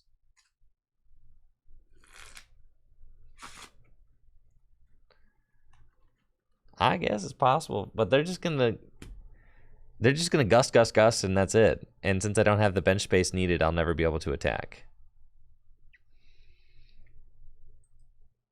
Right.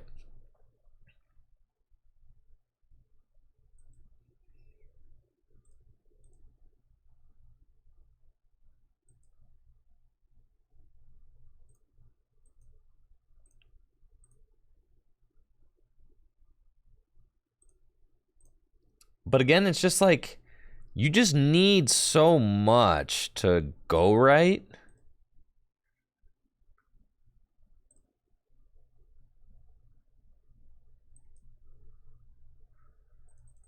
It just feels so bad.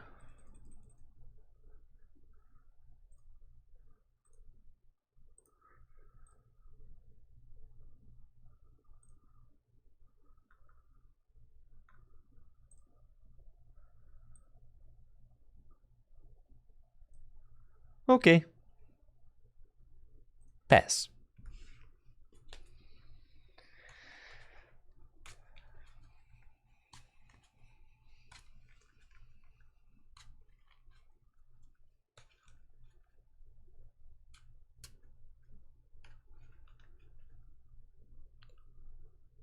All right, no gust.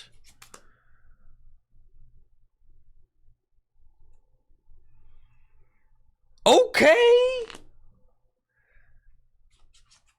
Now just don't knock out my guy.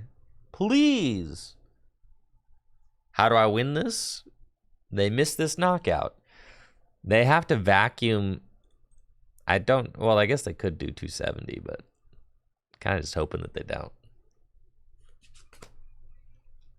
Right now they're at 210. The choice belt does not work.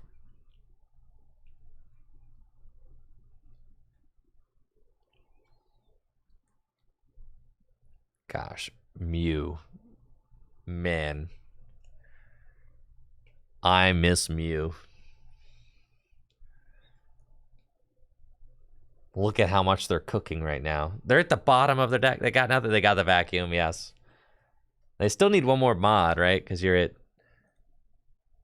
No, you're not. You hit 220. Yeah, you're 220. That's right. It's been a long time since I played Mew. Well, it's not great. But here's how I can here's how I can still win. All right? Here's how I can still win.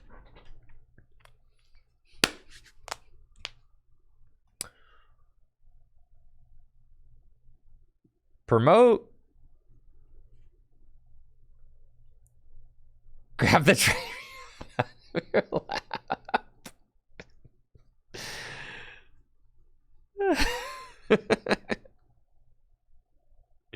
Because they got 3 prizes left. So all I got to do is bop, bop, game.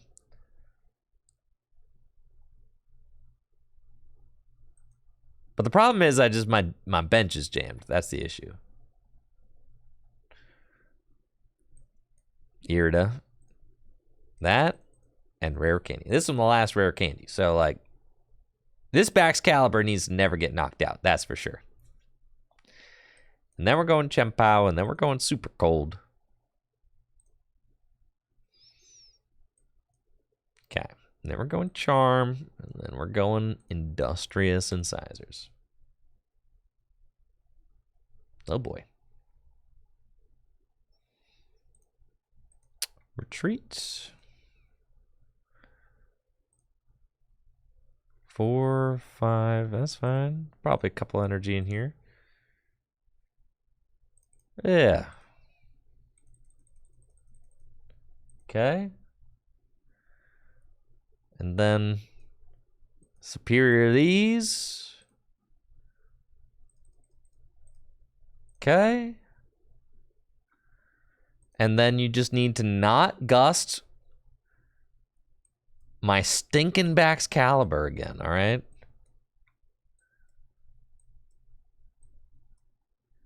Don't do that. And then you wait. No, we're ready to go? All right, it's just not glowing. All right. And then we attack. Okay, I need 1, 2, 3, 4, 5, 6, right? 6 times 6, 36, yes. Boom. So you do that.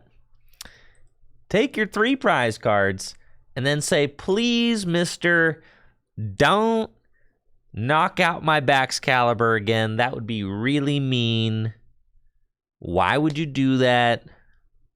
I hate this game. Okay. We're almost there. I just needed 2 Baxcalibur that game.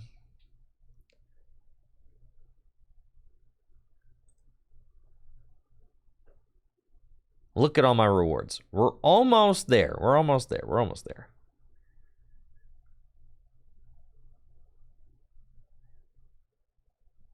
Do you even need boss's orders for real? Like, honestly. Do you need that card?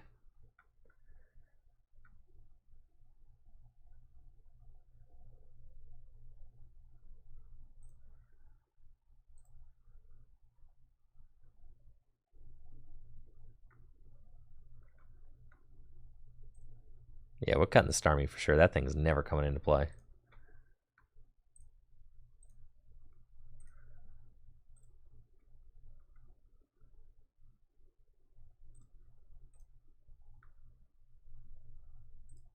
The question is, do you need boss's orders?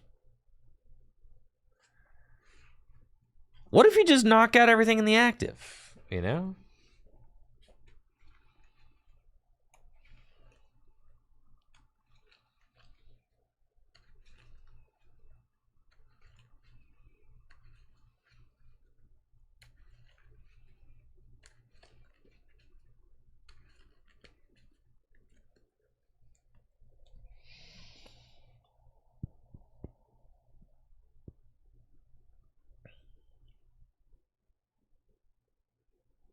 Yeah, you do need a couple boss, yeah.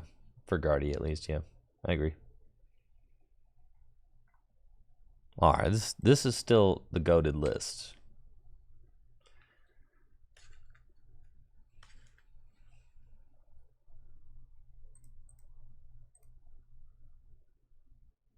Just making minor tweaks to the formula now.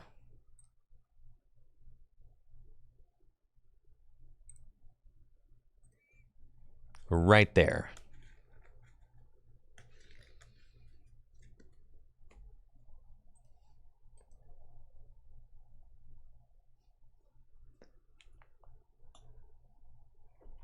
Yeah, Mew's pretty good. Who would have thought?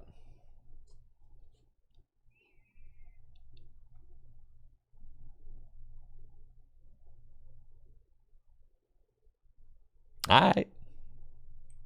But then with the town store, it's like, bro, I just go get the forest seal stone.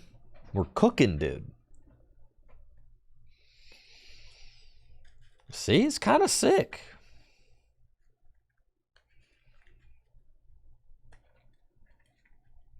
Let's see if we can beat this Miraidon deck. Probably not.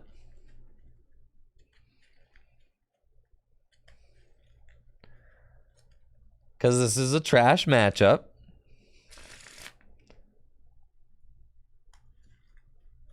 But we'll see what we can do.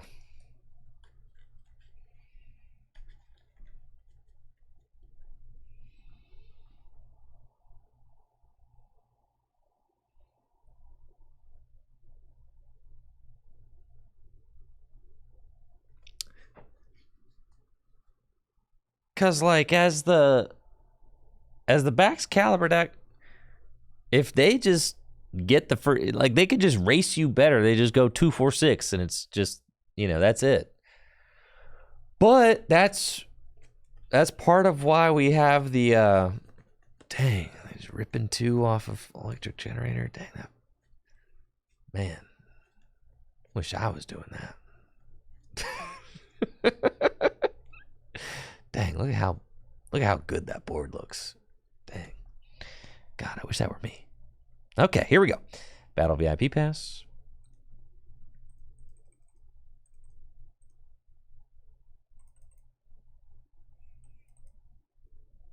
Need one of those. I don't need one of those. And then one battle VIP pass again. Okay. I need another one of those. And I need you. Okay. And then I don't want to give them the town store yet.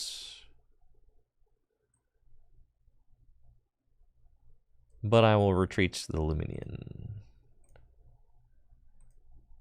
And pass. And turn. Whew. And this deck stinks. It's like, why do you have to set up a stage 2?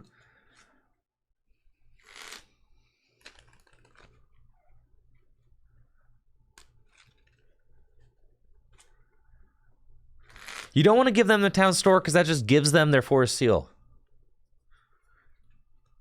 You gotta chill.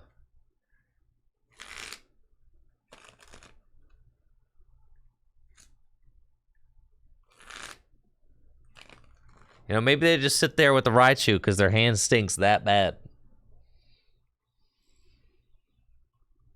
All right. And plus, they got out 2 Mareeps, which is not what you're supposed to do in this matchup.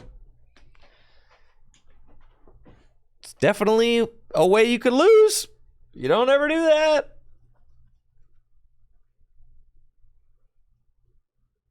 Get Niantic? Fine.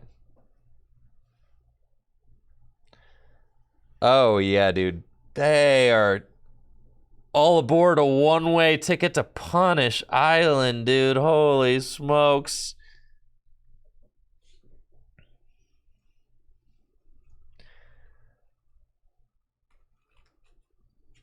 All aboard.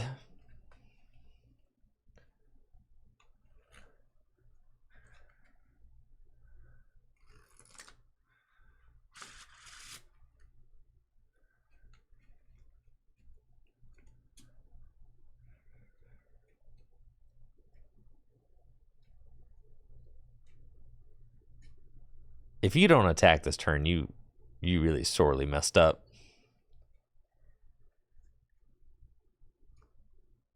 Yeah, you never bench 2 Flaffy versus a deck that can Moonlight Shuriken them. You always just, you go 1.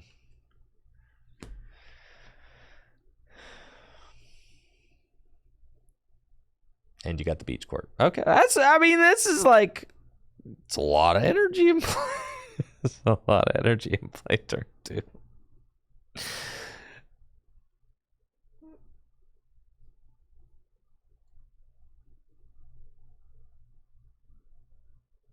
Nine energy turn 2. Bro! Slow down! Stop, dude! 10 energy turn 2. Stop, dude! Just stop. Alright.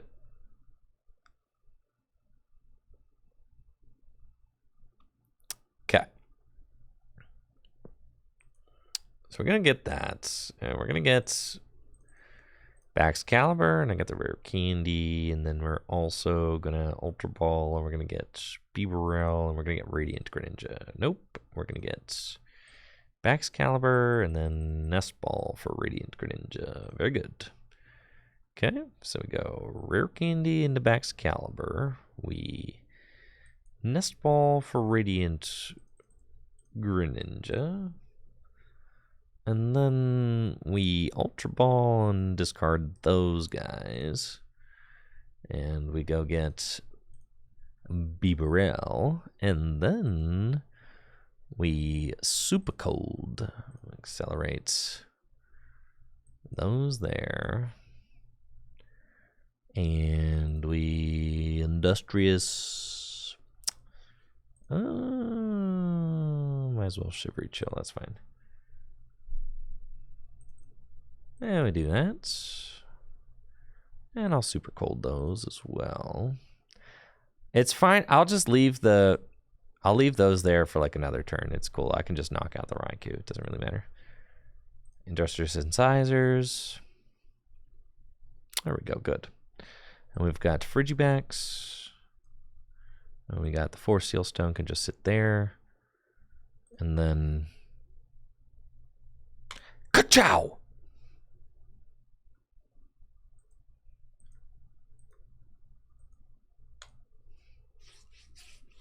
I think both paths and beaches are valid. I don't like that beach helps your opponent a lot, and I feel like beach like really helps your opponent's lost box deck a lot, which I feel like is problematic. So I would rather play something other than beach court, because I feel like it helps lost box too much. Like lost box literally is like in love with you if you put beach court into play for them all game, right? So like that's the last thing you want to do. So I do have a little bit of an issue with that. Jesse obviously was not playing path, and he got second place at Pittsburgh. But then the Yokohama Champions League winner was playing path in their list. So, like, I feel like it's, you know.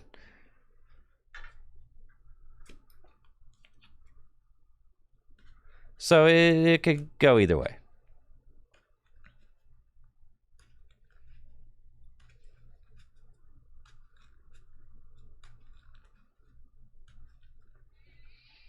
I'm liking the Luminian and the stones are pretty cool. They're pretty cool. Are they not? They're pretty cool. Like it. Good stuff.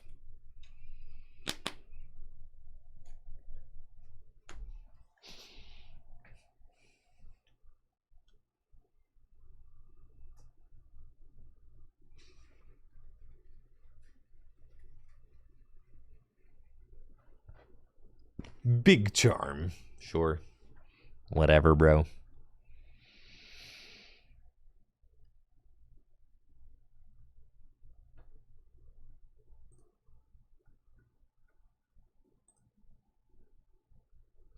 There's the path. Whatever, bro. They got a little bit of both. They can't decide.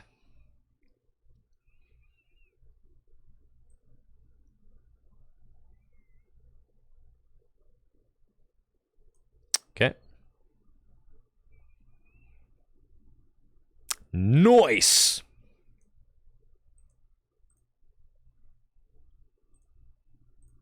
Send it to the lost zone. Okay. And then for my next trick, I'll super cold. We got 5 energy in the discard pile already. So I want to Irida for the rare candy and the I get my other Baxcalibur up. I'm gonna do that. Yeah. Let's go, baby. Bada boom. And then we go super cold. Right there. Just like that. Yeah. And then here. Okay. And then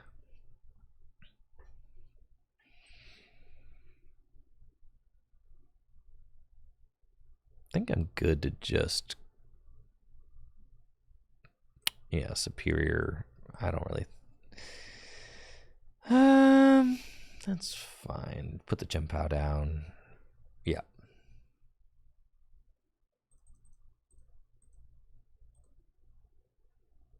Okay.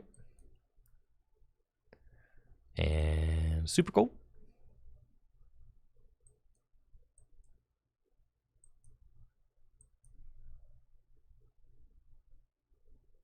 And then we go skirt. Just like that. And I take my prize.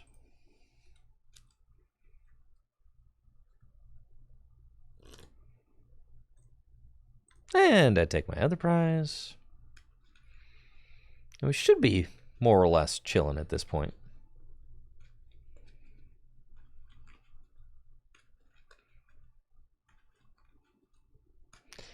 Gosh, I cannot. Yeah, that the 30 item special. I don't know that I can get behind the 30 item special.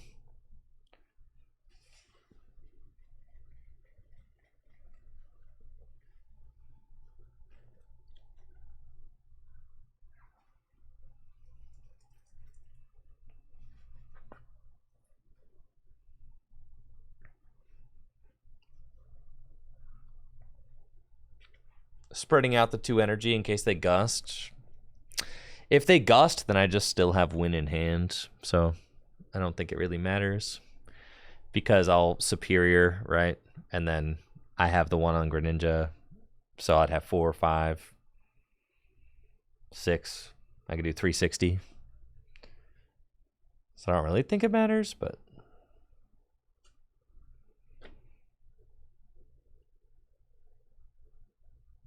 But I guess you could spread them out. It doesn't really matter.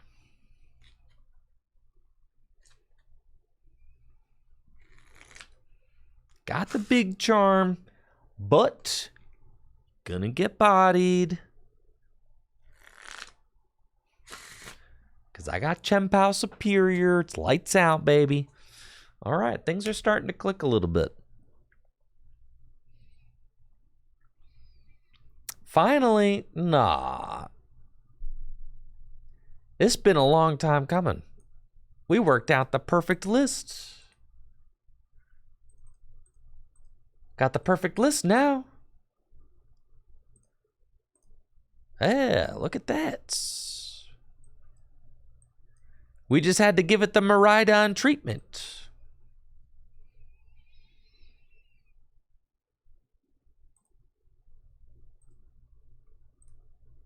That's all.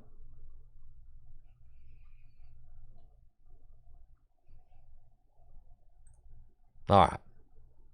Another one. Skaters Park? No. We got the spice instead.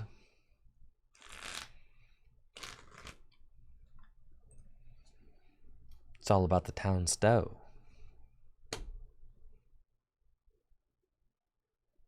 I got videos I should really work on editing, considering that I haven't released a video in about 2 weeks, so I should really be getting to it. I just love your guys' company so much. I don't wanna end stream, you know? But I really should get working. Also, this deck's so broken now that I just love playing it.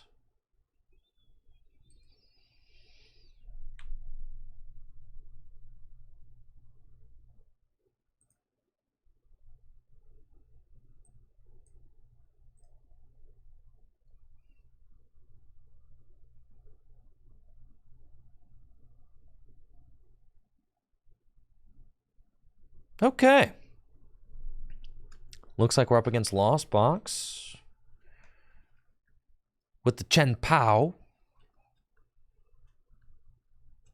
curious about what our options are in this matchup without canceling Clone, right?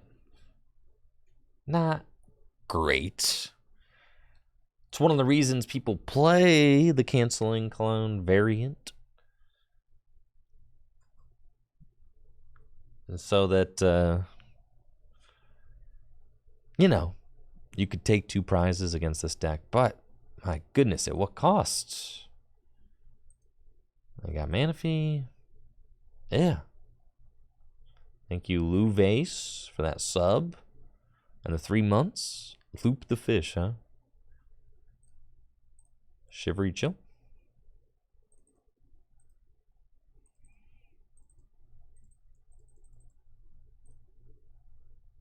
I do have charms in here. Oh, yes, we do.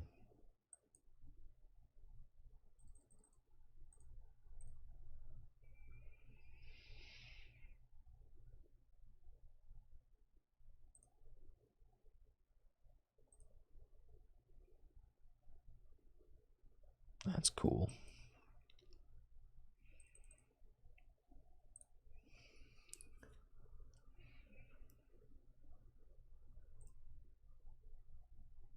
Guess I kind of have to get Manaphy and Battle VIP Pass. It's fine. Yeah, we gotta go get a couple of little Friggy guys. Okay. And attention energy there and pass to you.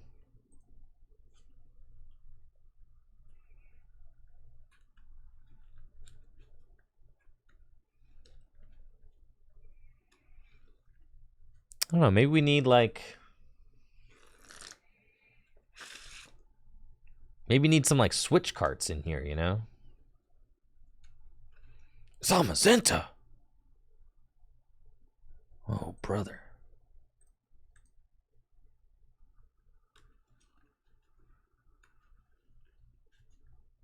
Zamazenta, huh?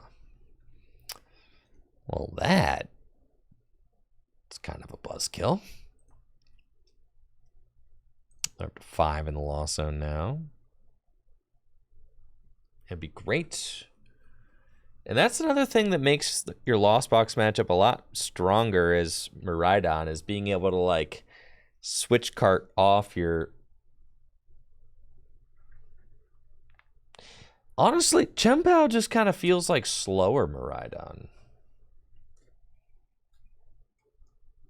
It's like the energy acceleration's easier once you're set up, but it's slower and more to set up.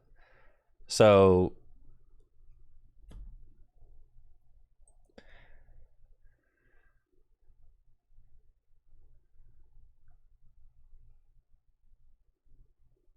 that doesn't feel good. And you take bigger knockouts, but like, what do you even need to do that for in the metagame right now, right?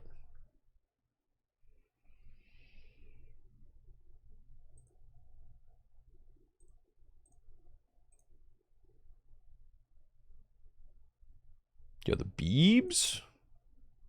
Well, let's go, dude.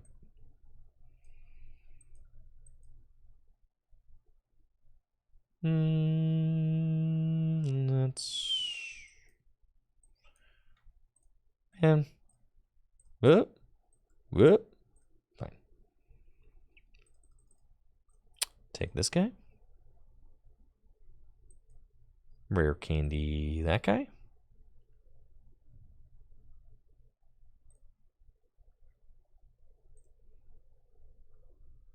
I guess I shouldn't have gotten rid of that. Well, it's fine. Here we go. Ooh. Town store and the boss.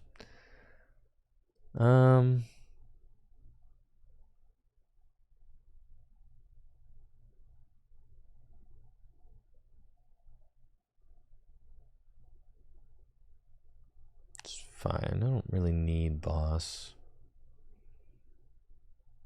I am weak to Zamazenta, so that's kind of a pain.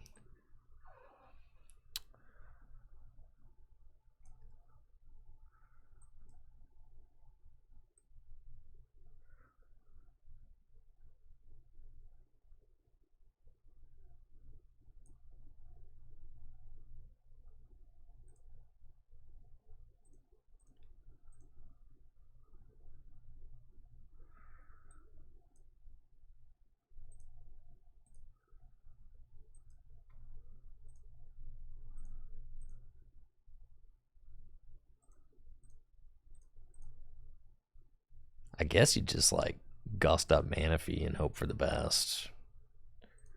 We'll say we're setting up a lot stronger with whatever version of this deck that I'm playing right here is. That's for sure.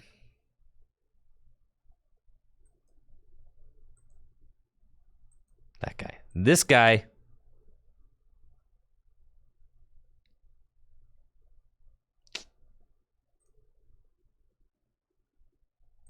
Sure.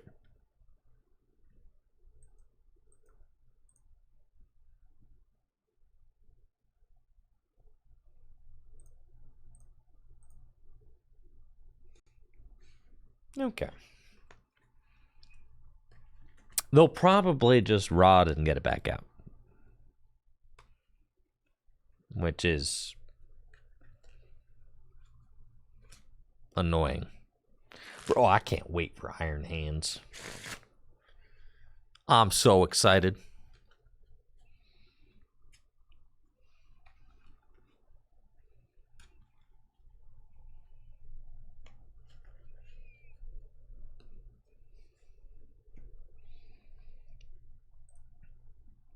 You think they got Rod in hand? Get that Manaphy back? Maybe they'll just go Zamazenta, knock out my guy. That'd be fine.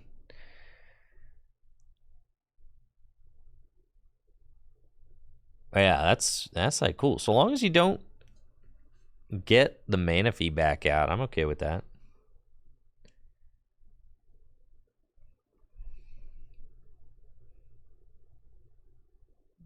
You take the...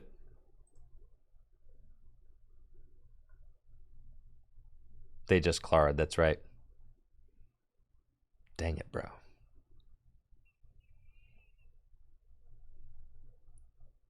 That's fine. That's fine. It's fine. We got them right where we want them. Faux show. We got them right where we want them.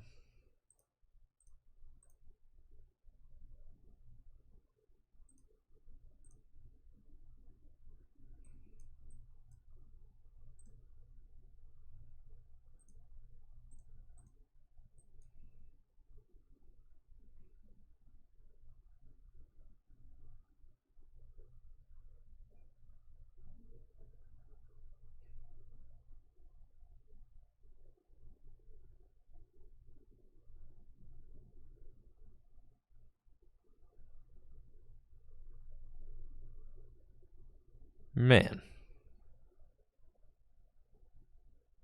How about that?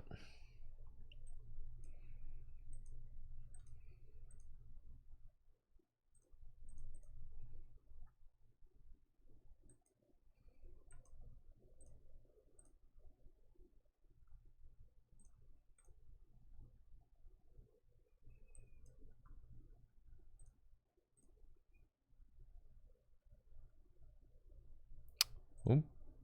Well. All right. You know, Champ House still needs a little work.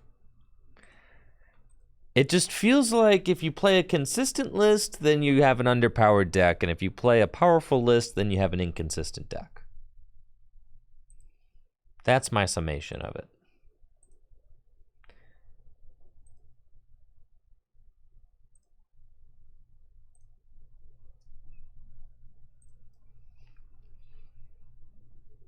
This is what we were trying to do.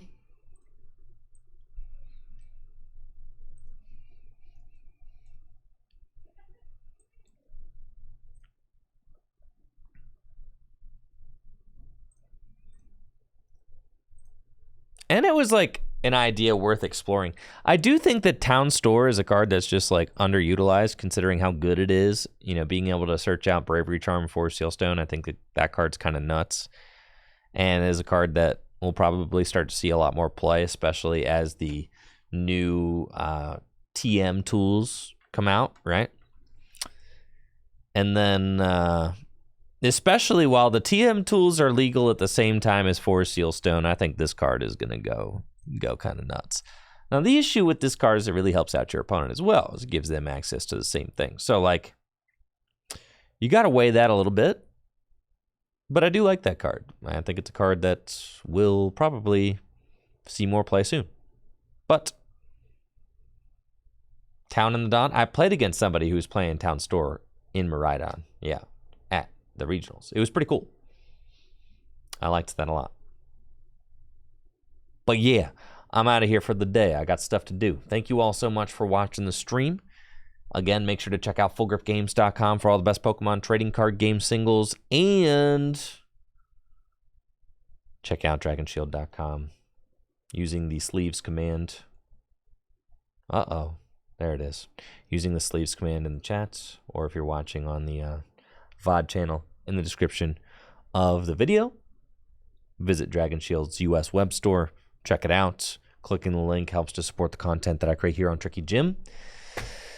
And so does shopping at Full Grip Games, the best place for trading card game singles, sealed products, selling your cards, all that. Thank you, everybody, for the generous subs and good vibes today. I'll be back tomorrow with some more Pokemon trading card game content coming right up. But for now, I got to work on videos.